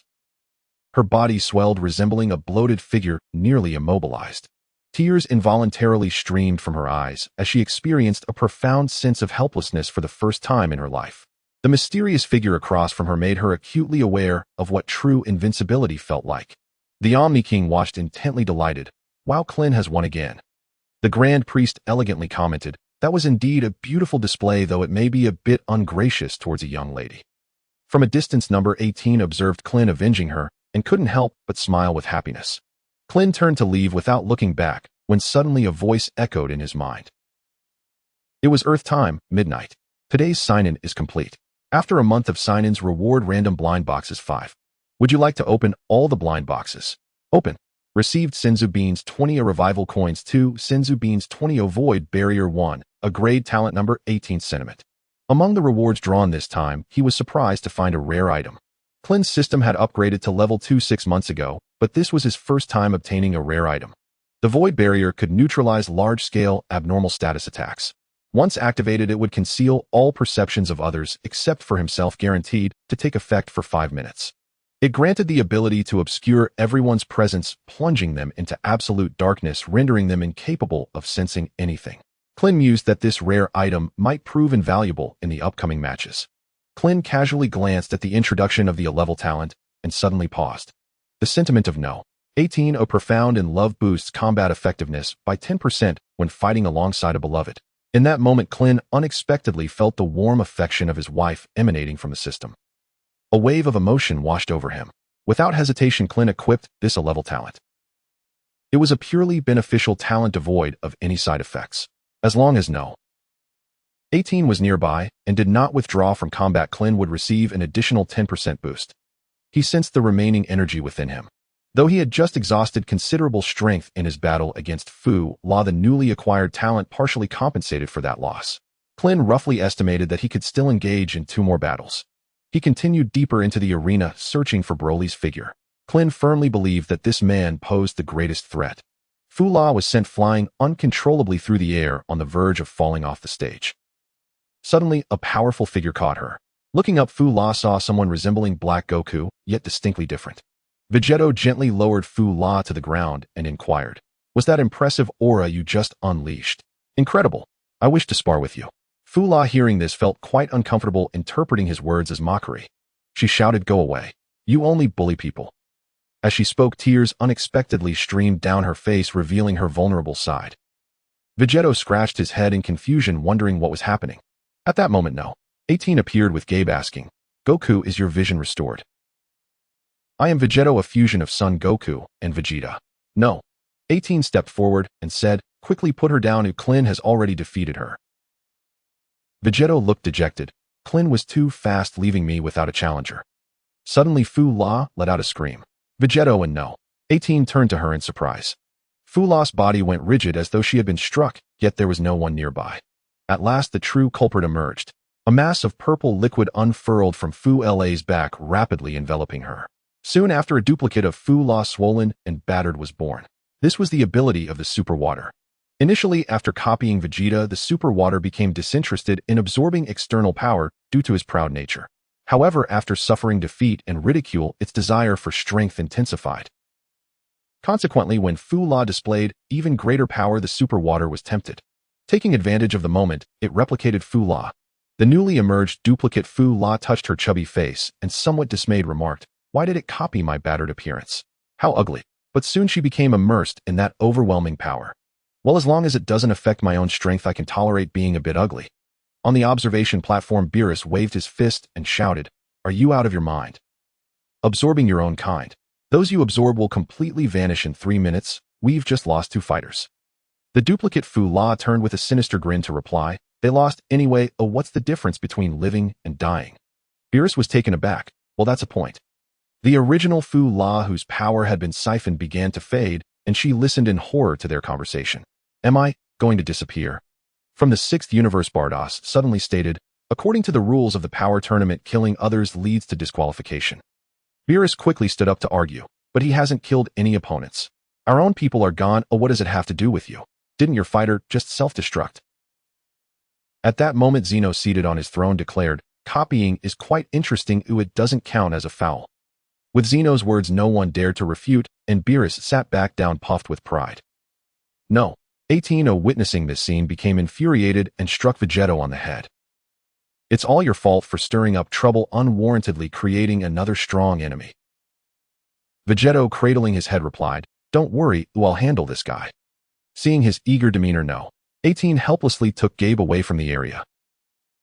The duplicate Fu La gleefully exclaimed, "The feeling of possessing power is simply magnificent." Vegeta twisted his neck and said, "Then let me see just how strong you really are." With a crash, the two collided. A powerful shockwave swept across the arena, creating a whirlwind. No. 18 and Gabe swiftly navigated through the flying debris. Suddenly, without warning, a laser shot towards No. 18. Quick to react, she ducked to evade it. She grabbed Gabe and sought refuge behind a large fragment of the arena. No. 18 frowned and asked, "Did you see where the attack came from?" Gabe shook his head.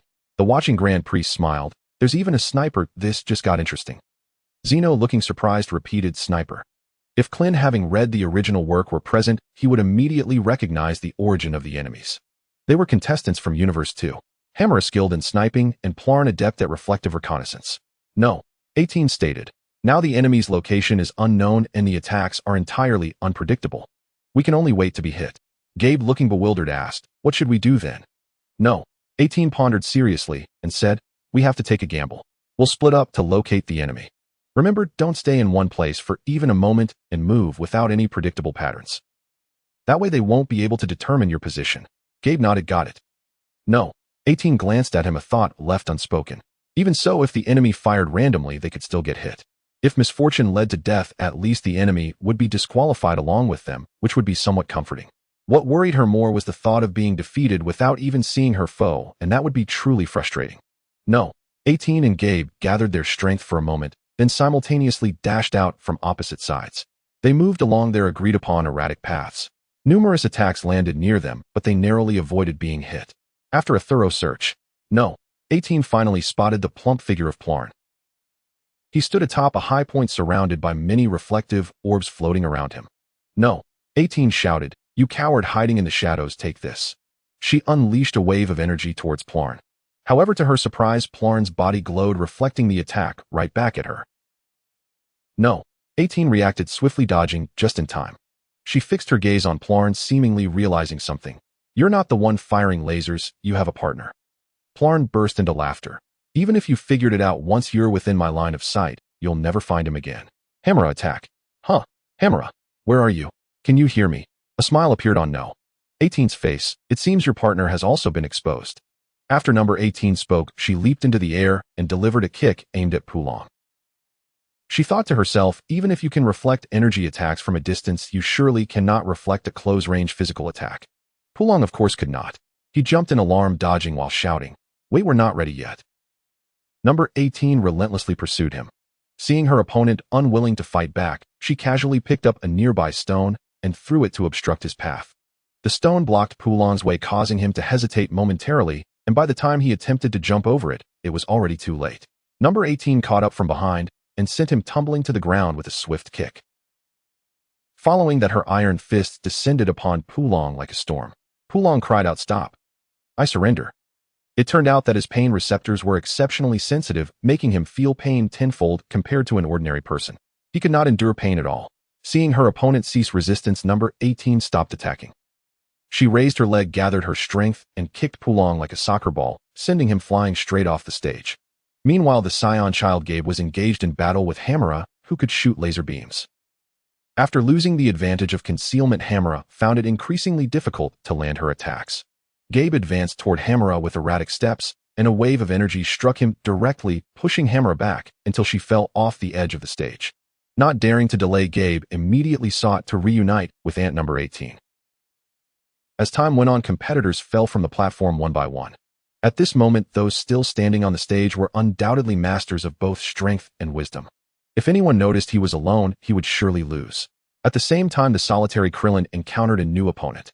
This opponent was a spellcaster capable of unleashing many insidious tricks. She first threw a circle of energy talismans around Krillin, then cloaked her own presence. Suddenly, terrifying illusions appeared before Krillin's eyes. The sky darkened and a giant 100 times larger than normal slowly rose from the edge of the stage. A massive hand, exuding an overwhelming sense of oppression, reached out to grab Krillin. Unfazed, Krillin casually tossed out a key sphere slash. With a scream, everything vanished and the arena reappeared. The spellcaster lay on the ground, blood pooling beneath her. She had lost both her legs in the attack. Krillin coldly remarked, "You shouldn't have used yourself as an illusion." With that, he kicked her off the stage. With the enemy's line of sight, even an illusion could be successfully locked onto pursuing the true form of nearby foes. The Grand Priest looked at Krillin with curiosity and said, "What an enigmatic young man." Boom. Vegeta and the duplicate Caulifla strained against each other, creating a massive crater in the ground. The duplicate Caulifla pushed Vegeta away, sending him crashing into a distant hill. Vegeta stood up again, rolled his shoulders completely unharmed. The duplicate Caulifla asked, "You shouldn't have this little power, right?" Vegeta smiled and replied, "Since you're curious, I won't hold back any longer. The real battle has just begun." Vegeta unleashed the Kaioken technique at 10 times its normal intensity. Originally, Son Goku could only use it at 3 times, but after fusing with Vegeta, his strength had significantly increased. The multiplier for Kaioken had also risen. Vegeta's powerful punch struck, and the duplicate Caulifla was caught off guard, sent flying. She crashed through 3 hills before standing up again, wiping the blood from her lips. "Damn, your speed increased so much all at once." As Vegeta charged again, this time the duplicate Caulifla was prepared, and the battle was no longer one-sided. The two engaged in a fierce clash, the shockwaves gradually destroying the surface of the arena. After Vegeta knocked his opponent down with another punch, he expressed disappointment, saying, "After all, you're just a copy. You lack the potential that the real Caulifla possesses to continuously improve in battle." What a shame. From the observation platform, Beerus couldn't help but exclaim, "Why are our fighters so weak?" Whis shrugged and said, "What can we do? Son Goku and Vegeta were already stronger than Caulifla and Kale before their fusion. Naturally, they would be even stronger after." Vegeta deactivated his transformation and announced, "The outcome is clear, there's no need to continue." He was about to find Jiren to resume their previous battle when the duplicate Caulifla suddenly called out, "Stop." She struggled to get up, defiance etched on her face as she proclaimed, "I will never admit defeat." Vegeta replied, "Your spirit is admirable, but you cannot win against me." The duplicate Caulifla countered, "That's not necessarily true." She suddenly charged at Vegeta and grabbed hold of him. Vegeta attempted to break free, but her strength was considerable, making it difficult. As her body began to dissolve into liquid, it enveloped Vegeta. From the stands, it shouted, "Not good. She's about to copy Vegeta's power." Anyone copied by the superhuman water would disappear within 3 minutes unless they were killed during that time or copied someone new. A purple Vegeta fully materialized while the original Vegeta began to lose his strength, his body becoming faintly ethereal. However, the previously copied Caulifla, not yet fully vanished, regained her physical form. The two Saiyan sister fighters separated, both completely drained of their strength. Seeing this, Beerus urgently shouted, "Caulifla, you two hide. Don't show yourselves again." Vegeta stared at his powerless form, lost in thought for a moment. Then, scratching his head, he smiled at the duplicate Vegeta and said, "I didn't expect you to have this trick up your sleeve. It seems I've lost." The duplicate Vegeta smugly responded, "Now you realize how formidable I am." Vegeta suddenly turned to the Omni-King and inquired, "Lord Omni-King, I have a question. If I were to die because of my opponent, would that count as a violation?" The Omni-King paused for a moment. The Grand Priest interjected, "The rules of the match clearly state that killing an opponent is prohibited. That would certainly be a violation. Once you completely disappear, he will be eliminated as well." Vegeta sighed in relief, saying, "That's good, at least my death won't be in vain." He sat down quietly, waiting for death. At this moment, Beerus on the observation platform commanded the superhuman water loudly, "Listen, don't switch anymore. I'll let those two disappear, and if you go out with them, we won't lose anything." Beside him was chuckled, "Lord Beerus, it's the first time I've seen you employ strategy." Beerus, with an aloof expression, closed his eyes and said, "I am both wise and courageous. It's just that I've previously dealt with small fry, who didn't require much intellect. If Vegeta were to exit the tournament, only Krillin number 18 and Gabe would remain." It seemed the sixth universe was in peril.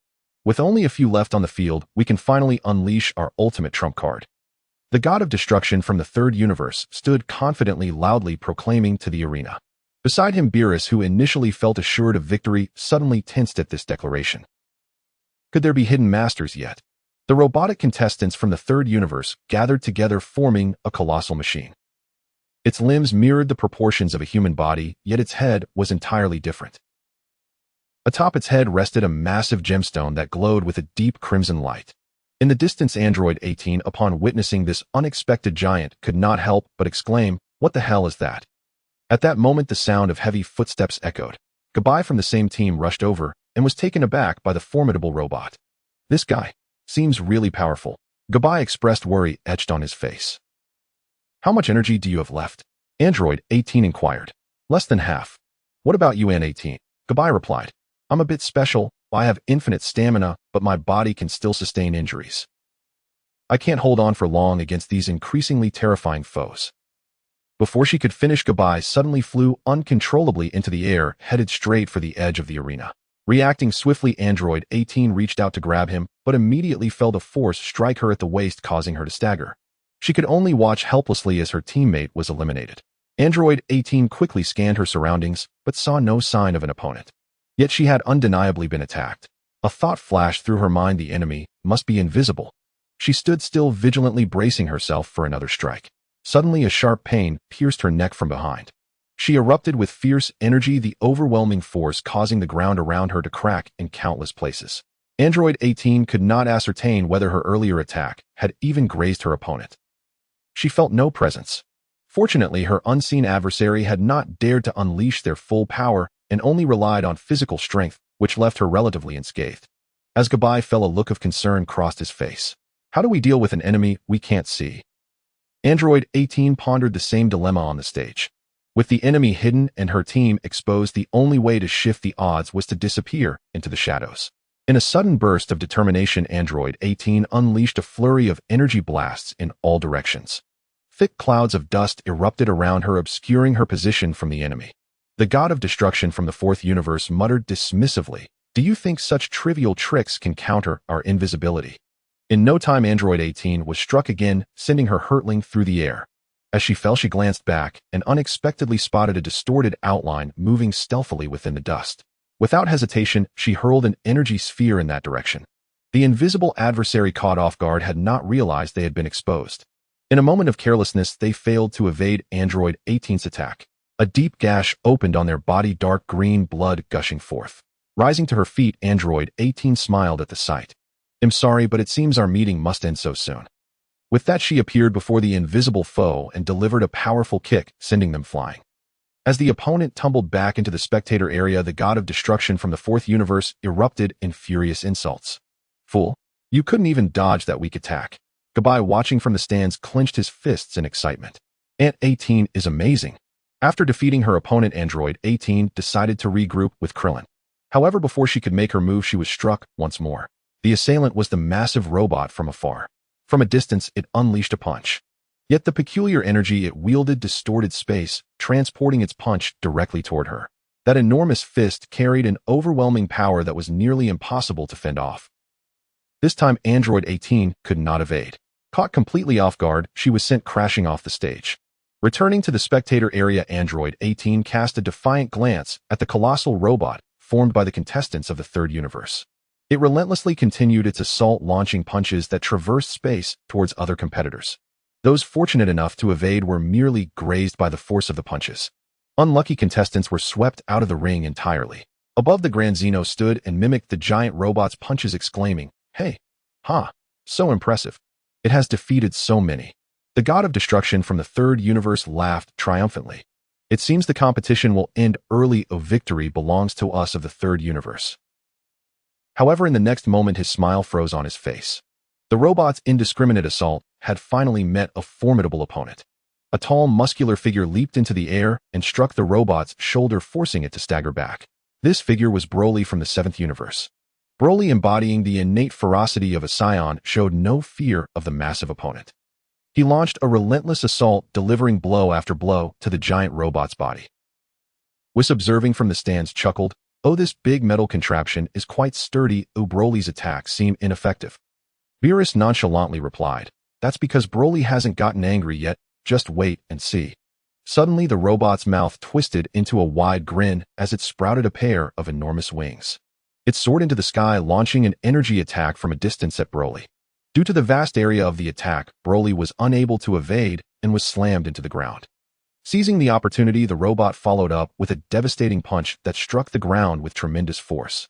The god of destruction from the third universe, who had initially been concerned, now wore a scornful smirk. "I'm utterly feeble." On the sixth universe's side, Android 17 crossed his arms, thinking to himself that it couldn't be so simple. That guy was someone Krillin had taken special care of. Suddenly, the entire arena began to tremble violently. All the spectators were momentarily taken aback.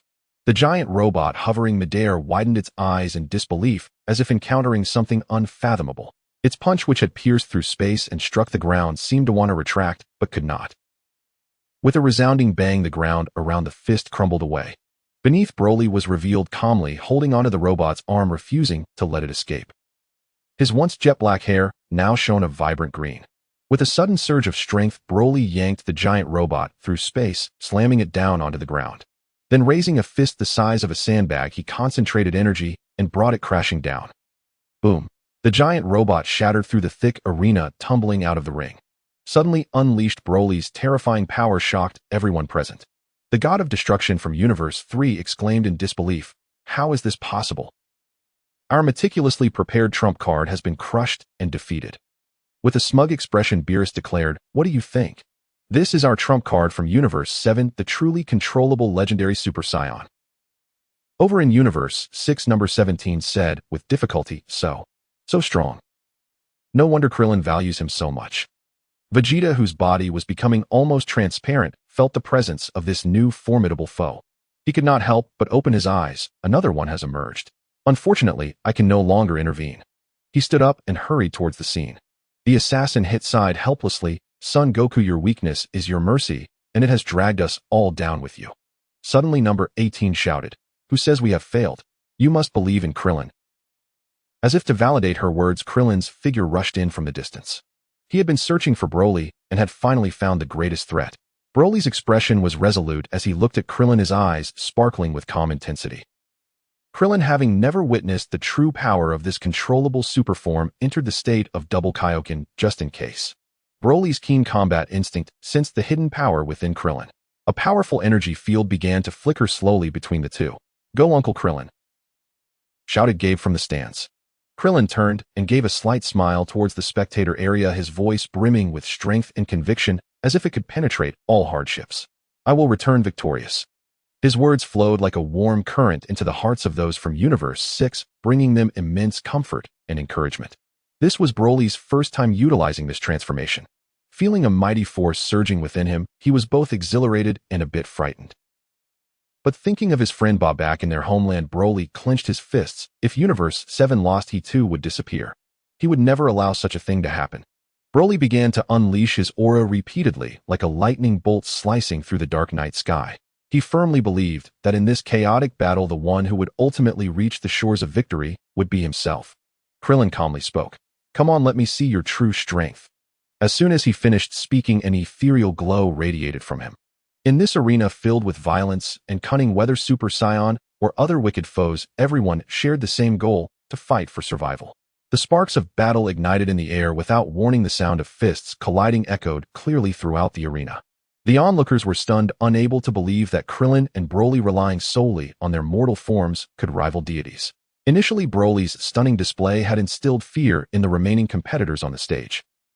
But with Krillin now taking action, they sighed in relief. Although Broly was strong, he was not invincible. The Grand Zeno waved his little hands excitedly from his throne. "So amazing. Krillin is fighting against an enemy again."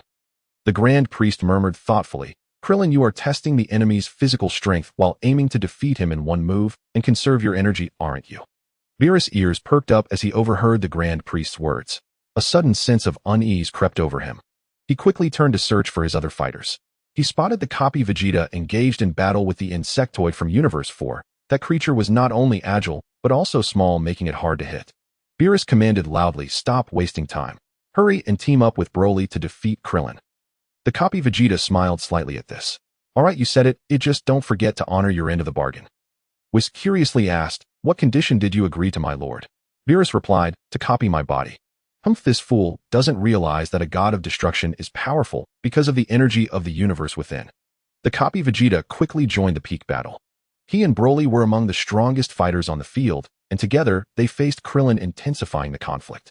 A powerful gust of wind spread out, making it hard for those in the spectator area to breathe. Krillin faced off against two opponents, feeling completely unfazed. From the onset of the battle, he had been using the double Kaioken to defend.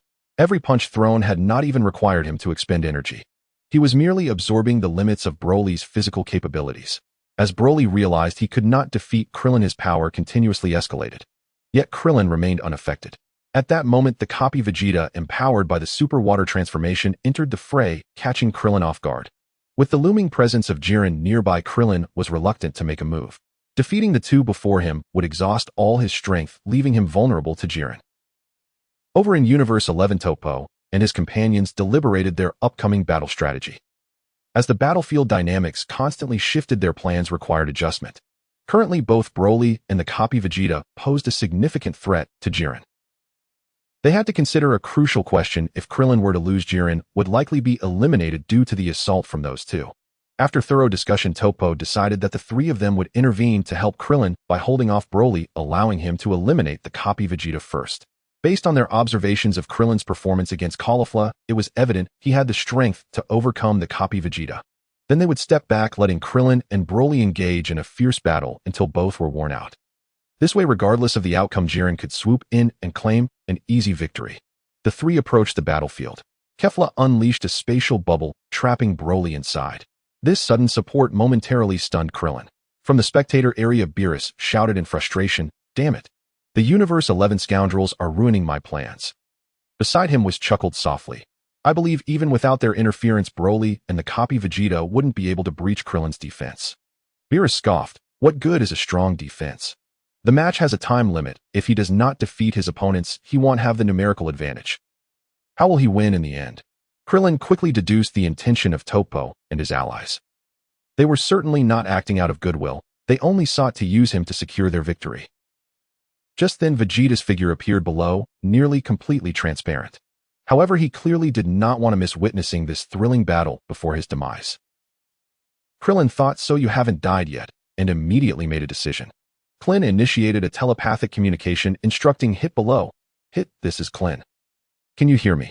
Remain silent, I think in your mind." Hit was taken aback. "Klin, things are looking grim. There are still many enemies. You can't possibly defeat them all, can you?" Klin replied, "That's correct. The situation is quite complex, but I have devised a winning strategy. Soon I will defeat the copy of Vegeta and throw him off the stage. However, you must act quickly to eliminate him before Goku and the others disappear." Hit suddenly understood. "Right, I am merely a spectator here. Killing him is not against the rules." Klin continued, the key is that I cannot leave any evidence against myself, so I must not injure the copy of Vegeta too severely. Otherwise they might claim I accidentally killed him and you stepped in to silence him. Be prepared to act quickly of Goku and the others won't last much longer. Hit confidently thought, don't worry, this is my specialty. The enemy just fell off the stage and is unprepared. Ooh, I have a 95% certainty of delivering a fatal blow. I will sever our ties and bear the consequences alone. At that moment, the atmosphere in the arena was incredibly tense. The 6th, 7th, and 11th universes stood in a precarious balance. The audience was eager to know who would ultimately claim the championship. The Omni-King also expressed curiosity, which side will win?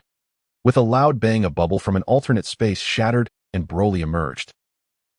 He unleashed a punch from a distance, knocking Tis unconscious and sending him tumbling off the stage. Following this, Broly exhaled, clearing Cocotte from the arena as well. Nanny, the god of destruction from the 11th universe, was left dumbfounded.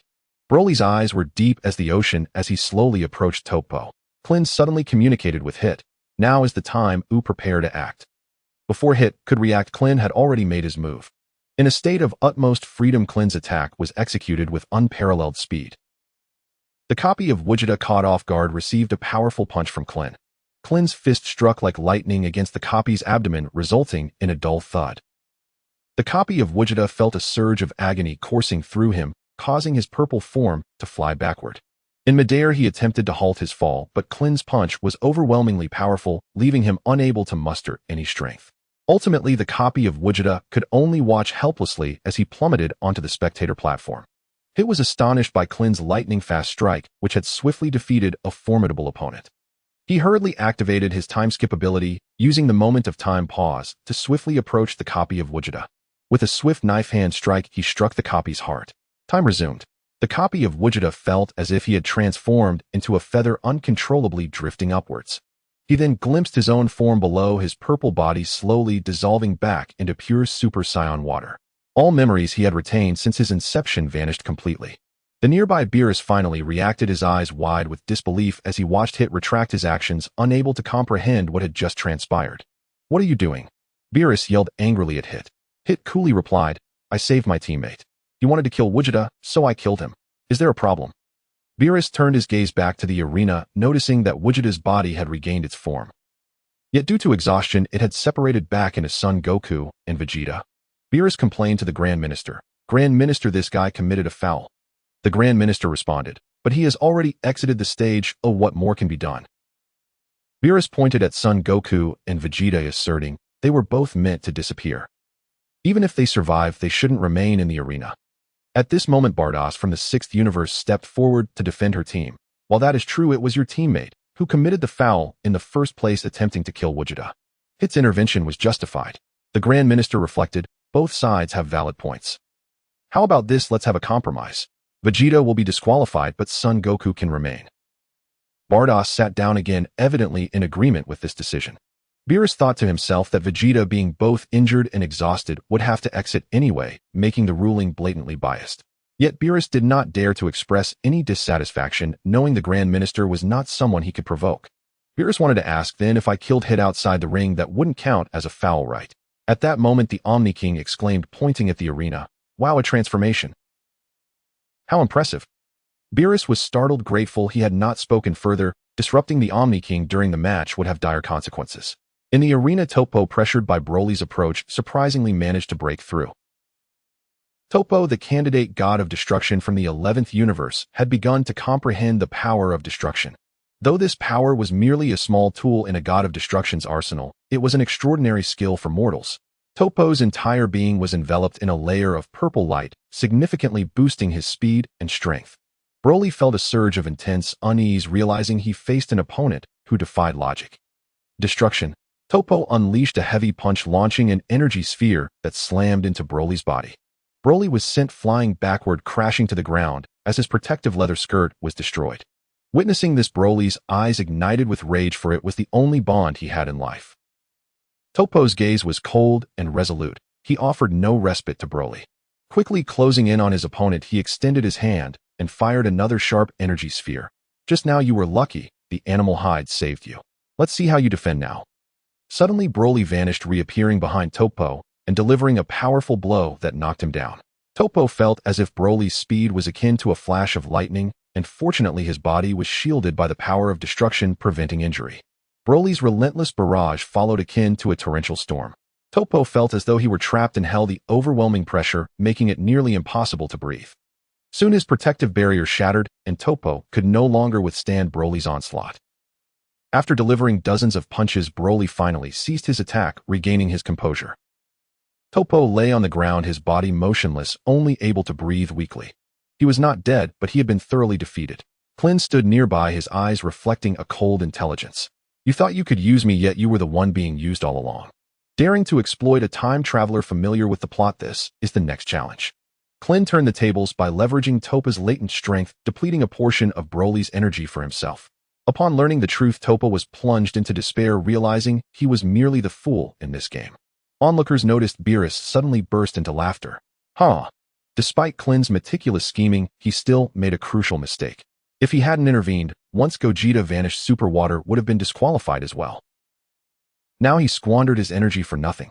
All he did was save another exhausted Son Goku. What's the point?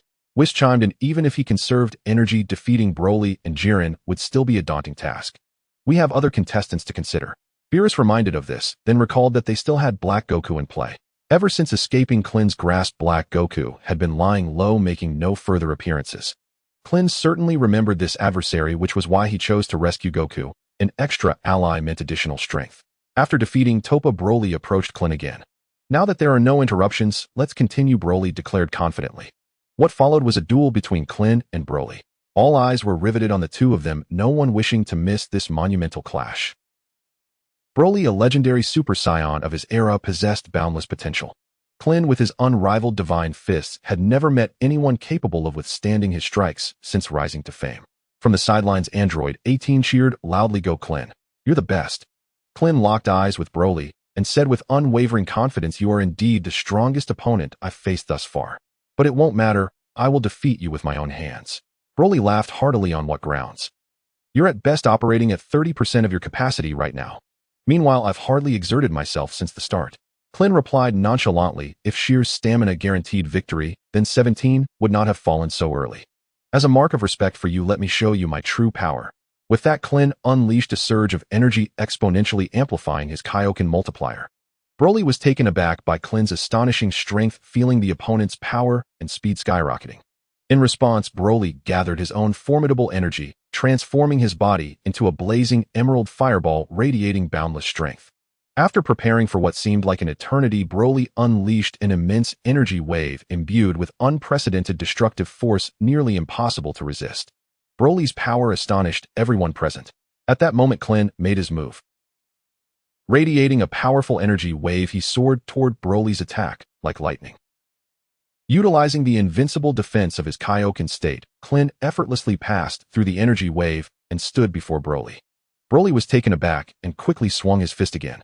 Krillin and Broly collided like two towering mountains, their fists intertwining, producing a deafening roar that reverberated through the arena, a breathtaking spectacle. The Omni-King atop his throne widened his eyes, astonished by the scene unfolding before him. Broly staggered back several steps, but quickly steadied himself, a bitter smile creeping onto his face. His body began to radiate even greater energy, the air around him seeming to compress under an overwhelming pressure. Onlookers felt the intensity of Broly's energy, their hearts tightening at the sight of such a formidable presence. However, they soon witnessed Broly gasping for breath, his muscles taut, and with a thud, he collapsed to the ground, appearing utterly depleted, unable to continue fighting. It dawned on everyone that Krillin had triumphed in that clash. In the instant Broly fell, Jiren from a distance suddenly launched a fierce assault, his body racing toward Krillin like a gale. Krillin instinctively activated his Ultra Instinct to evade. Jiren unleashed a flurry of rapid strikes, seeking to exploit any weakness in Krillin's defense. Yet Krillin's reflexes were exceptional, he dodged every attack with ease. Frustration grew within Jiren as he sensed his opponent's energy nearly spent, yet he still could not land a hit. Simultaneously, Krillin pondered his strategy. Broly's strength had surpassed his expectations. Krillin had exhausted all his remaining energy, yet he still couldn't knock Broly off the platform. He had merely defeated him. Of course, Broly's body was now under unbearable strain, akin to the heavily injured Vegeta having lost his combat capability. Now only Jiren remained as the last formidable foe. Klin had discerned Jiren's strength. He was no match for Broly, clearly inferior. Klin wrestled with how to turn the tide.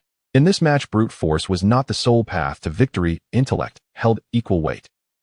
Klin resolved to shift his delaying tactic, launching a verbal assault on Jiren. Jiren, as a martial artist, is this all you have to offer? Jiren replied with calm detachment, I would love to duel you onion, but this isn't a solo match. Within the bounds of the rules, all actions are justified. Klin, dodging, retorted, you seem rather impatient. There are still plenty of contestants around. How can you be so certain you'll emerge victorious? Jiren dismissed him with contempt. They are not worthy of my concern. Klin pressed on, when you defeated 17 without facing Broly, wasn't that your mindset as well? Yet the truth is you can't match Broly. His words struck a painful chord with Jiren, a prideful martial artist. Finally, Jiren halted his movements. What exactly are you trying to say? Stalling won't help. The match will end in 10 minutes.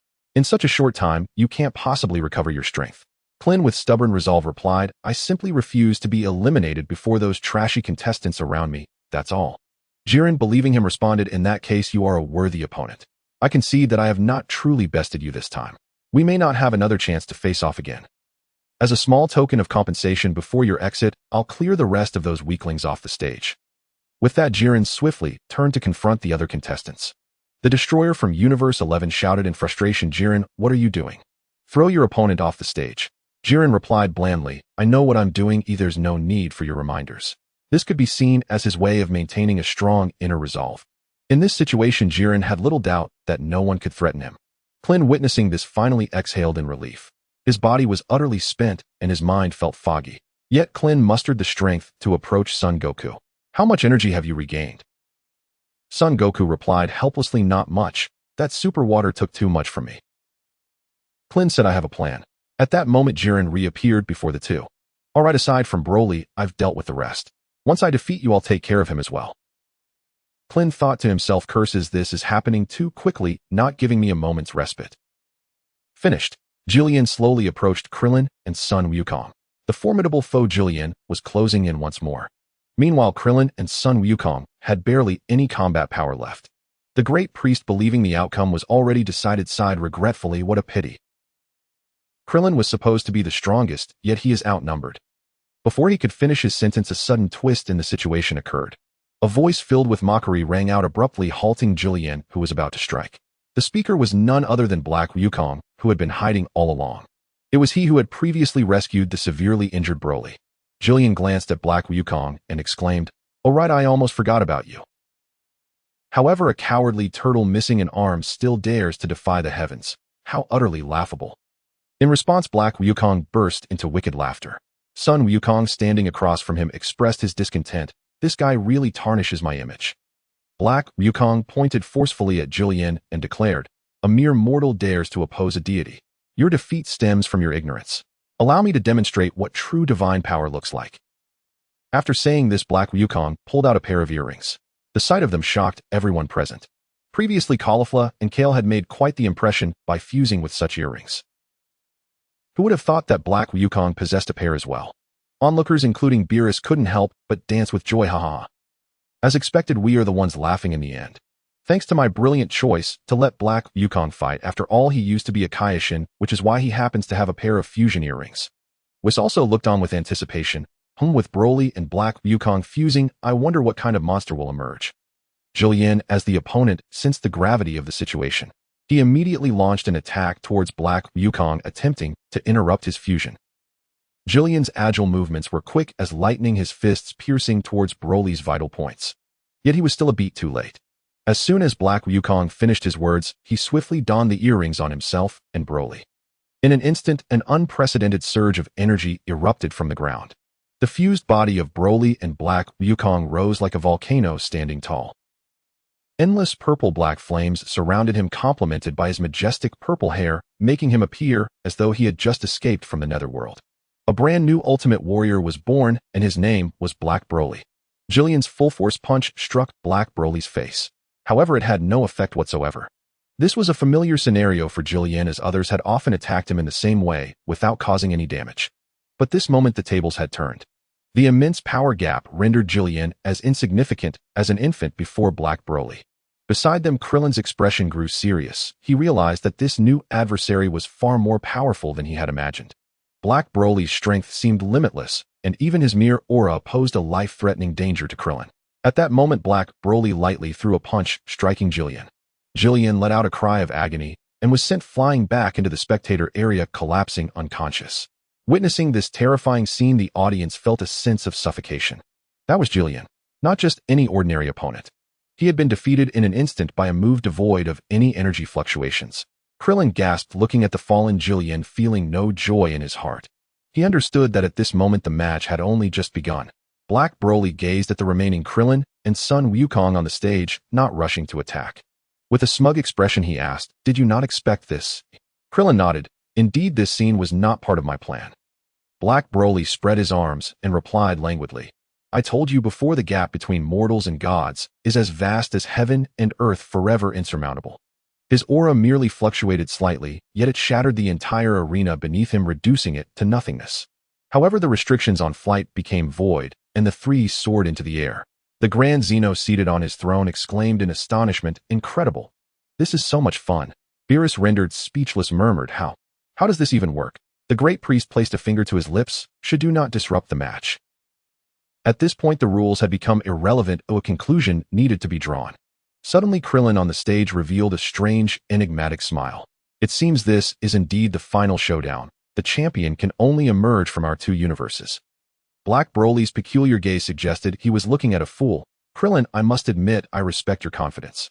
If you were at full strength, perhaps you could contend with me, but now even all the gods combined would not defeat me." Hearing Black Broly's arrogant words, Beerus felt a wave of displeasure, yet surprisingly refrained from rebuttal. Even as a god of destruction, he respected the strong. Black Broly before him possessed enough strength to earn his respect. On the sixth universe's side, Vados lamented, it's over, this opponent is terrifying, the likes of which I've never encountered before. Only my father could possibly deal with him."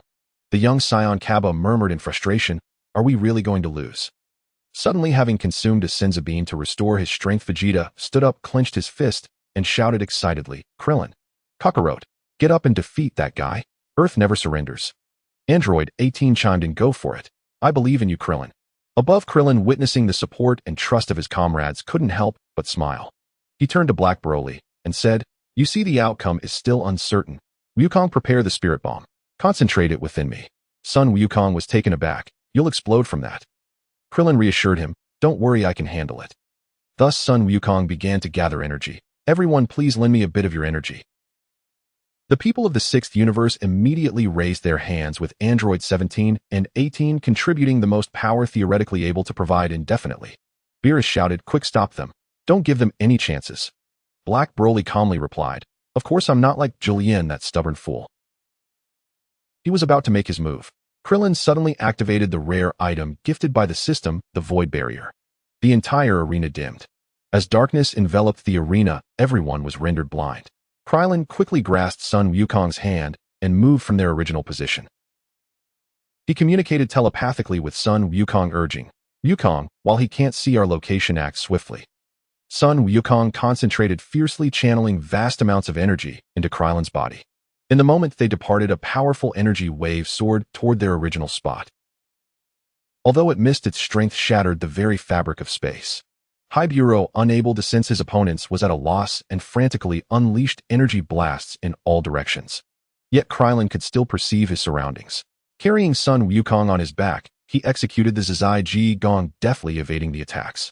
None of Hiburo's strikes found their mark, but the spectators below were left in disarray.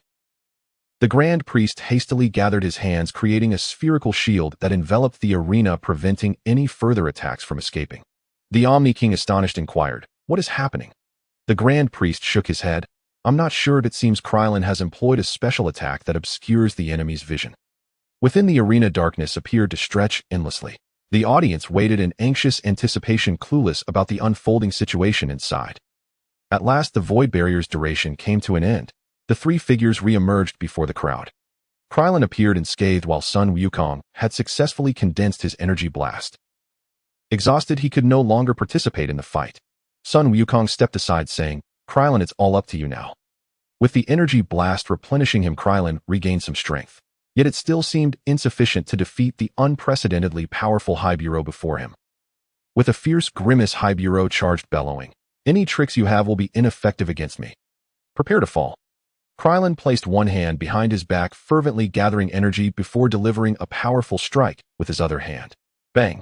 Krillin's fist intercepted Beerus' advance, halting him momentarily. With a wild fury, Beerus unleashed a torrent of energy from his hands. Everyone held their breath as if they could foresee the outcome. If Krillin's energy ran out, defeat was inevitable. Suddenly, two energy discs erupted from Krillin's waist, aimed at Beerus' head. Beerus reacted swiftly, tilting his head just enough to narrowly evade the energy discs. Turning back with a fierce glare, he unleashed two beams that obliterated the energy discs midair. Beerus smirked. Is this your trump card? It's utterly useless. Krillin smiled slightly. Is it really? Beerus suddenly froze in place. Two earrings on his ears shattered simultaneously. Those were the targets Krillin had locked onto with his energy discs. Without the combined earrings, Beerus instantly separated into Broly and Black Wukong. Krillin, summoning his strength, seized both individuals as they split apart and charged off the stage. Their descent was like a tempest, bearing the hopes of the entire sixth universe. The Omni-King, wide-eyed, was unprepared for this turn of events. As they fell, Broly and Black Wukong unleashed desperate attacks on Krillin, but under the Kaioken state, he remained completely unaffected. Ultimately, all three plummeted onto the viewing platform. Meanwhile, Wukong was left suspended in midair, and the sixth universe triumphed in this fierce competition. Congratulations on unlocking the hidden achievement, Desperate Survival. Achievement description: securing victory under nearly impossible circumstances. Special reward: multiverse power. The inhabitants of the sixth universe erupted in joy, embracing one another and shouting, "We won! Long live Krillin!" The tournament of power concluded successfully. The Grand Priest summoned Shinran, allowing Krillin to make a wish. Having served as a destroyer, Krillin had learned the language of the gods and made his wish personally. The Grand Priest questioned him. Why not resurrect the lost universes? Why this selfishness? Krillin countered, it wasn't me who caused their disappearance. Am I selfish for not reviving them? Furthermore, the Dragon Balls won't vanish. I can wish for their return next year. The Grand Priest found himself at a loss for words. Upon returning to the sixth universe, Bulma organized a grand celebration, rejoicing in the peace restored to the world. Meanwhile, a new destroyer quietly took office in the sixth universe. It's said that he never ventured to the region where Earth lay, which had become a forbidden zone of sorts in the sixth universe. The end.